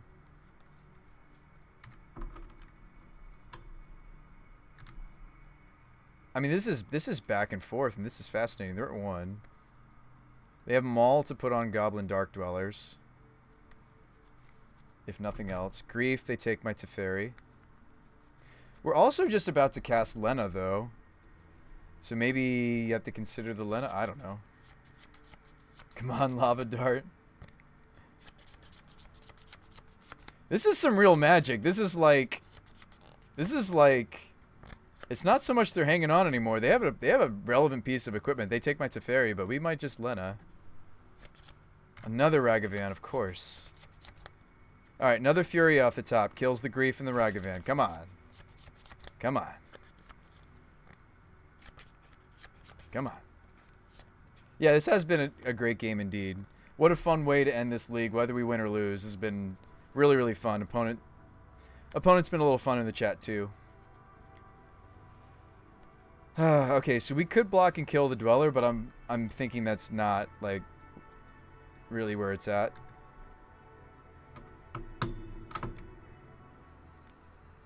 Isn't White Source better than Fury? Yes, White Source is better than Fury. Yeah, we're hoping for White Source, right? And that's we're more likely to draw a White Source than Fury. Gems, a Cavern does it. All right, so there's the Outburst. That doesn't really help me. Or it does help me. I swing here, and we win, maybe. We force blocks. It helps very much. I could kill them with the plant.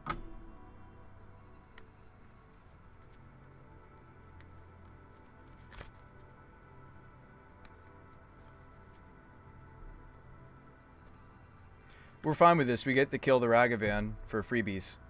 Even if I outburst, I don't kill the Grief. So we're fine with this exchange.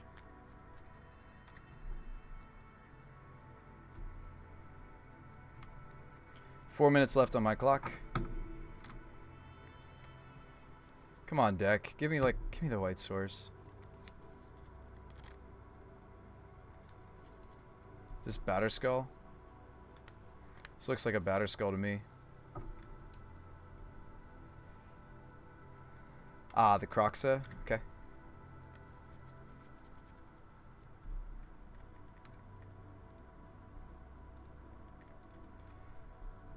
Plant kill would have been hilarious, right? I think I needed to do it faster and they might not have thought about it. Draw a card. We've been pressuring them to the point where they haven't been able to re-equip them all. Like, if I can just, like... Yeah, I mean, if I can just find something. Thanks for that follow, by the way, Darth Combo. You enjoying that emote, Bonkers? Okay, that works. We Dark Dwellers and try to start looping off, right? I shouldn't attack with Fury. Well, Fury kills their Croxa, but then I go down a permanent. So we got 4 minutes to do this. Let's go. By the way, these are owned by me. I get them back. That's how Glimpse works, by the way.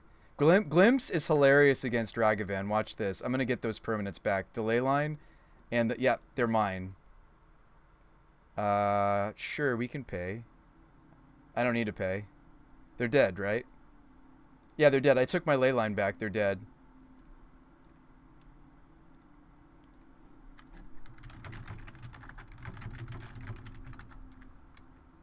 That took ley line away. Good games. And my opponent's like, oh crap. And I said, yep, those are mine.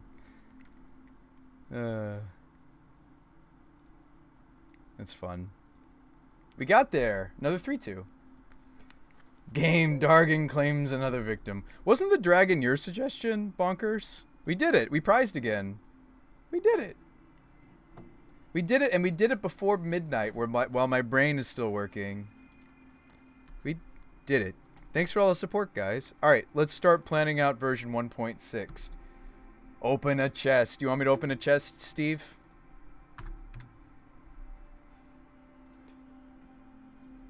Open a chest. Alright, we could open a chest. Sack a chest to the chest god. Oh wow, it wheels opponents you owned. Yeah, you get your stuff back. And you get to wheel the... Yeah. Because Glimpse is very specific in its wording. It says, shuffle all permanents you own. That was my ley line. That was my Goblin Dark Dwellers. They're mine. What's in the box? What's in the box? Alright, here we go. What's in the box? What's in the box? Alright, here we go. Here we go. Oh, this is a terrible box. Alright, hang on. 5 points. 1 Arcbound Mauser avatar. Tempted by the Orig. For each opponent, gain control of up to 1 target creature or planeswalker that player controls with mana cost 3 or less. See, on the surface, this card seems sweet. Now I have to open another one. Also, Kresh the Bloodbraided, all the way back from Shards of Alara. Yep. This is a 3/3. Whenever another creature dies, you may put X 1/1 counters on Kresh the Bloodbraided. This is the big boy Bloodbraid. Kresh the Bloodbraided. This is like 50 cents worth of stuff, if that. Yeah, this is bad. You can't end on a low note like that. I'm not going to open another chest right now. That was bad. We're stopping while we're ahead. So why don't I grab why don't we send the deck back and retweak this without Force? I think Force is the wrong direction. I think Teferi and Clicks and Borrowers and Chewers, yeah. One more chest. You guys. Use guys. Why don't we just start another league? One more chest, one more time. Steve, stop instigating. Chest again. Do it for the vines. I thought Vine got shut down. I'm almost positive. Yeah, Vine was closed. You're disrespecting the chess gods?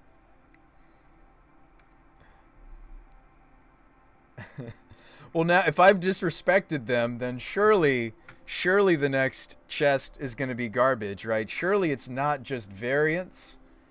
Surely if I just open another chest without, like chest gods, I don't believe in you. In fact, chest gods, I hate you. I hate you so much, chest gods. And look what they've bestowed me with. See? 5 whole play points. Whoa, hey, Steve, that's a little too much spam, though, bro. Calm down. Calm yourself. I opened a ground seal. And then a Kiru's Spell Snatcher. 3/3 3 for 4, more for 6. When this is turned face up, yeah, there goes $2. Target counter target spell. If that spell is countered that way, exile it instead of putting it into its owner's graveyard, and then I may cast it. That's what I get for disrespecting them. Oh no, I don't believe in the chest gods. But I don't believe in the chest gods. I don't believe in them. All right, let's rebuild this with some of the new ideas. It's getting closer each time. Yeah, I think the city's sweet. You sold me on it. You have to keep opening until my EV balances? No. No, we're going to stop now. We stop now. The Urza mana was sweet. But without the filtering, I wasn't as interested in it. Let's open a new copy. All right, guys, we need to find another way to make mana. We're back to square one. We need another way to find. Don't get me wrong, Urza's sweet, and he's a spender for all the mana we're generating. I think what we could do. It looks like my Magic Online's crashing, by the way. We could look into the Spell Queller build that Shadows was helping us with. What about just Agent of Treachery? Don't worry, in another 8,000 points, I can just make you do it. Oh yeah, Jade. That is one of the things you guys can redeem your points for, is make me open things. Oops, there we go. Agent doesn't give permanents you own. All right. Oh, that's an interesting idea. What, play, well, yeah, Glimpse of Tomorrow says shuffles permanents that we own. So we can't, like, steal our opponent's stuff and wheel off of it, I don't think. Because it is shuffle permanents you own. But anyway, so that was the issue with the Karizev's idea. I think this is actually really close, guys. The Terror and the Lenas are nice, have been nice. So Urza wasn't doing what I wanted, but in fairness, we didn't give him as much support in this version as we have in previous versions. I like this 58. I like this 58. We're really close, and I like just the main board Teferi. Maybe we don't main board all three of them. Maybe we do a split of Borrower Teferi, but I do like that Teferi lets us pick up the agents or the pleas and keep going. If we run Terror, shouldn't we just play like Emrakul's at that point? We could play things that have higher attack power, I guess, but I'm fine just dealing 4, 4, 4, 4, 4. What about the landfall that makes lands hasty creatures?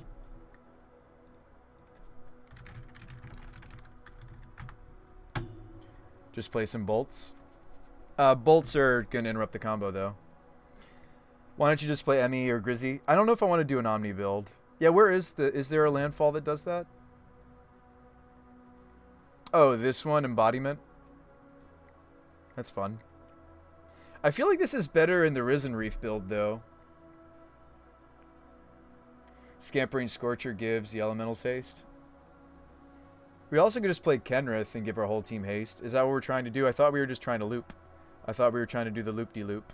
I mean, that was what I was trying to achieve with the deck. I don't know what you guys are trying to do with the deck. I thought I was under the impression that was my goal, was to just like loop it and not necessarily need to attack, because there's a lot of board states right now that are a little bit difficult to attack into.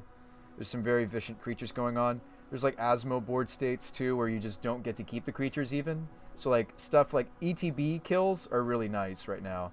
I think I like the deck not having to attack to win. Why don't you just play some Spyros? Yeah, Spyro would be good. Spyro would be quite good. I feel like we're missing early game things to do now that we're playing all these Teferis, though. I'll admit that. I mean, we used to play Beast. Play Critter Venser. It lets us reset a Goblin. You just like Venser, yeah. Yeah, and maybe Venser is better than Spellqueller for continuing the loop. That's very true. Vensers. So, 2/2 with Flash. You guys know Venser, Shaper Savant. When he enters the battlefield, I get to return a spell or permanent. The creature form of Venser, far stronger than his... Yeah, he because it's spell or permanent, we can even just return the outburst to our hand. It doesn't have to be... Yeah. Too bad Subtlety only works on my opponents, right? Does subtlety let us keep looping? I don't think so. It's opponent. No, it's top or bottom, so it doesn't really help us. Like subtlety would only counter my own shardless, but then I have to top it. Yeah, it doesn't work. Yeah, Venser's a sweet idea. Venser also, or just play some Loaming Shams. Loop an extra turn, Omni. Emrakul has protection from spells. Ah, but Emrakul does not have protection from sweepers. We're more vulnerable to sweepers than I am spot removal. Please, the Sailor of Means. Please. You get 2 permanents and it ramps when you need it. And, well, I'm interested in things that help us to loop, right? Venser does do that. Yeah, it's too bad that Brazen Borrower doesn't let us bounce anything, right? This card would be bonkers. Card's already bonkers, but...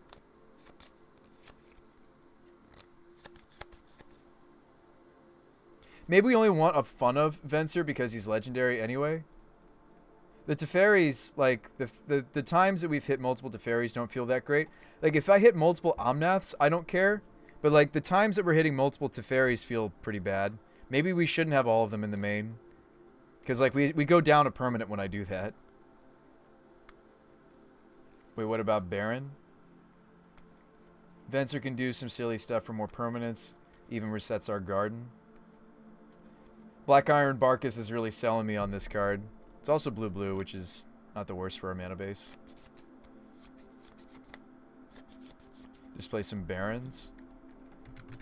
Doesn't Baron draw us more cards, too? Yeah, the Talarian Archmage. I actually own one. Enters the battlefield, return a creature or planeswalker to its owner's hand at the beginning of my end step. Okay.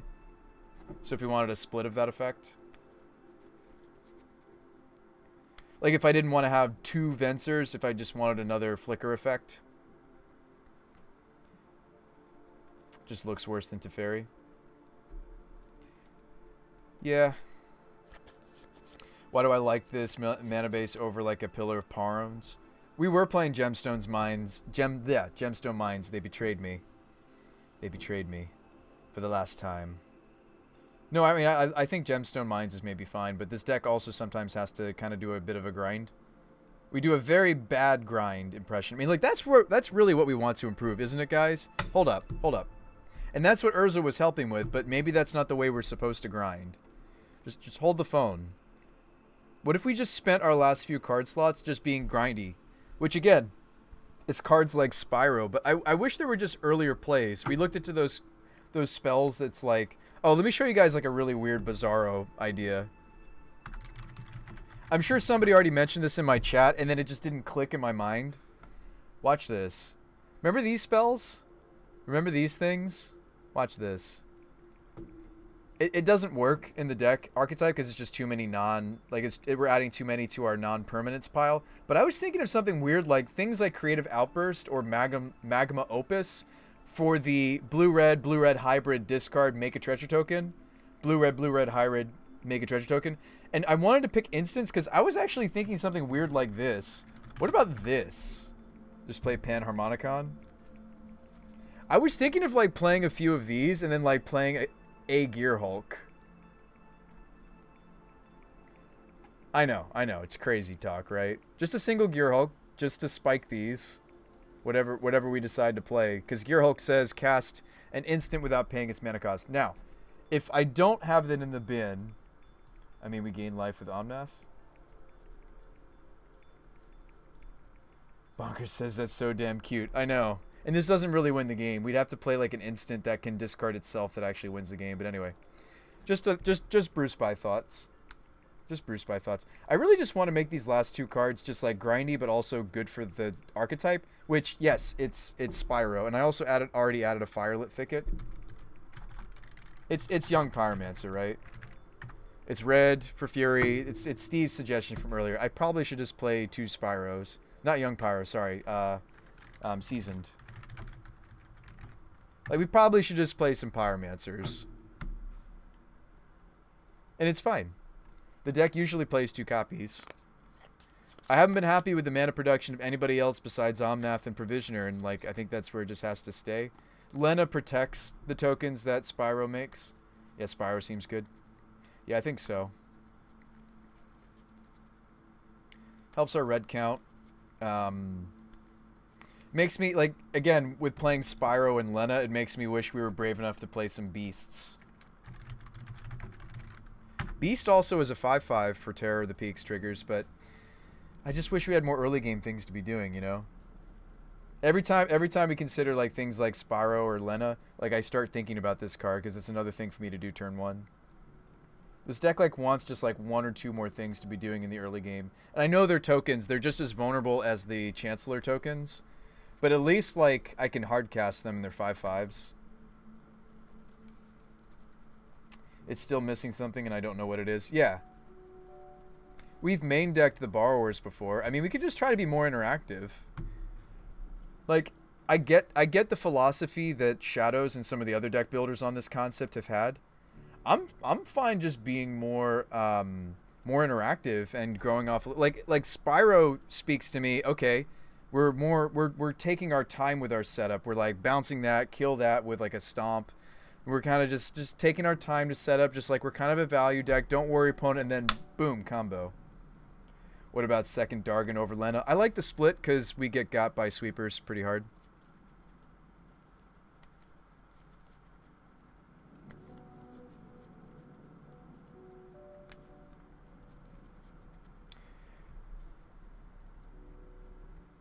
Yes, sweepers are common right now.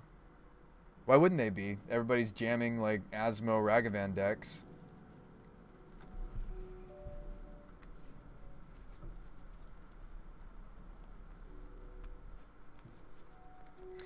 Darth combo, I have played Chancellor of the Forge. I've played multiple Chancellors of the Forge, actually. Card is great for this archetype. I'm trying to take us in a different direction, though. And it's not necessarily a better direction, so I appreciate that you're bringing that card up, because that's like the typical build of this deck. I feel like I've been facing off even against like main deck Chalice of the Void. I feel like people are trying to adjust all the different Cascade decks that exist right now. I mean, that's a weird exception, right? I mean, like Eldrazi exists, but I don't know, maybe it still should just be Teferis in the main. I want to have more early game things to do. They don't even necessarily need to set me up, and Borrower is kind of that card. You know? I just want more early things to be doing. You know?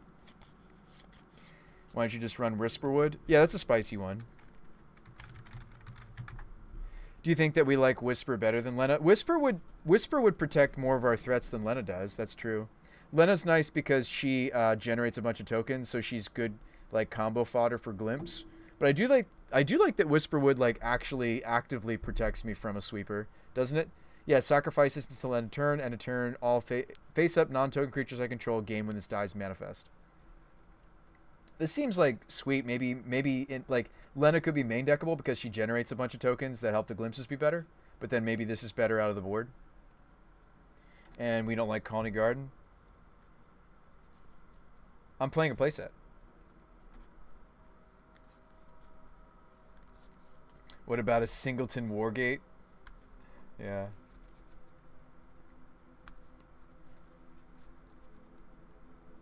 Maybe we don't bother with the second Gemstone Caverns. Maybe that was silly of me. I think the first one's great, but maybe I don't bother with the second one on the sideboard. No, you're fine, Darth. I'm sorry. I tend to curve things like when they seem to be happening. Like Firelit Thicket is a land that I want to play on. Actually, this isn't turn 2. This is our turn 2 land, so actually that's confusing me even. We're not cycling the Ralgrin Triumph. It's very common that I fetch for it off of a basic. So I really don't have that many lands that are they're just, you know. This is not often our turn 1 play, any of these lands. The City of Brass was a brilliant suggestion, perhaps, from our dear friend, Bonkers. Because we can go off in response to the trigger, and we probably will gain that life back. Whereas some of the other Rainbow lands... I mean, this, again, could just be the first Gemstone mine, but it betrayed us. What did we learn new from last night? We want ways to beat sweepers, and I think maybe a split of Lena Whisperwood Elemental is the way to do it. Let's cut the extra Gemstone. It's also betrayed us. What about Reflecting Pool? Yeah, Reflecting Pool might be better than Thicket. I like Thicket a lot if we're going to play Spyro and be suspending our glimpses on turn 2. I only need single blue for Borrower, and we'll worry about the blue for it later in the game.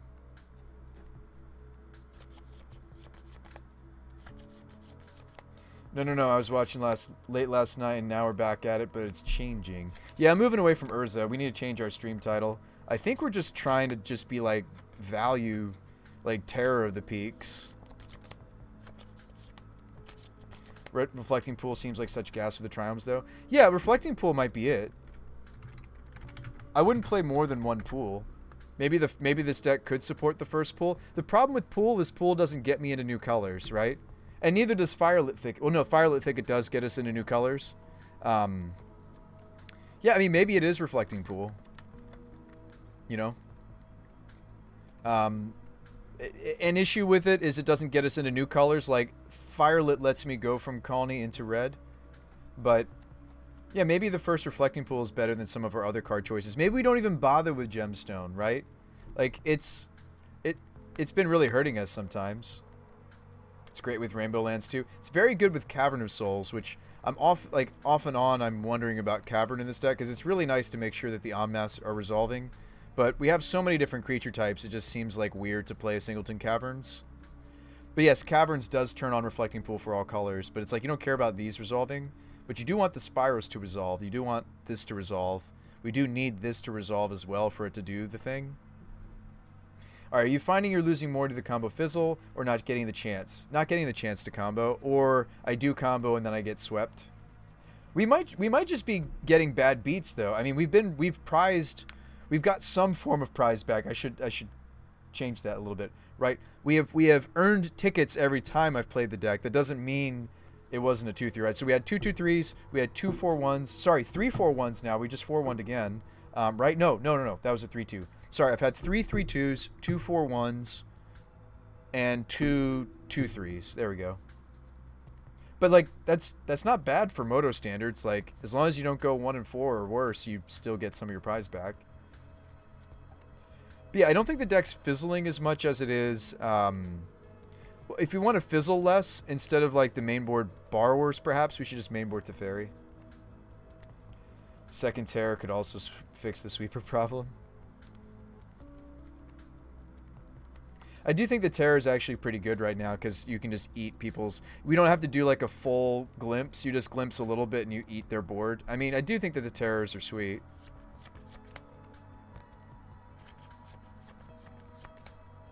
Well, if we're cutting Spyro, I'm also cutting Beast.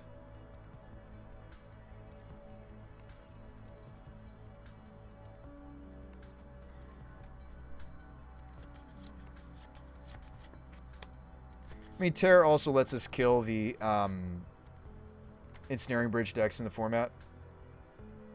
Remember when we hit 3 Teferis? Yeah, that felt bad. Why don't you just play Porphyros? It's a Terror, but it dodges.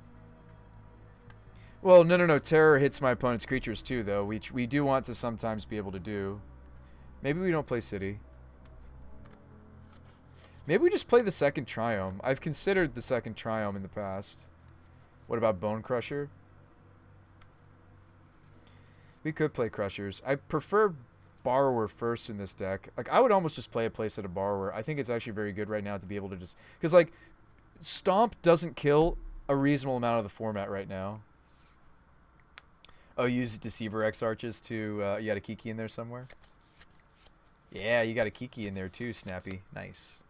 I do like that Deceiver Exarch gives us more mana as I'm comboing off.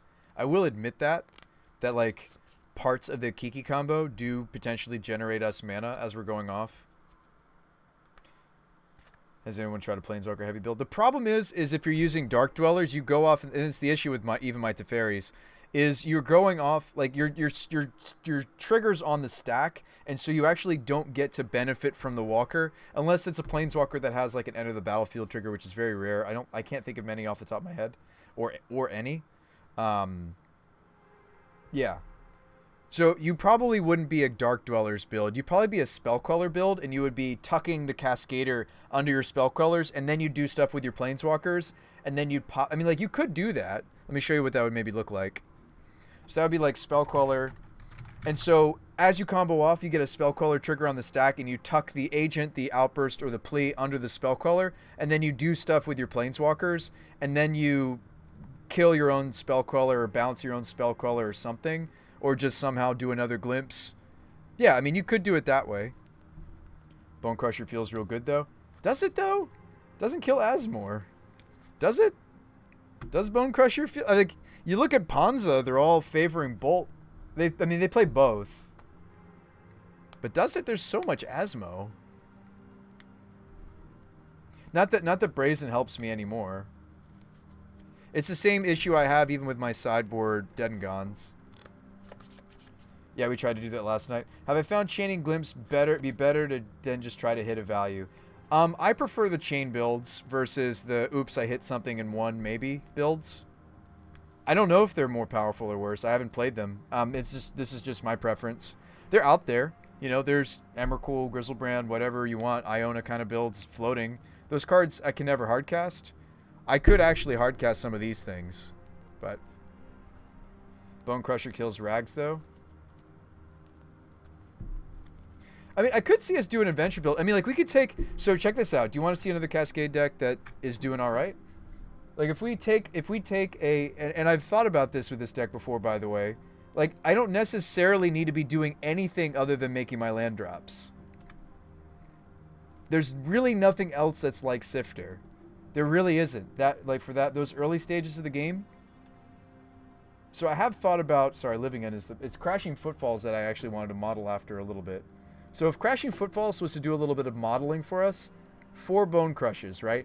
4 Borrowers, 4 Subtlety. Okay, maybe not that part, but yeah, I mean, we wouldn't play the Fire Ices like they are, but yes, like we could just play the playset of the adventure creatures, the relevant adventure creatures. That works for them. That is their early game in addition to Fire Ice, right? Their early game is Fire Ices, and yeah, I mean that's what they're doing. We could make room for that. And I don't think it would be a bad build of this deck. To just... Well, I do need to add some more lands to it first, but... Yeah, I don't think that would be a bad build necessarily.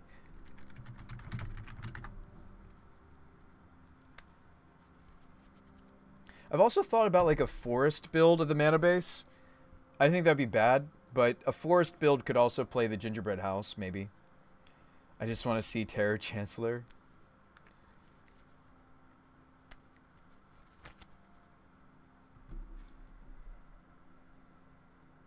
That would make us a bit more interactive, which might be a good thing. This deck wants Seeming Spirit Guide so badly. Yeah, it does.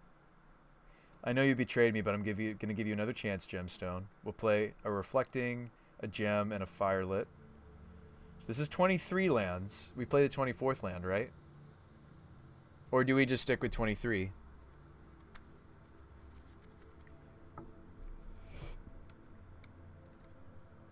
Would a Glimpse and a Footfall together... Would a Glimpse and Footfall together not do it? People can fight. There's a lot of engineered explosives. That's why I think the Footfall deck has taken a hit. I think it's a little bit weaker than the number of people that are playing it. But if enough people jam a deck, even though it's maybe not that great, it takes a while for people to realize, oh wait, this pattern of they keep playing engineered explosives and I keep losing my rhinos, right? And like, sure, you just like, okay, I'll just set up another rhino, but it's like, but they're also Luris decks, and then they just recast the engineered explosives for 0, and then they kill my rhinos again. Like, I'm with you. You got to kill the Lurises. I think it's still a powerful deck. We could try a very interactive build of this thing. These guys don't do anything, though, when I hit them other than that they're a permanent, right? In the same way that if I hit an Agent or an Ardent Plea as in the middle of my combo, we could play the pretty ones. If I hit these during the combo, they're just threats, and that's fine. Like, they're threats. Bone Crusher's big. It's a big trigger for terror, right? They're threats.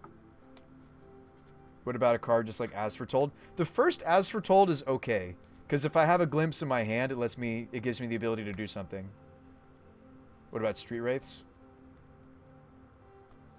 But if you glimpse it back, it's permanence. Yeah, no, it's true. If we hit them off of glimpses, it's a 3/1 flyer that can only block flyers. Bone Crusher's the better body, right? 4/3 that if they target it deals damage to the controller.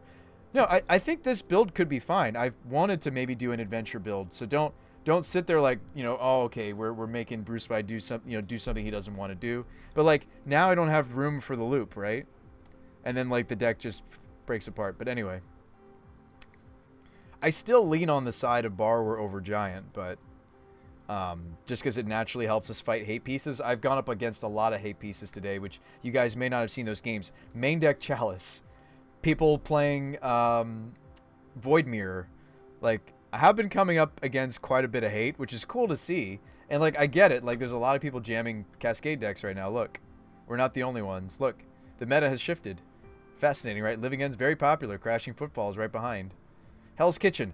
I would play this deck. I can't get behind the familiars. I can't do it. I like a lot of else what this deck is doing. I just don't really like the cat combo. I don't think it's strong enough. Or fast enough, I should say. It's a strong synergy. I just don't think it's fast enough. Borrower side felt good. Like at worst, you get 2, 4, and 4. You know what we really want? I wish we could just like have some counter spells. There are some counter spells that you can play in this deck that don't interrupt the combo. I'm trying to remember what they were. Oh no, they do interrupt us. We need like a counter spell that's on a creature. I don't know. You coward. You coward. What I meant to say is play football and glimpse without adventure. You get more value for the dweller for told. Okay. You got me covered, Pel. Is it a counter spell that I don't feel so bad? Oh, just put it on a creature. There you go. Yeah. 3/2 and then Venser's pseudo counter. Just play force. Yeah, Frilled Mystic would be, like a Mystic Snake effect would be good. Mystic Snake might even be better for us because it's easier to cast, Pel. But yes, like Frilled Mystic, Mystic Snake. Could we have something... You know what's cool about stuff like Frilled Mystic, though? Check this out. It gives us a new line. As did the Spellcaller plan, by the way. As did the Spellcaller plan. Frilled Mystics do give us the ability to Violent Outburst in response to things that beat us and try to snag those spells.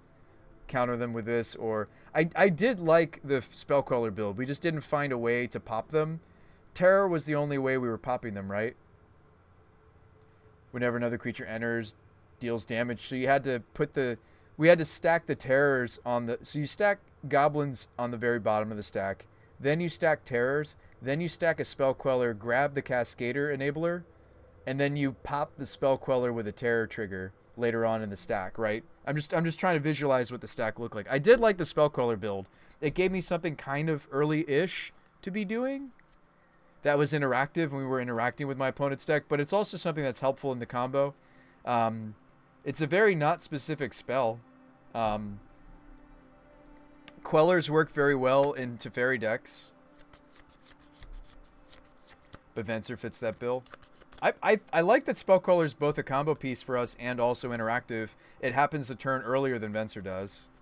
Why not just play Leyline of Anticipation at that point? I think Queller, though, wants some number of 3 fairies. Yeah. No, they're a nice little synergy. So, yeah, I wonder if we could. I mean, that's 62.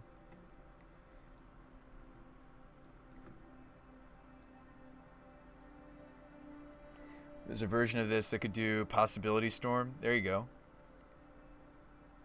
Eternal Witness with As Foretold gets you go pseudo infinite. Eternal Witness and play As Foretold. You can kind of go pseudo infinite. But if we want a grindy card like we talked about earlier, what about Starnheim Unleash? We can foretell it, sink Omnath Treasure Mana into it later, and it can go past a sweeper. Starnhelm? Starnheim? Yeah, maybe we should be looking into the, like, we can hit any permanents. Yeah, maybe we should be looking into, is this a,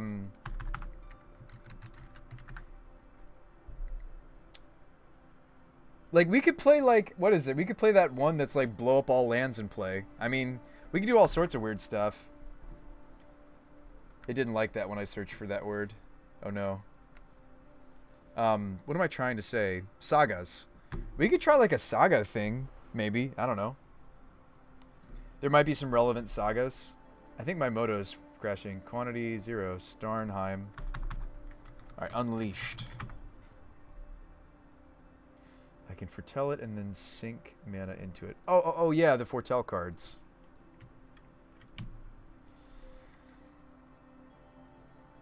Interesting. There's always just Benalia. Yeah, Benalia is 3 permanents. But honestly, at that point, shouldn't we just be doing Spyro? That's the problem. I want like a saga that maybe just like wins certain board states even.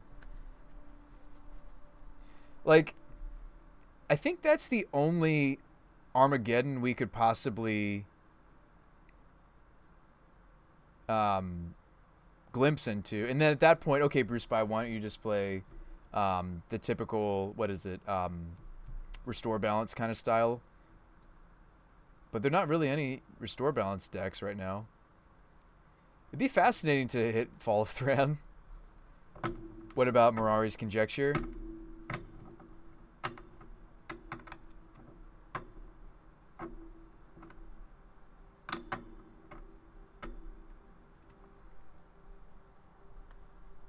The problem is us cascading into it's going to be accelerated, and our opponents actually get to enjoy the second part of it before we do. So that's actually a bad idea to try to glimpse into Fall of Thran, I think. So sad that Benalia sees no play anywhere now. Mirari's Conjecture, huh? I'm just curious if there's some out there. Oh, the Antiquities War. There you go. Top 5, and then artifact creatures become 5/5s. That card was maybe something. Classic History of Benalia. Yeah, Mirari Conjecture, what happens? Okay, Conjecture gets back Outburst, and then what does it do? Then it also puts this back in my hand, so we would want As Foretold.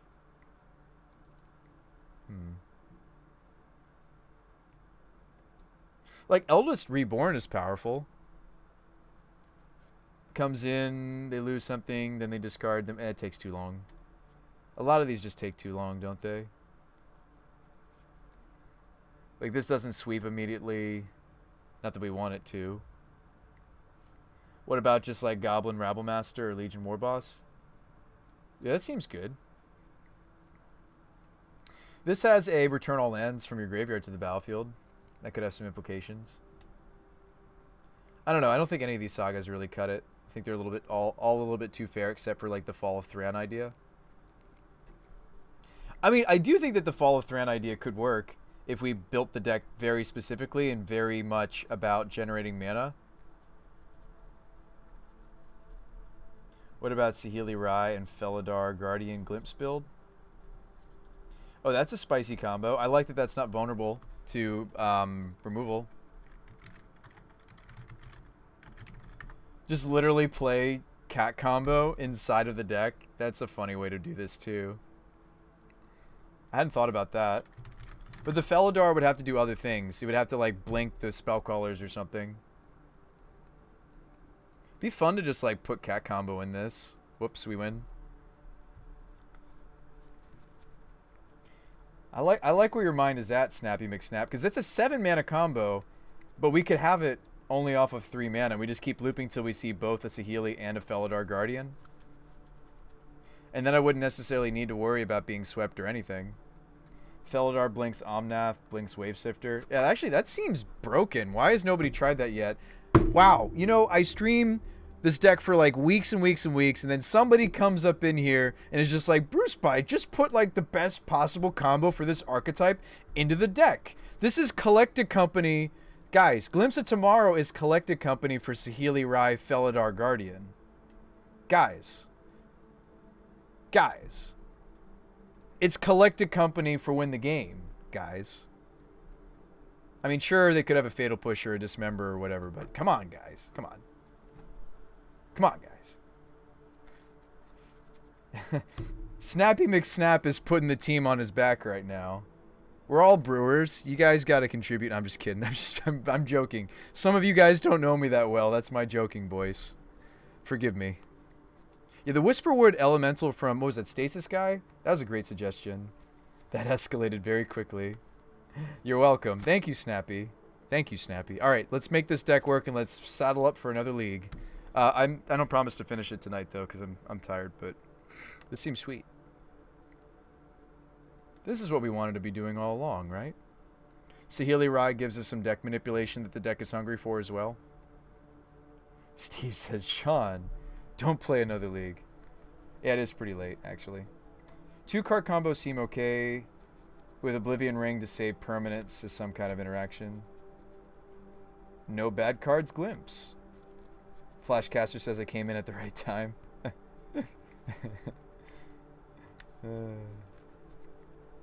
Yeah, Steve's right. I have an early day tomorrow, but we're getting there. Would this deck even want one less Omnath? Also, these are legendary too. We should play the playset though for doing the combo, but like these will legend rule themselves off the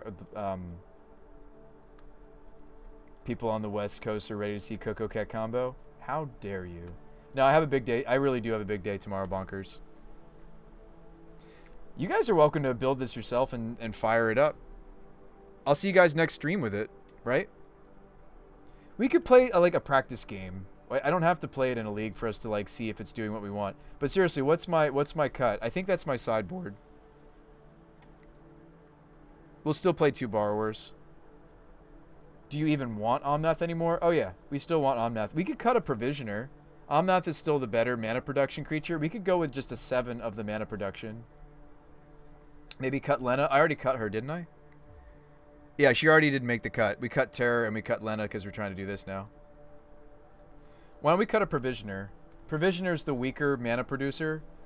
Although it doesn't get legend ruled off the table. Like Omnath is just kind of the build around card, honestly. Just play the Singleton Urza. Nah. This is no longer Urza's Glimpse. Guys, this is Cat's. This is Cat's Glimpse of tomorrow. This is the Cat's Glimpse. I'm going to cut a Provisioner. I just did. I did it. Let's play a game. Oh, I got to get the deck first. Sorry. Export. Should do it as a text file too. Well, actually, we're not playing a league, so I don't really need to update the Stream Decker. Sweet. New deck. Oh gosh. Oh gosh, be gosh. I mean, this is usually something the Ephemerate decks are doing, but why not? Why don't we just do it? Why not? Why not? This will be sweet.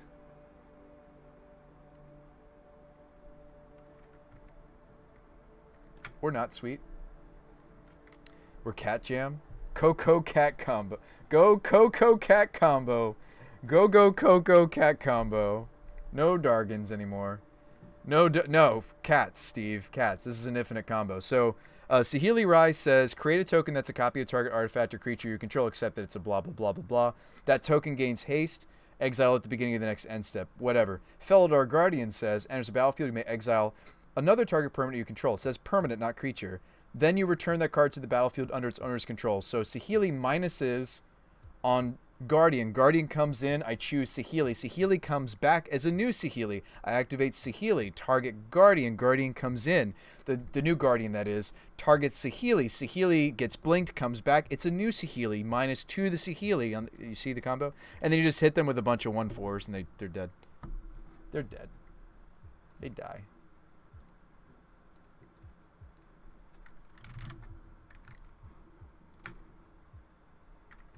What about a Miser's Kiki? I mean, yeah, the Kiki combos with Guardian. I mean, is that better than me playing our mana creatures, though? We want to be able to keep going.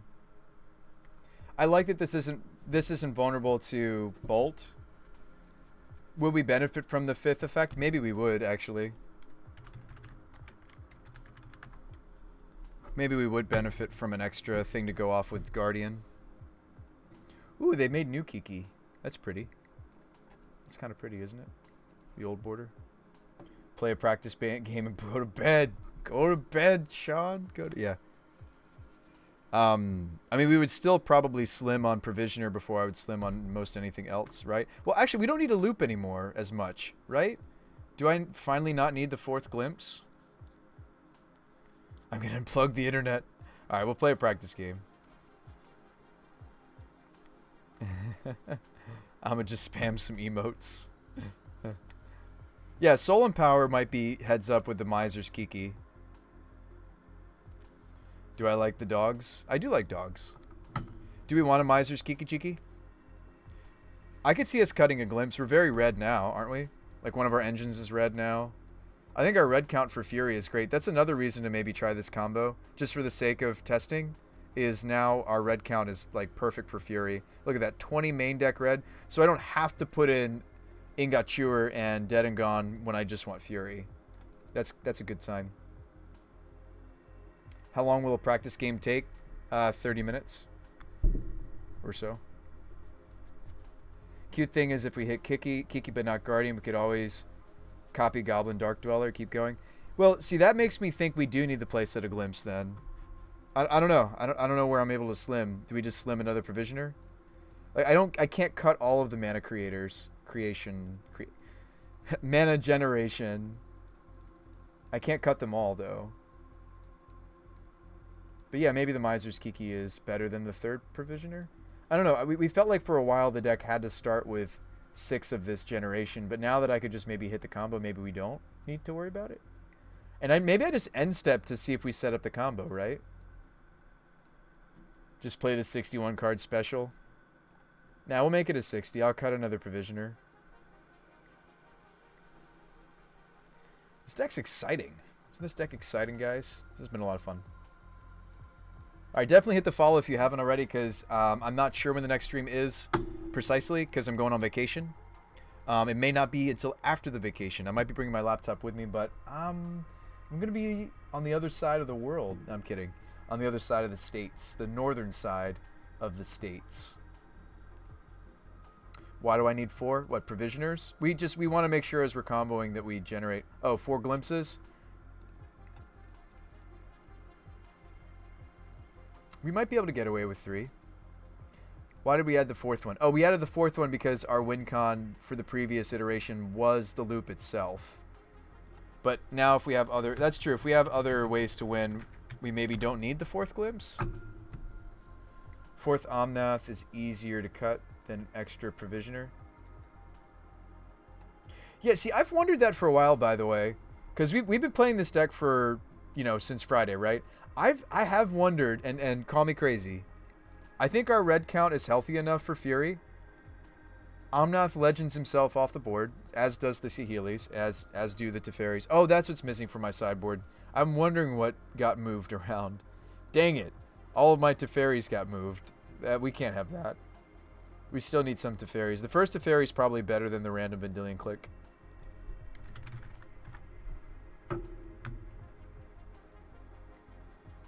But you have 8 copies of it? 8 copies of what? Let's play the first Teferi before the first random Vendilion Click, I think. Honestly, maybe cut Omnath over Provisioner because of Legend Rule and castability. I mean, this is the better grind card, but we're not trying to grind anymore.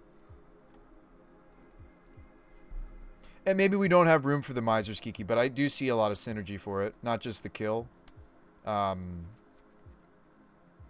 The fact that it can reuse the Dwellers or the Sifters. Or copy the Sifters. And yeah, there's some cool synergy there. Have you discussed Nahiri? No, I haven't. Thanks for that follow. Welcome to the Bruce by the Magic Guy show. We still want at least 1 Tef. I do like having something for sweeps, so the Whisperwood Sweet. We like the Furies. They kind of help us get down. They help us get down, help us get down. Down and dirty with the aggressive decks. Wow, I never thought we would consider cutting an Omnath, but we just did. Kitty kitty combo. Meow. Alright. Alright, let me buy this deck. This build of this deck, I should say. It's bedtime for Sean very soon. Deck is very cheap now. Deck is much cheaper now. Wow. 324 tickets? Deck is cheap now. What happened? What did we do to make you so cheap, deck? I mean, I'm still going to cut the things I already own, but wow, even with the even with the full suite of some of the fetches I don't own. Deck is cheaper now. Sweet. It's because you took out all the good cards. Deck's still playing Fury. You don't think that's a good card?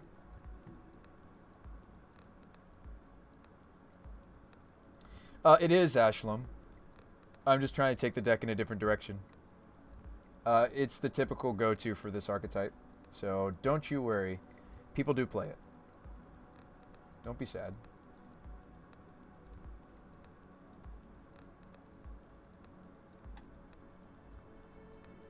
Already have the glimpses. Have the please. Play some Force Negations. We could slam some Force Negations in our sideboard.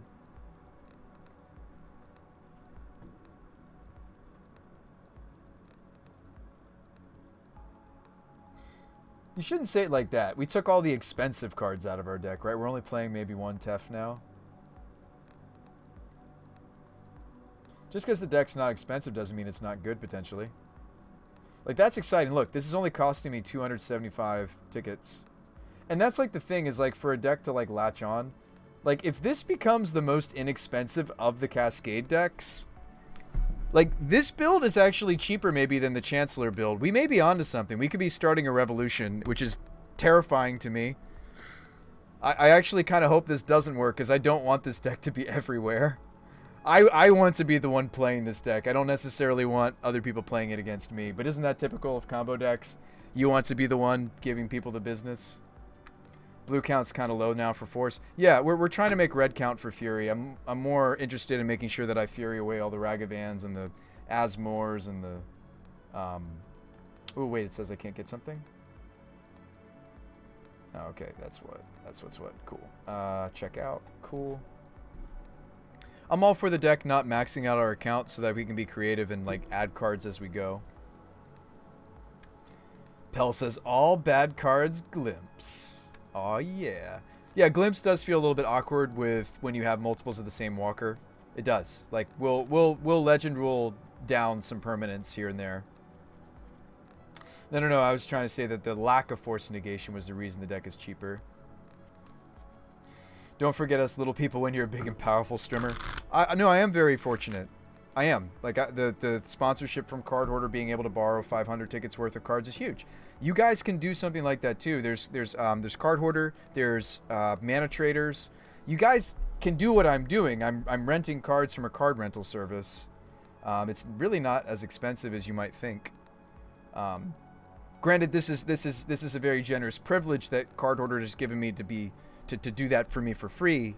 It's like I think it's a monthly subscription. Fury seems sweet in this meta. Since you're not often really 2 for 1-ing yourself. Yeah, you might be 2 for 2-ing. Yeah, 2 for 2-ing is where it's at. Fury does 2 for 2. It's funny because, like, Fury was the cheapest one. And, like, people are realizing that maybe Fury's one of the better ones.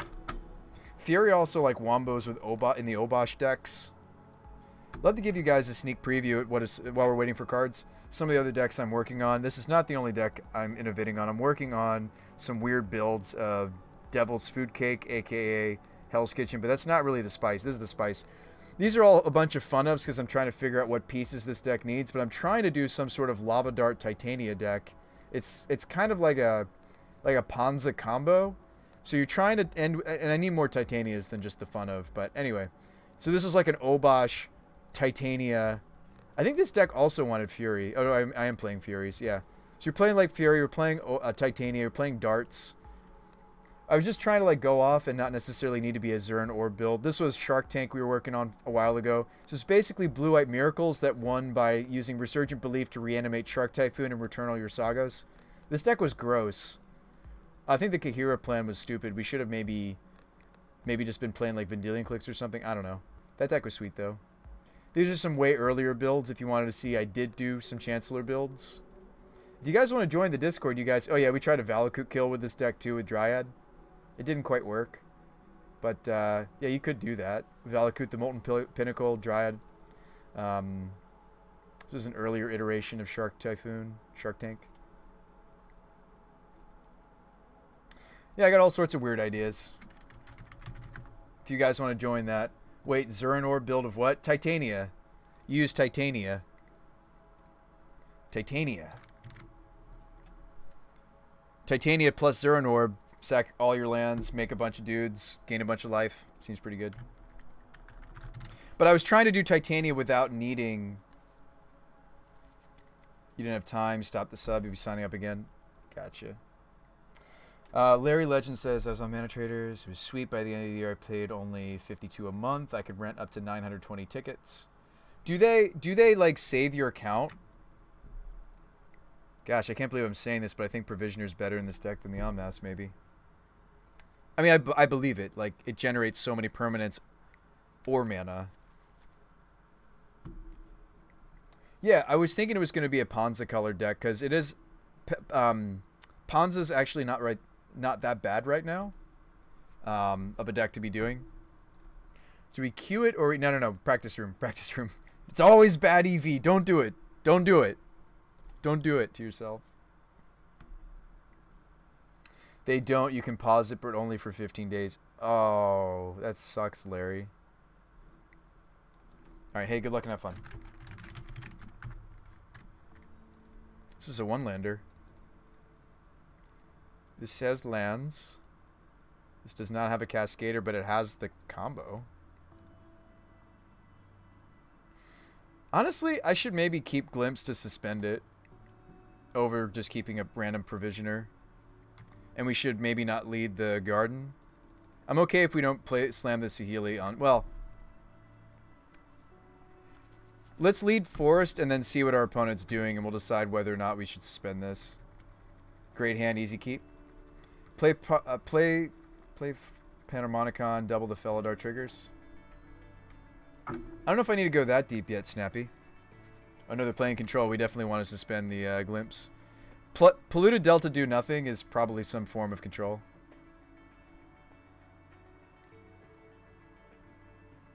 Dang it, they're playing a Control deck. It's been a while since I played against a Control deck. This is awesome. Don't even mind it. Not a great hand anymore. Indeed, we're suspending the Glimpse for sure.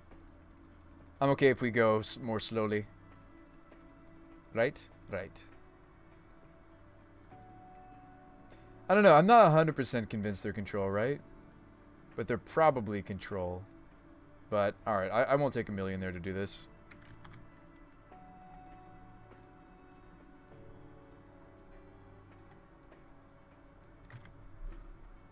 Come on, just be Mill. Whoa. Basic Island. Thought Scour. Basic Island... Set up Blood Moon. I don't know what's happening anymore.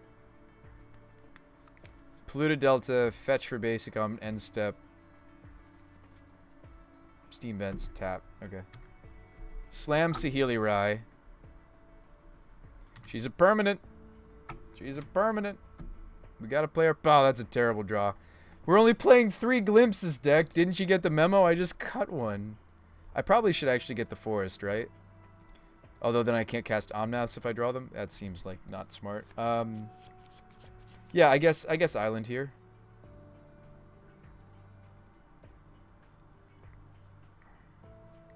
And we're scrying. Oh, deck manipulation in this deck. Oh, yes, deck manipulation. Okay, I don't want a Provisioner. Oh, yes, deck manipulation in this deck. Deck manipulation. We haven't really had any. Guys, we're fixing our draws. Blood Moon. Yep.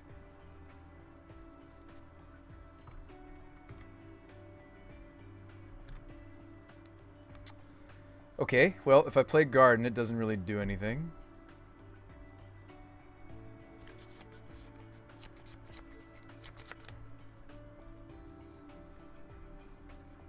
Suspend another Glimpse. Of all the different Cascade combos, this is the one that you can't really contain with a Blood Moon. We can't be contained. You can't contain us. We will not be contained.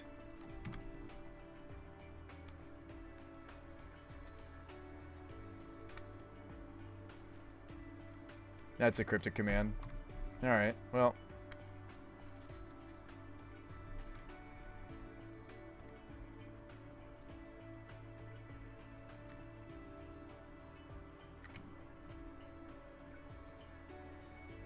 Should we float? I'm not really doing anything with my turn. Maybe I should float. This is going off, right?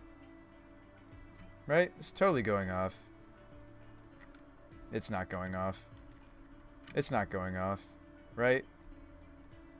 Maybe it's going off. It's not going off.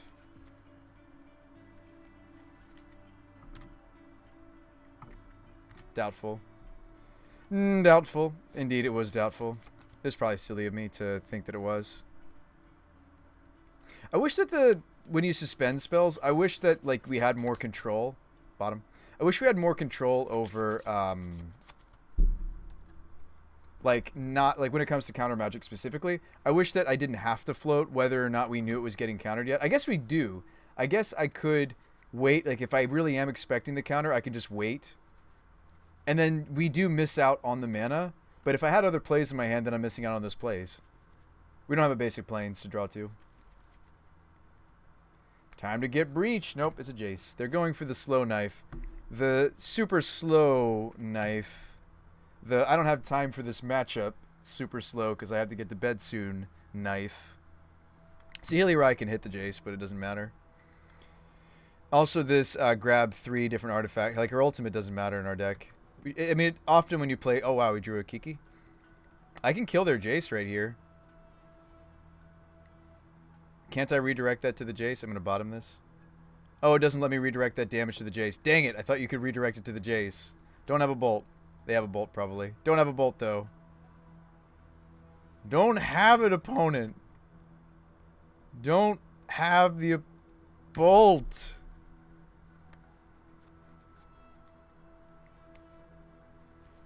They changed that rule a bit ago. Dang it. Saheeli used to be better? Shoot.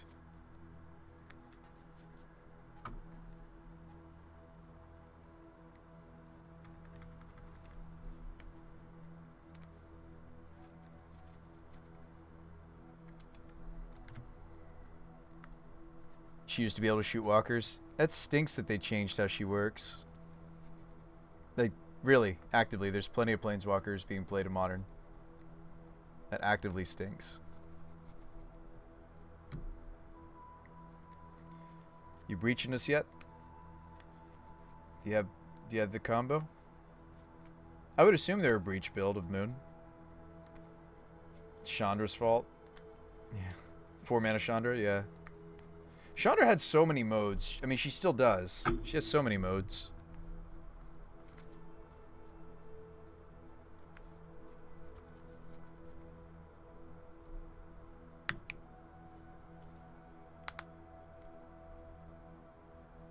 No, yes, she can shoot walkers. It didn't let me.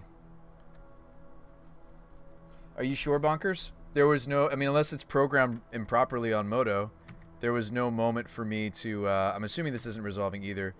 But, like, again, I don't really have any juicy plays to do this turn. Well, okay. Let's assume they have the counterspell. But if they don't, I guess I wouldn't get to float. Yeah, deals 1 damage to each opponent. It never gives me a moment to target the Jace. Bottom.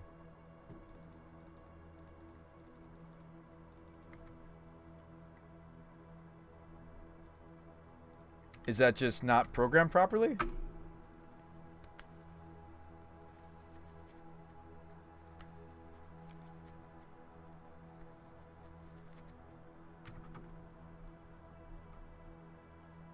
Pell says no, it is correct. Yeah.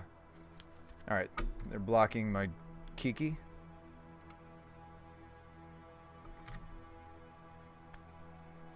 Yeah, it stinks that we don't have something for Saheeli to go get, but, I mean, I'm sure this isn't necessarily... I mean, when you play against Control, it's not necessarily a great time to think about, like, ooh, should I have included at least something for Saheeli to go get? Like, yes, we have, like, a ridiculously high Saheeli. It's not normal. I don't think we should, like, put a Blightsteel Colossus or anything, you know. Anyway. Saheeli only hits players. Used to be able to redirect face damage to walkers before they changed. That's what I meant. Ah. Thought Scour. Guys, we tried to resolve some glimpses. Didn't happen.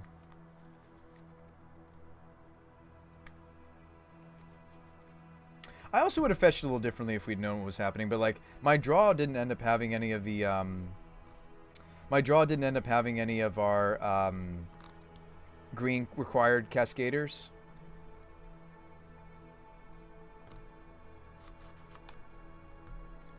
Murktide. All right, I'll concede to that. I just wanted to see how they were planning to win. They were playing a 7/7 instead of the Emrakul Breach, which is arguably the best way to play Blue Moon, but that's okay, because we're not playing arguably the best way to play this deck anyhow.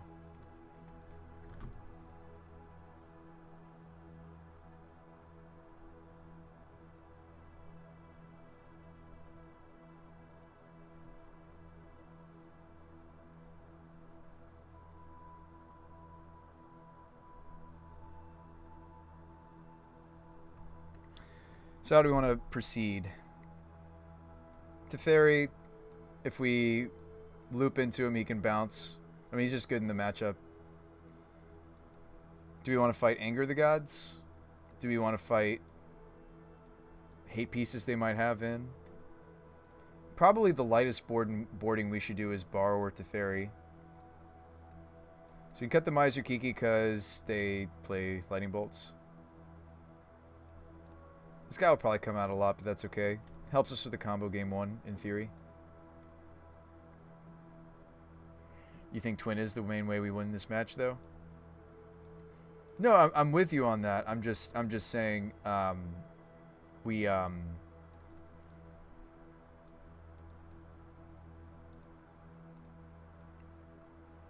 trying to figure out what I need to cut then.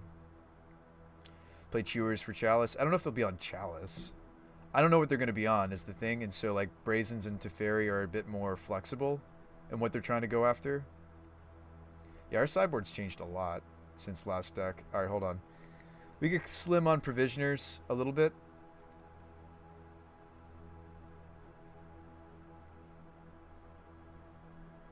No, you're fine. I'm thinking I leave in the full Twin combo, yeah, but I think I still want to cut Kiki because he's just a little bit too vulnerable in my opinion. But I might be wrong about that.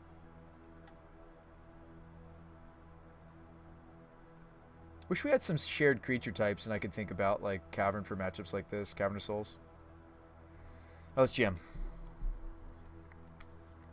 I don't know. Decks that can interact with us with counter magic are tough for decks like ours, so not really going to worry about it too much. Except, I think the exception being... well, actually, this hand could... Well... This hand is good setup, and we can do an end-step outburst, and if this draws another Cascader, we might just win. So we need to draw into another Cascader for this to do its thing, but it's got good setup because it's got Guard and Sifter. I'm you know, of course, concerned about the fact that it's at least one or two too many lands, but I think we still keep it. Okay, drew a Dark Dweller, so Dark Dweller lets us try again. We don't mind that.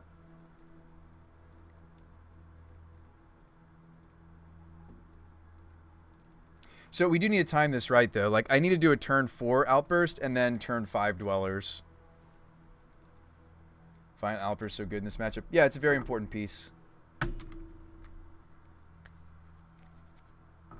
Kind of lets us double turn. This is a Thought Scour. Yes, it looks like they're just Blue Moon trying to use Regent. I do feel strongly that I mean, if they Moon, I do have to go off a turn earlier, but that's okay because they're tapping out for Moon, right? Now they can't tap out. Yeah, but they don't know that. They don't know that. That they don't know. I would assume this could be in my opponent's hand. I don't want to do it yet. But yeah, I mean, if they go for a Blood Moon, we certainly consider it. Simply just because I don't have my... See, I don't go for the end step here combo. Because we want to set up for this into... Yeah, okay. So, Sihili in hand. Not the worst. Let's just play... Let's just play this tapped and say go. Go for this on their end step. Follow up with this. Hopefully they don't have double counter, I guess.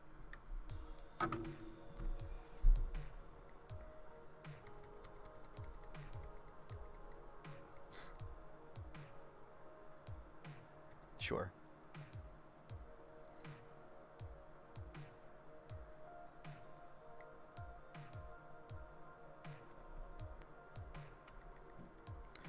And we're just trying to set... I mean, they might have that one card that some people are playing out of their sideboards. We don't beat that card anyway, so let them have it. It's a 2-mana counter an instant or sorcery and then exile the rest from their deck, blah, blah, blah.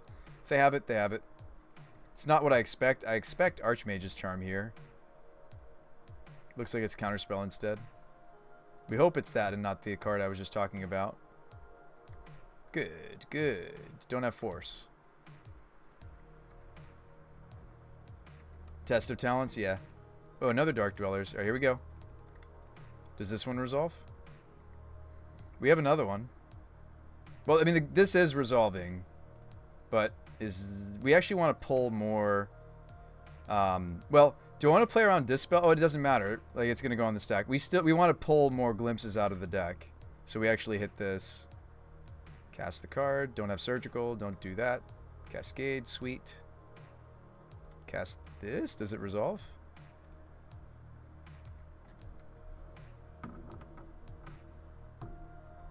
Could be a Spell Pierce. Ah, Flusterstorm. Okay. But, like, we don't mind this exchange, right? I've got another Glimpse in the bin. That's much better than Test of Talents, right? For us. So, I have a 4/4. Don't they need to tap out for their Merc? I mean, tap some of their mana out for the Merc at some point? We could go off again.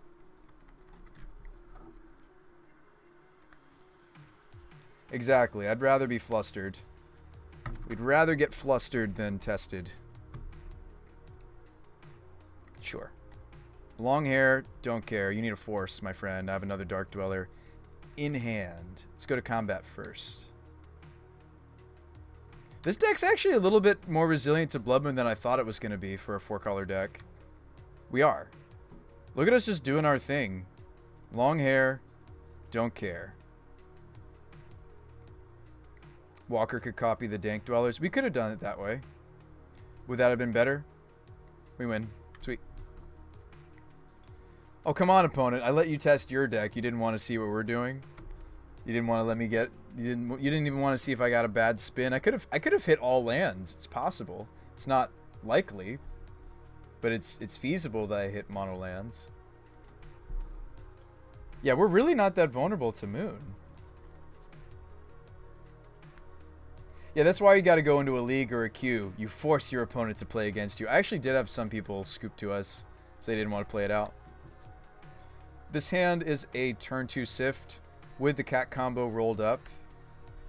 It does suspend some glimpses. The problem with this hand, though, is that these aren't in our deck now for our suspends, so I will mulligan this for that reason. This hand's a little bit better. Do you guys like that I said raisin? We could keep this and we tuck the Provisioner and hope to hit... Actually, maybe I tuck the Guardian. Guardian's a lot of mana.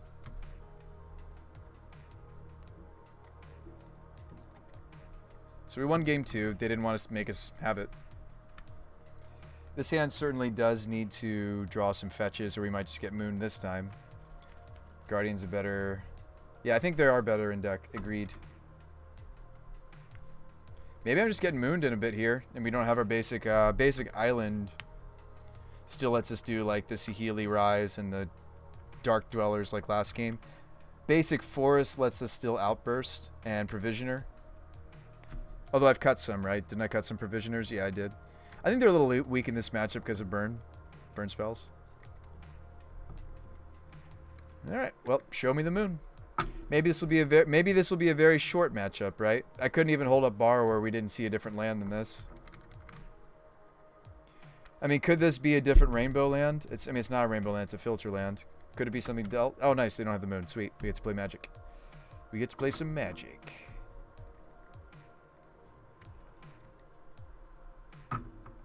Yeah, have a nice night, bonkers. Sleep well. Archmages, Counterspell. Sure.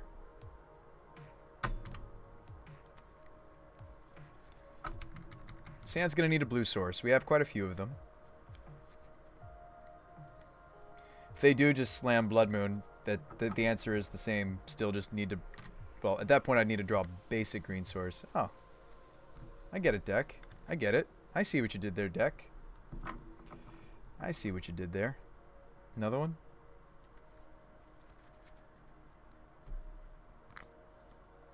You gotta fight over this one, especially because I could have a land drop. I didn't have the land drop, unfortunately.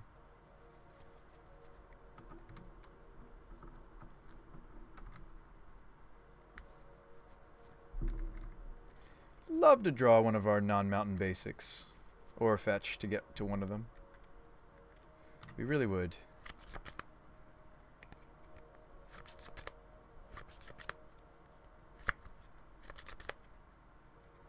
They haven't mooned me yet, and I'm very vulnerable to moon. Do we want to shock and sit on the borrower and say go? Or do I just slam a Saheeli, make him have another counterspell? Probably should just be working through their counterspells proactively. And yeah, I mean, if they slam the moon, they slam the moon, so be it. Especially since I have an extra Saheeli. This is an Archmage's. They decide to draw cards. They're saying, I don't care about your Saheeli, Bruce By. Okay. Omnath, not what I need. Even if I had, like, I could filter one of the Colony Gardens, but I can't filter both. I would need another white or blue source to do the Omnath thing. This could be Jace. Sure. So we may just be dead to it, but I do have a Saheeli going.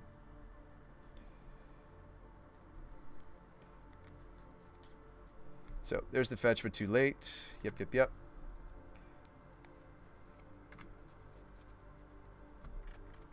I think if I didn't have the Planeswalker on the table, I'd probably just give up hope here.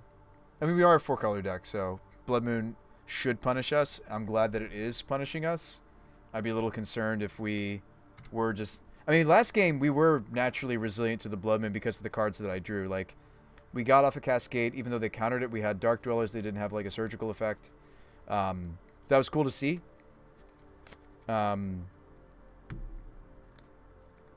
This is like why I almost didn't hate our opener, by the way, since we knew that they were a Blood Moon deck. I know that it made sense to try to mulligan that 7, but like that 7 actually performed better than this 6 just because I probably just would have suspended a couple glimpses and still been doing stuff. And so they had those looming over them that second game, and I think that's why we won. Donations or donated subs. Oh, bonkers, however you want to do it, my friend. That's very generous. I think it's fun to do donated subs because it kind of builds the community and spreads the love, but whatever you feel more inclined to do. I'm more on community growing than padding, padding the pocket just for future reference. Ah, gotcha. That's a land. That's not a land I need, though. And we're scrying, and we're crying, and we're scrying. Violent Outburst, not good enough anymore. Land drop, go. Really enjoyed your stream. You get paid next week. Well, I would say to that, Bonkers, as kind as that is, if you don't have a lot of money saved up, save up your money instead. But I'm glad that you enjoy the stream. And if you've, if you budgeted and you know and you can be charitable, then by all means, that's not me saying don't do it. I'm just saying if that's the case, if you can be charitable, please consider doing it. But yeah, glad you're liking the stream. I'm still going to be on vacation by next week. I'm gone for like a whole week, Bonkers. I'm going to Vermont. Scalding Tarn. If this could hit Jace, it'd be a different story, right? Bottom. Speaking of surgical extraction, they just discarded one.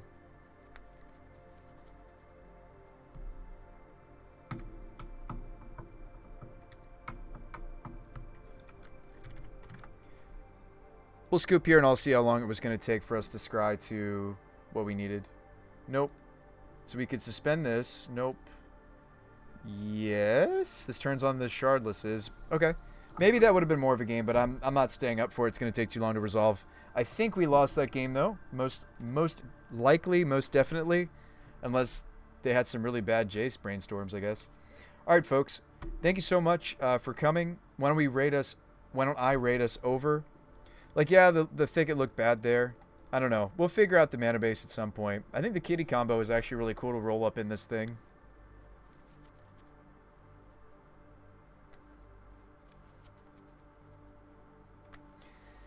Granted, I know people play it online way more. It's easier to keep track of the triggers, etc. I might be getting deployed to a fire. Oh, okay. We'll be safe, bonkers.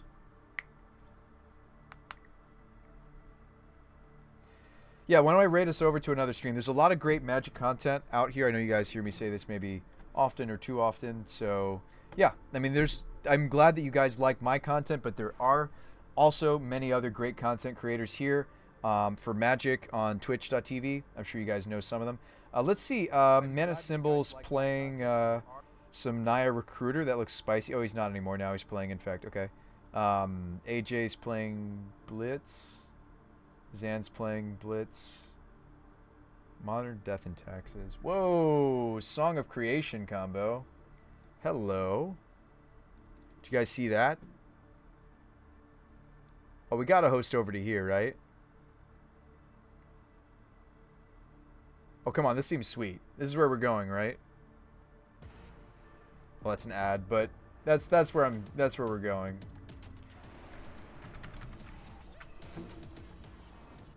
This is where we're headed. So say hi to Sergeant Snuggles for me. Looks like he's playing an awesome combo deck. I'll see you guys on the next Bruce by the Magic Guy. I'll keep you guys. Maybe I'll check in midway through the vacation or something. I'm thinking of taking my laptop, so could do a mini stream. My stream or my laptop is capable of streaming. It just would be kind of a low key, low budget stream. No other people played trash habitually. Aw, thanks, McSnap. I am playing some weird trash, that's true. I do like to play weird stuff. Yeah, thanks, Black Iron. I really appreciate that, guys. So much love in the chat tonight. Thank you, guys. Appreciate it. You're appreciated. Yeah. We didn't get anything lower than a 2-3 with this deck. 2/2/3s. Well, I have no idea when it comes to the cat version of this idea. But, yeah. I like that Felidar has natural synergy already built up in the deck. Surprised we didn't try this earlier. Alright, guys. So let's raid. Say hi for me. Hit that button. Hit the button. Come on, quick! Quick, you have to hit the button. We're raiding. 5, 4, 3, 2, 1. I'll see you guys over there. Let's do it.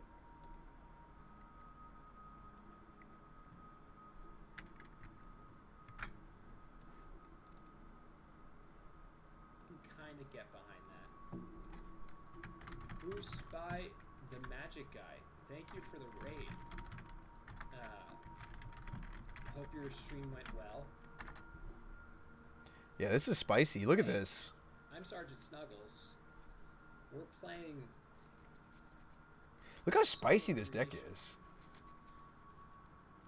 Look at this. 4 in our league. Oh. And we're really hoping. Couldn't the Lab Man be like a Thassa's? Maybe Blue's too tough for Thassa's Oracle. My stream is new, but we have a lot of fun playing Modern Magic. Mondays, Tuesdays, Thursdays, Saturdays, Sundays.